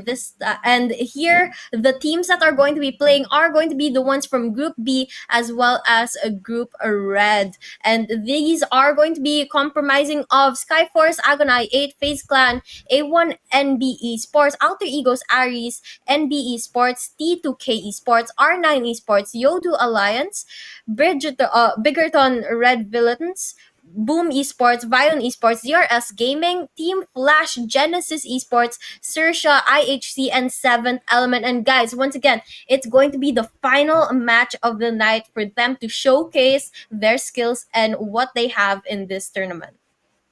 Yes, and this game is the Meta News Super Cup Esports Multipool Tournament brought to you by Live3.com. And again, me, your shoutcaster, the man with no hair, Sormox, and our beautiful here caster, Wasabi. And it's really fun ride. There's so many unexpected, like what Wasabi was saying. You can't really predict that how that's what makes PUBG Mobile fun, challenging, and entertaining because you don't expect things to be as is consistent as you can really perceived, like the ones that we seen before. When we see example, I'm just going to say it, just get let's say it outrightly. Bigetron, we see Bigetron, so we'll say, oh, the BTR will take this lead, but no, we see HORAA Esports taking the winning chicken dinner, right? So other teams also made their way in and way out. So really, really amazing, and you cannot really expect. And I want to expect more, but hey, this is the last game, so don't worry, guys. We still have games and for a Melody Super Cup. So just stay put because today is the day that we are going to see the OG map, the classic map, the game 6, the final game for our day 2 to our game today. Ladies and gentlemen, Erangle going in for our flight path from starting from somewhere around STALWART area going in SMB. And you can already see the players starting to spread out throughout the map. Now, this flight path is quite interesting. It's from the top right all the way to the bottom left, and meaning the teams are actually going to be really heavy towards the center area unless they decide to rotate around. But you can already see some of the players actually heading towards the Sosnovka Island, where you are going to be able to find a lot of loot, and the rest of them actually going to be in the main island as well. Just a matter of time before we find out where that circle is going to be and whether or not our teams are in it or they have to relocate. Yes, and one team from Abel was actually from IHC was actually down, ladies and gentlemen. FaZe Clan trying to fight the team IHC. Oh my goodness, IHC was really into crisis, and oh, what a downer right here. The team Flash right there, Young, trying to survive himself. Oh, that grenade was bounced back from ATMT, and ladies and gentlemen, Young here with an AK-47. He has to find his way to get out. ATMT is this. Oh, ATMT just put down one member from Team Flash 1. And let's see if Team ATMT will be surviving. Oh my goodness, ATMT 8-man was down. Young T66 just put it down to sleep. And now still one member from Team Death Storm from Team A1 TMT preparing and cooking some grenade, trying to go back. And I'm actually looking for Sinister again for A1 TMT. So let's look forward if one A1 TMT would survive this game. Yeah, I think that actually the last player on the side of A1 TMT is actually going to be Death. So I'm not quite sure if we're going to be able to see him clutch this up just the same way as Sinister did by playing the long game and staying away from opponents, especially with Flash on his back right now. Going on for the hunt, as you can see, they are swarming that building that he is in, and they are trying to hunt him down. Now it's just a matter of time before he gets spotted and taken care of. But for now, he stays alive and remains alive. They are just about to go up that stairs, but of course, that's one of the most dangerous places to go because you might actually see your opponent as you go up, and they will have the high ground advantage, but they finally spot him out. They get the kill onto Death, and they eliminate A1 TMT from the game very, very early into the match, and it looks like Flash is going to secure their first 4 eliminations of the match. Yes, and I want this is just let me just say it. I think the A1 TMT, well, but for the 7th element, just wipe out Yoodo Alliance there. But going back to the last game, I think the team was actually lost from A1 TMT because the last man standing was that Storm.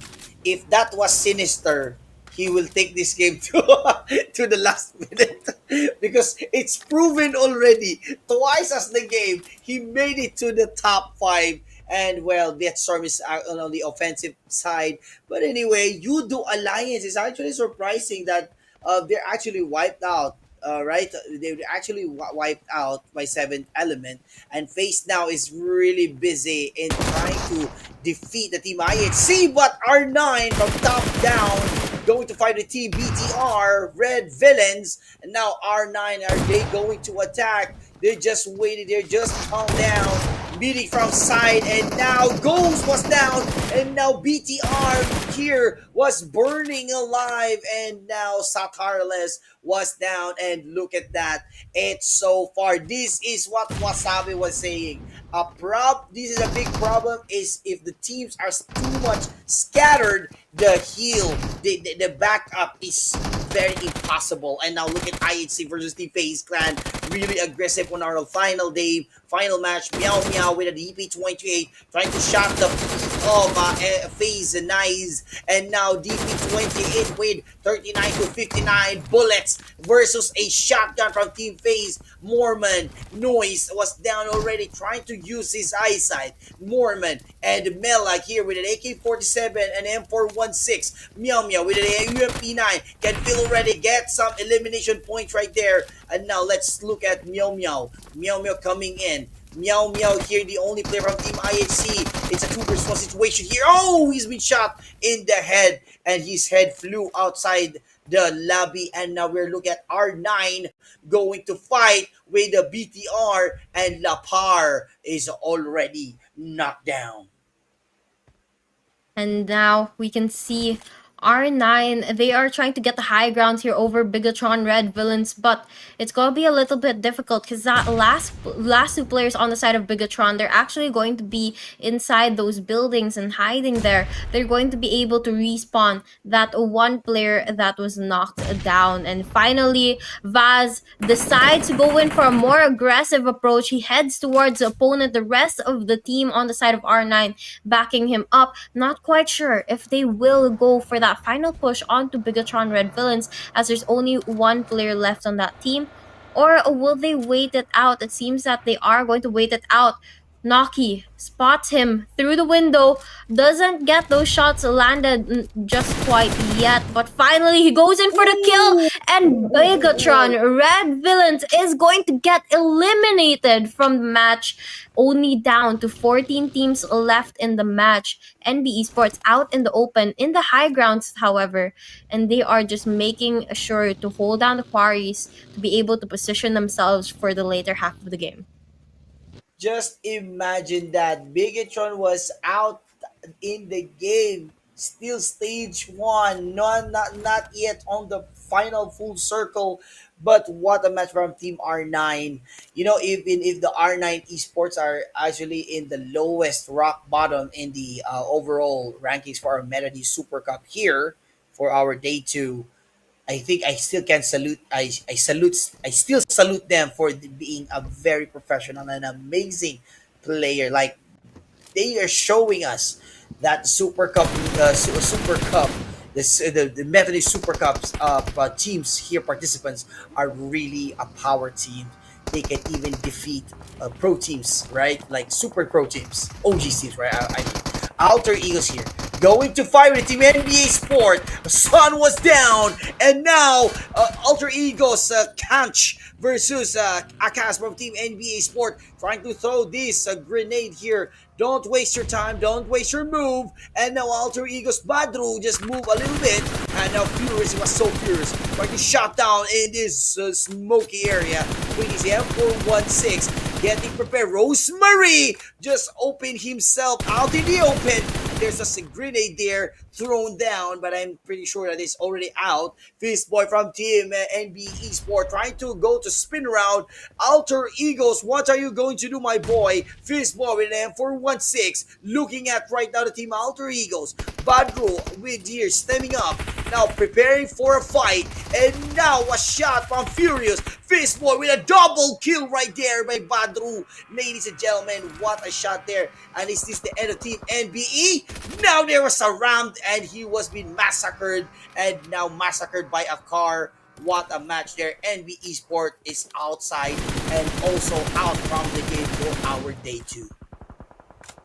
But look at this. Agonai, they have spotted the players on the side of DRS. And even if they are getting away with those vehicles, they are going in for the spray, trying to get at least a couple of shots, a couple of damage dealt onto their opponents. And now Agonai 8 heads for the top of the hills, where they might just have a chance to meet the players from R9 if they go that way. But it looks like they are going to be going the opposite direction, and they won't come into a collision just yet. But on the side of XERXIA, they are doing a similar strategy here. They are going around with their vehicles, but they have teammates watching their backs from afar just in case something happens. And right around the corner, you can see that there are going to be some vehicles from the side of Flash as well, and they haven't spotted each other out just yet. So just a little bit of a drive-by here. Our players are chilling, just having a slight adventure road trip here around our island before they go into war and into battle. But on the other side of the map, Skyforce is in a bit of a more serious situation here, because they have spotted out the players from Voin, and Voin has a full squad in the game, and so does the players on the side of Skyforce. So that's going to be a very interesting battle if they decide to challenge it. Yes, and looking at our scoreboard here, we have here FaZe with a 4 elimination points, Alter Egos with a 4 elimination points, R9 with elimination points, Flash with a 4 elimination points, a 7th element with 4 elimination points. It's really amazing to see these new teams, right? Like, I'm not saying, like R9 is really good at backing up, and now they're really doing a good job here in our last game for today. And of course, why am I saying this? The last game usually is like if a team was demoralized, they don't usually play well. But look at that. R9 Esports really played well. So we can expect more from them, like FaZe Clan. So let's see if they could defeat this. But DRS is also backing them, trying to retaliate as well. They don't want to give up their position. They don't want to give them kill points, while FaZe Melag's about to drop from team DRS. Look at that in the side of the map. They're not moving away. They instead trying to regroup, trying to relocate themselves. Voin as well here with 1 elimination point. Voin here, 1 Jawir. We can see here Jawir's trying to heal himself, trying to make sure that they're alive. Voin here staying alive, but also they are also waiting for the other side of the teams. Ladies and gentlemen, we have our team Skyforce. Skyforce is now visited here, while the team Voin Maxius trying to shot top, but has been defeated. No. DRS as well in the kill feed, trying to shot. Action was dropped down to Voin, 27 PR minute. While IC just bombed Jawir with a grenade there with a Kobe Bryant. Ladies and gentlemen, you can see Skyforce shot down 1 member again from Team Voin. Jawir was down. And now what an IC with a grenade there, and only 1 player from Team Void is on the top of a little mountain there. And I believe the Team Skyforce already want to put down some teams, but FaZe Clan already say goodbye to our day 2 because they're already defeated. And we can see Genesis Esports trying to revive their teammates, but they have to be careful because they're in the middle of an open area, an open field, where they're only covered by those smokes to keep them hidden from their opponents that are lurking around the area.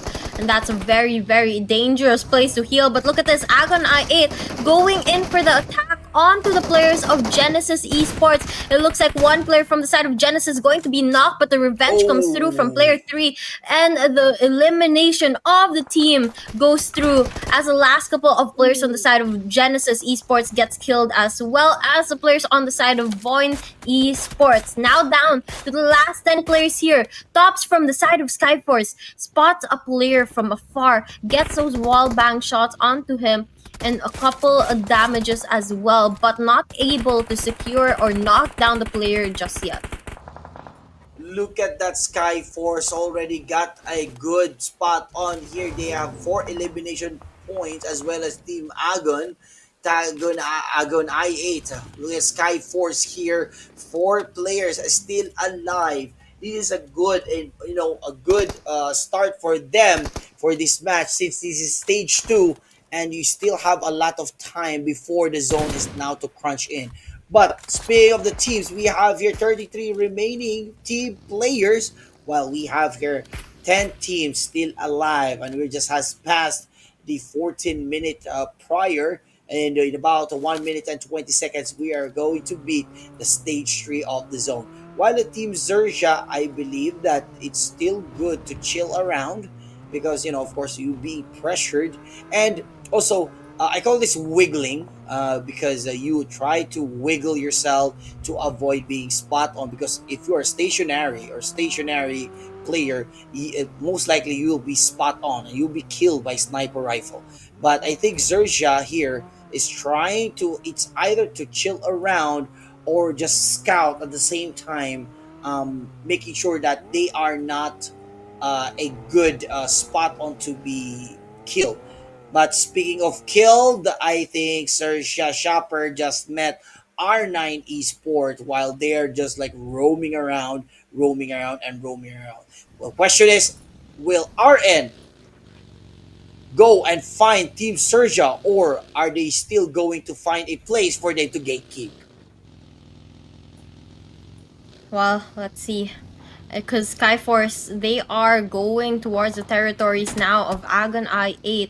And as Icy pushes up that mountain, it seems that they have some snipers watching out the area as well. But Icy deciding to back away after finding out it's a whole squad waiting for him there. He's just there to gather some information, say hi, and leave. But it seems that they are just way too far into that engagement that they have to go in for the fight. They're checking out the surrounding areas, making sure there's not too many teams here. And I think they might just go in for that pretty soon now. But now we are able to see an overview of the map, and you can see that a lot of the teams are actually stacked up in that Yes, yes. mountainous area. And one single gunshot heard by an opponent is going to call the attention of everyone close by, and that is going to be one hell of a bloodbath if it ever gets started. Yes, and Milta Power is a place for an open field. Although you can see the structure here, the landmark. Wasabi. I love to stay in the Milta Power. I believe that it's a good loot there. But with regards to hide and seek, there's actually a reasonable number of hiding place there. But as you can see, 29 teams, would they fit there in the Milta Power? We're not yet sure, but T2K Esports, T2K love here, Butts and Jane. Jane had a good performance in our Miramar last game, and today they're currently waiting here to gatekeep. They received a lot here, guys. Look at that. When you look at that, the Team 7 Element T2K are going to fight with each other. T2K, oh, he's been shot by a DBS in the face, but 7th Element, well, will bow down in the hands of the teams, and they won this with T2K. Don't get us a Skyforce. Skyforce here, we have here IC in action, and we have Agon I8 was down, and also we have here Agon, the Rage Blue, just put down some members of Team Flash Downers, and now we have here Rage Team Agon going to fight.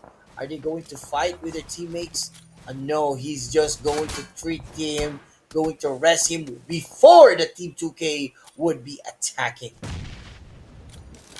Let's see how this goes. We can already see some throwables being used by the teams to deal some damage onto one another. And it looks like action from the side of Skyforce is going to be able to land a couple of those onto his opponents, knocking them down.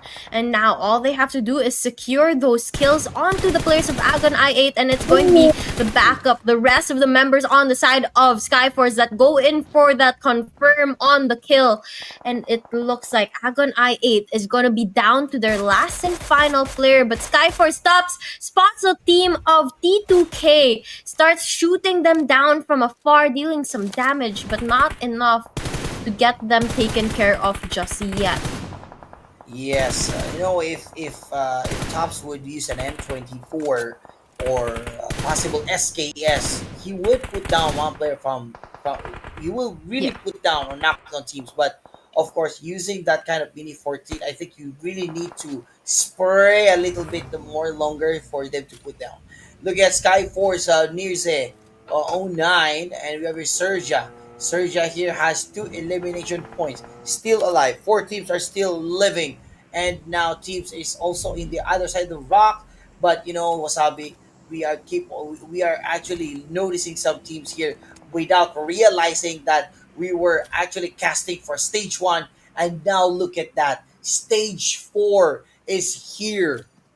It's Yep. already no way out. While the team Sergia is needs to get inside Alter Eagles, trying to gatekeep Skyforce. R9 fighting for Sergia. Who will win who will win between this team who are still stuck in the zone? Now, that is a huge question, but I'm really, really concerned for the player on the side of R9. He is not only the only player alive on the team, but of course, he's going to get killed off by the zone as well because he was far away from it and there were opponents gatekeeping it from him as well. But as you saw, they just got eliminated, and that means we are down to the last 7 teams here, and we still have a crossfire between the players on the side of Skyforce as well as Agon I8, and you can see Tops landing those shots perfectly, dealing damage onto Cheesecake there, but the kill doesn't come through just yet. He has to get a better angle and get closer towards the opponents to be able to secure that, and as well as take the high ground from the team. And finally, that kill gets secured. It looks like Action is going to be the one to get that, and he's going to have the opportunity to heal his teammate as well before they're forced into another engagement. Now, you get an overview of the map once again. T2K going to be close by as well as the players of DRS. So Skyforce has to be very, very careful and silent here. Yeah, and also we can see here on the map we have a DRS and a team Skyforce are currently inside the zone, while one of the members IC is about to visit the team T2K's location. Sergia was being shot by Alter Egos. Was there an explosion? Definitely there was an explosion. Earth has escaped from these rocks, while the Shopper and RNJ from Team Sergia is trying to cover their teammates in order not in order not for this Earth to get out or be eliminated. Rosemary here with Alter Egos are still hiding here, and I believe they're going to gatekeep this area. And we have here Octanch already broken from helmet to armor, and looking at Skyforce IC who's just wiggling around and making sure that he wouldn't be shot by the team T2K and team Skyforce Action.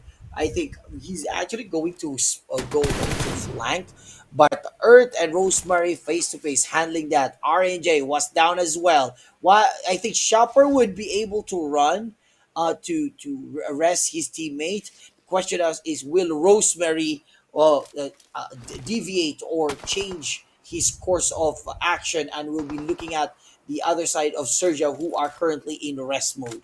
And now looking at Alter Ego Rosemary with an M416. You know what? It's really hard. I think Earth should do is has to run because he is already backed by against the zone. And it's really hard for you if you are running away from the zone. You will open yourself to vulnerability, and you might be hit in one instance, leaving you to your own death and being eliminated. Yep. Yep, you are exactly right there. You have to be very strategic on your placement, and you don't want to be in a position that makes you vulnerable, like some of the players on the side of Saoirse. Earth here only has this rock covering him from the Yes. players on the side of Alter Ego's Aries, and little does Rock know that there's some teams on the opposite side as well, meaning he is going to eventually get shots fired onto him from multiple angles, but it looks like he won't be living for any longer because Rosemary's rushing into that gunfight here, and it looks like he's going to be able to get Earth knocked down pretty quickly and confirm the kill as well. Saoirse now going to be down to the last two players here, while the players on the side of Alter Egos are also in a similar situation. But Skyforce maintaining their whole squad all the way into stage 5 and probably even stage 6. For now, they hide in this building and use the windows to shoot their opponents, which is, I think, pretty smart as long as they are still within the zone. But later on, if the zone is not in their favor, they will be forced to start rotating. Yes, and speaking of which, we have here also Serja here trying to get inside the zone, opening themselves for vulnerability. And, that's really hard because stage 5 is no longer a joke. T2K just eliminated Team Zerja, and now we're down for 4 teams, and we're currently in about 1 minute and 10 seconds. We're going to see stage 6. DRS XEMPL was been shot by Skyforce near the D9K. And let's see if the team Skyforce will maintain this strategy. What T2K Love here and Boots are currently on a little bit high elevated area versus for the team Skyforce. T2K Boots going here. T2K Love looking at Team Skyforce. I think they will be going inside the zones, but look at that. One of the teams are now currently down, and let's see if he would meet the team. Boom Esports. It's Boom Yummy. Boom Yummy is the only player alive right here into surviving. And now DRS was been shot by team Skyforce IZ Delta. What are you going to do? DRS XCMPL now moving. Calm down. He's trying to calm down in order for not for him to get eliminated. And again, the zone is crunch time. In about 5 seconds, we're moving to the stage 7 of the zone. Yep, very, very close towards the end of this match. And we are actually going to be down to the last 9 players here. But it looks like one is going to be spotted out, and that's a player from Boom Esports. He gets done and dealt with. Out of the match he goes. Skyforce forced to start the rotation as they get eaten by the zone. And it looks like they will lose one player to the side of DRS, who's already got the high ground from them. They are shooting in a gunfight. It looks like DRS is gonna win that, eliminating Skyforce from the match. And it's T2K versus DRS for the final set of matches here. Both of these teams down to 2 players. Unless DRS is able to revive their 1 player, it looks like they'll do so easily. But look at the positioning. T2K, they have buildings in their favor. Yes. Is out in the open. They are slowly inching their way into that factory area. But they have to do it in a way that catches the players of T2K off guard, because if they make too much noise or a movement too sudden, they are going to be caught and found. Yes, and looking at the DRS here with having an outnumbering the team T2K. T2K is currently has 2 kills, but what a match there. I think XCMPL was actually down. I think it was being shot. There was a grenade there. What a match that T2K Love is all out war, throwing as many grenade as she or he can. Maybe it will spot. It will give them an advantage. Just random throwing, maybe it will help him to get more score or reduce the health points. T2K Love threw down a Molly. Delta already felt. Looking at that killer Whitey zone coming in. Oh, Ooh. T2K was been shot from the fragments of the grenade. And ladies and gentlemen, T2K Love was down. Now we have our Boots. It's a 1 versus 2 situation. Ooh. And the winner chicken dinner. Another set of team. T2K Esports. I'm actually not quite sure if it was DRS or T2K that got the last final win, but either way, these 2 teams played it absolutely crazy. They were able to get the win and try to stay alive for as long as possible, crawling around. And did you see the amount of smokes that they had to put up in the surrounding area to be able to stay hidden there? Yes, and that's actually good. That's actually good with the winner chicken dinner taking down from T2K. Uh, I could it's actually T2K because that's 3 versus 1, and no choice for our Ted team to survive in that situation. He's just hiding in a little bit uh, a broken wall from that side in the Milta Power. This is why Milta Power it's a very hard area when the zone is going to point it there. So anyway, congratulations to T2K. A lot of match was really fascinating and quite amusing, but yeah, I thought that teams would be up for the par. But yeah, it's actually good to see T2K on the game. Oh, it's DRS. Oh, DRS. Oh, See, this is what I was saying. I so I was knew stand that. corrected. Ooh, Yeah, so yeah, yeah. So congratulations it was DRS. DRS. Ooh, so Absolutely crazy DRS. because they. Yes. Sorry, go ahead. Yeah. It's actually good. I was actually shocked. Yeah, so DRS was absolutely crazy because they had less players. They were the ones who were three. You are correct. They were three, and T2K was two. I think you just flipped them. But Oh, either way, switch. Yeah. congratulations to the players on the side of DRS for winning that match and doing it in a very convincing manner as well because they had a very bad position. They had a numbers advantage, but they had a bad Mhm, position. And mhm. here you can see the match summary. We used a total of 228 throwables in that match. Especially, I think a lot of those were the couple of Yes. smokes used in the last Yeah. part, which was quite funny. And we have also a total of 12 headshots.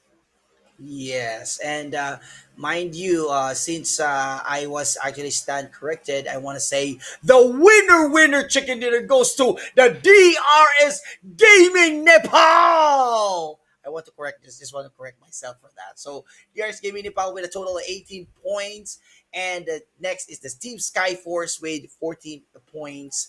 And we have here the T2K Esports with 12 points. Again, I stand corrected. Serja, I will never forget how you are chilling around with racing cars and alter egos. What a good match here. Agon X1 18 R9 Esports. Really good job. R9 Esports just put down the Bigetron back to their lobby.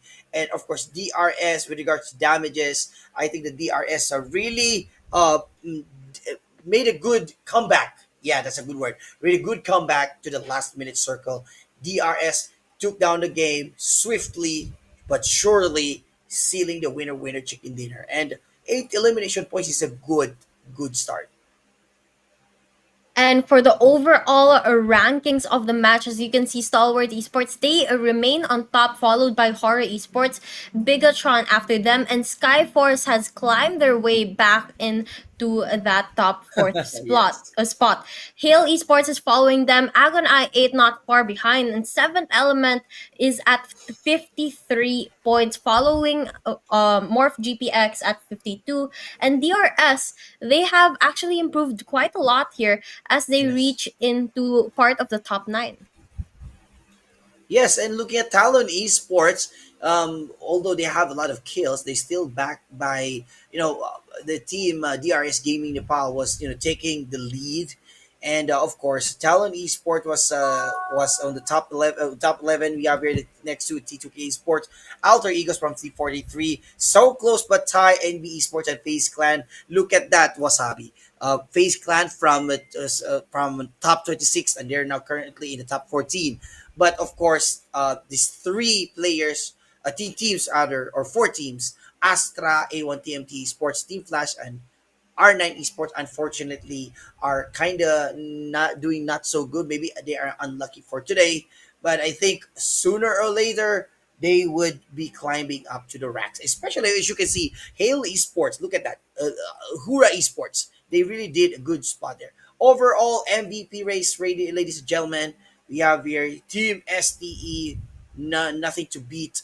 Our Stalwart Esport UAE Apex, and also we have here, of course, Skyforce top, and we have here also Stalwart Esport East, and Hale NC2. Hale NC2, as what Wasabi was saying, he is rampaging when he was currently playing today's match. So Hale Esports, all hail for you.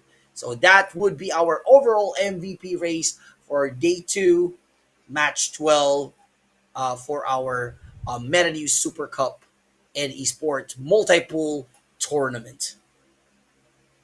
Yep, I'm actually very excited to find out who will be the overall MVP for the tournament in general. But of course, we still have a couple of days before we find out about that.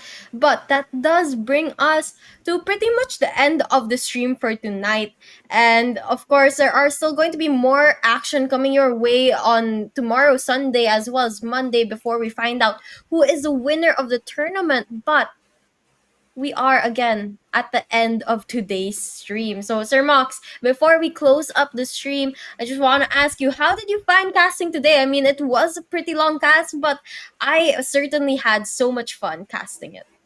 I experienced casting. This is not to brag. I was casting in the Middle East for 13 hours. One hour Yeah, I break. did one as well.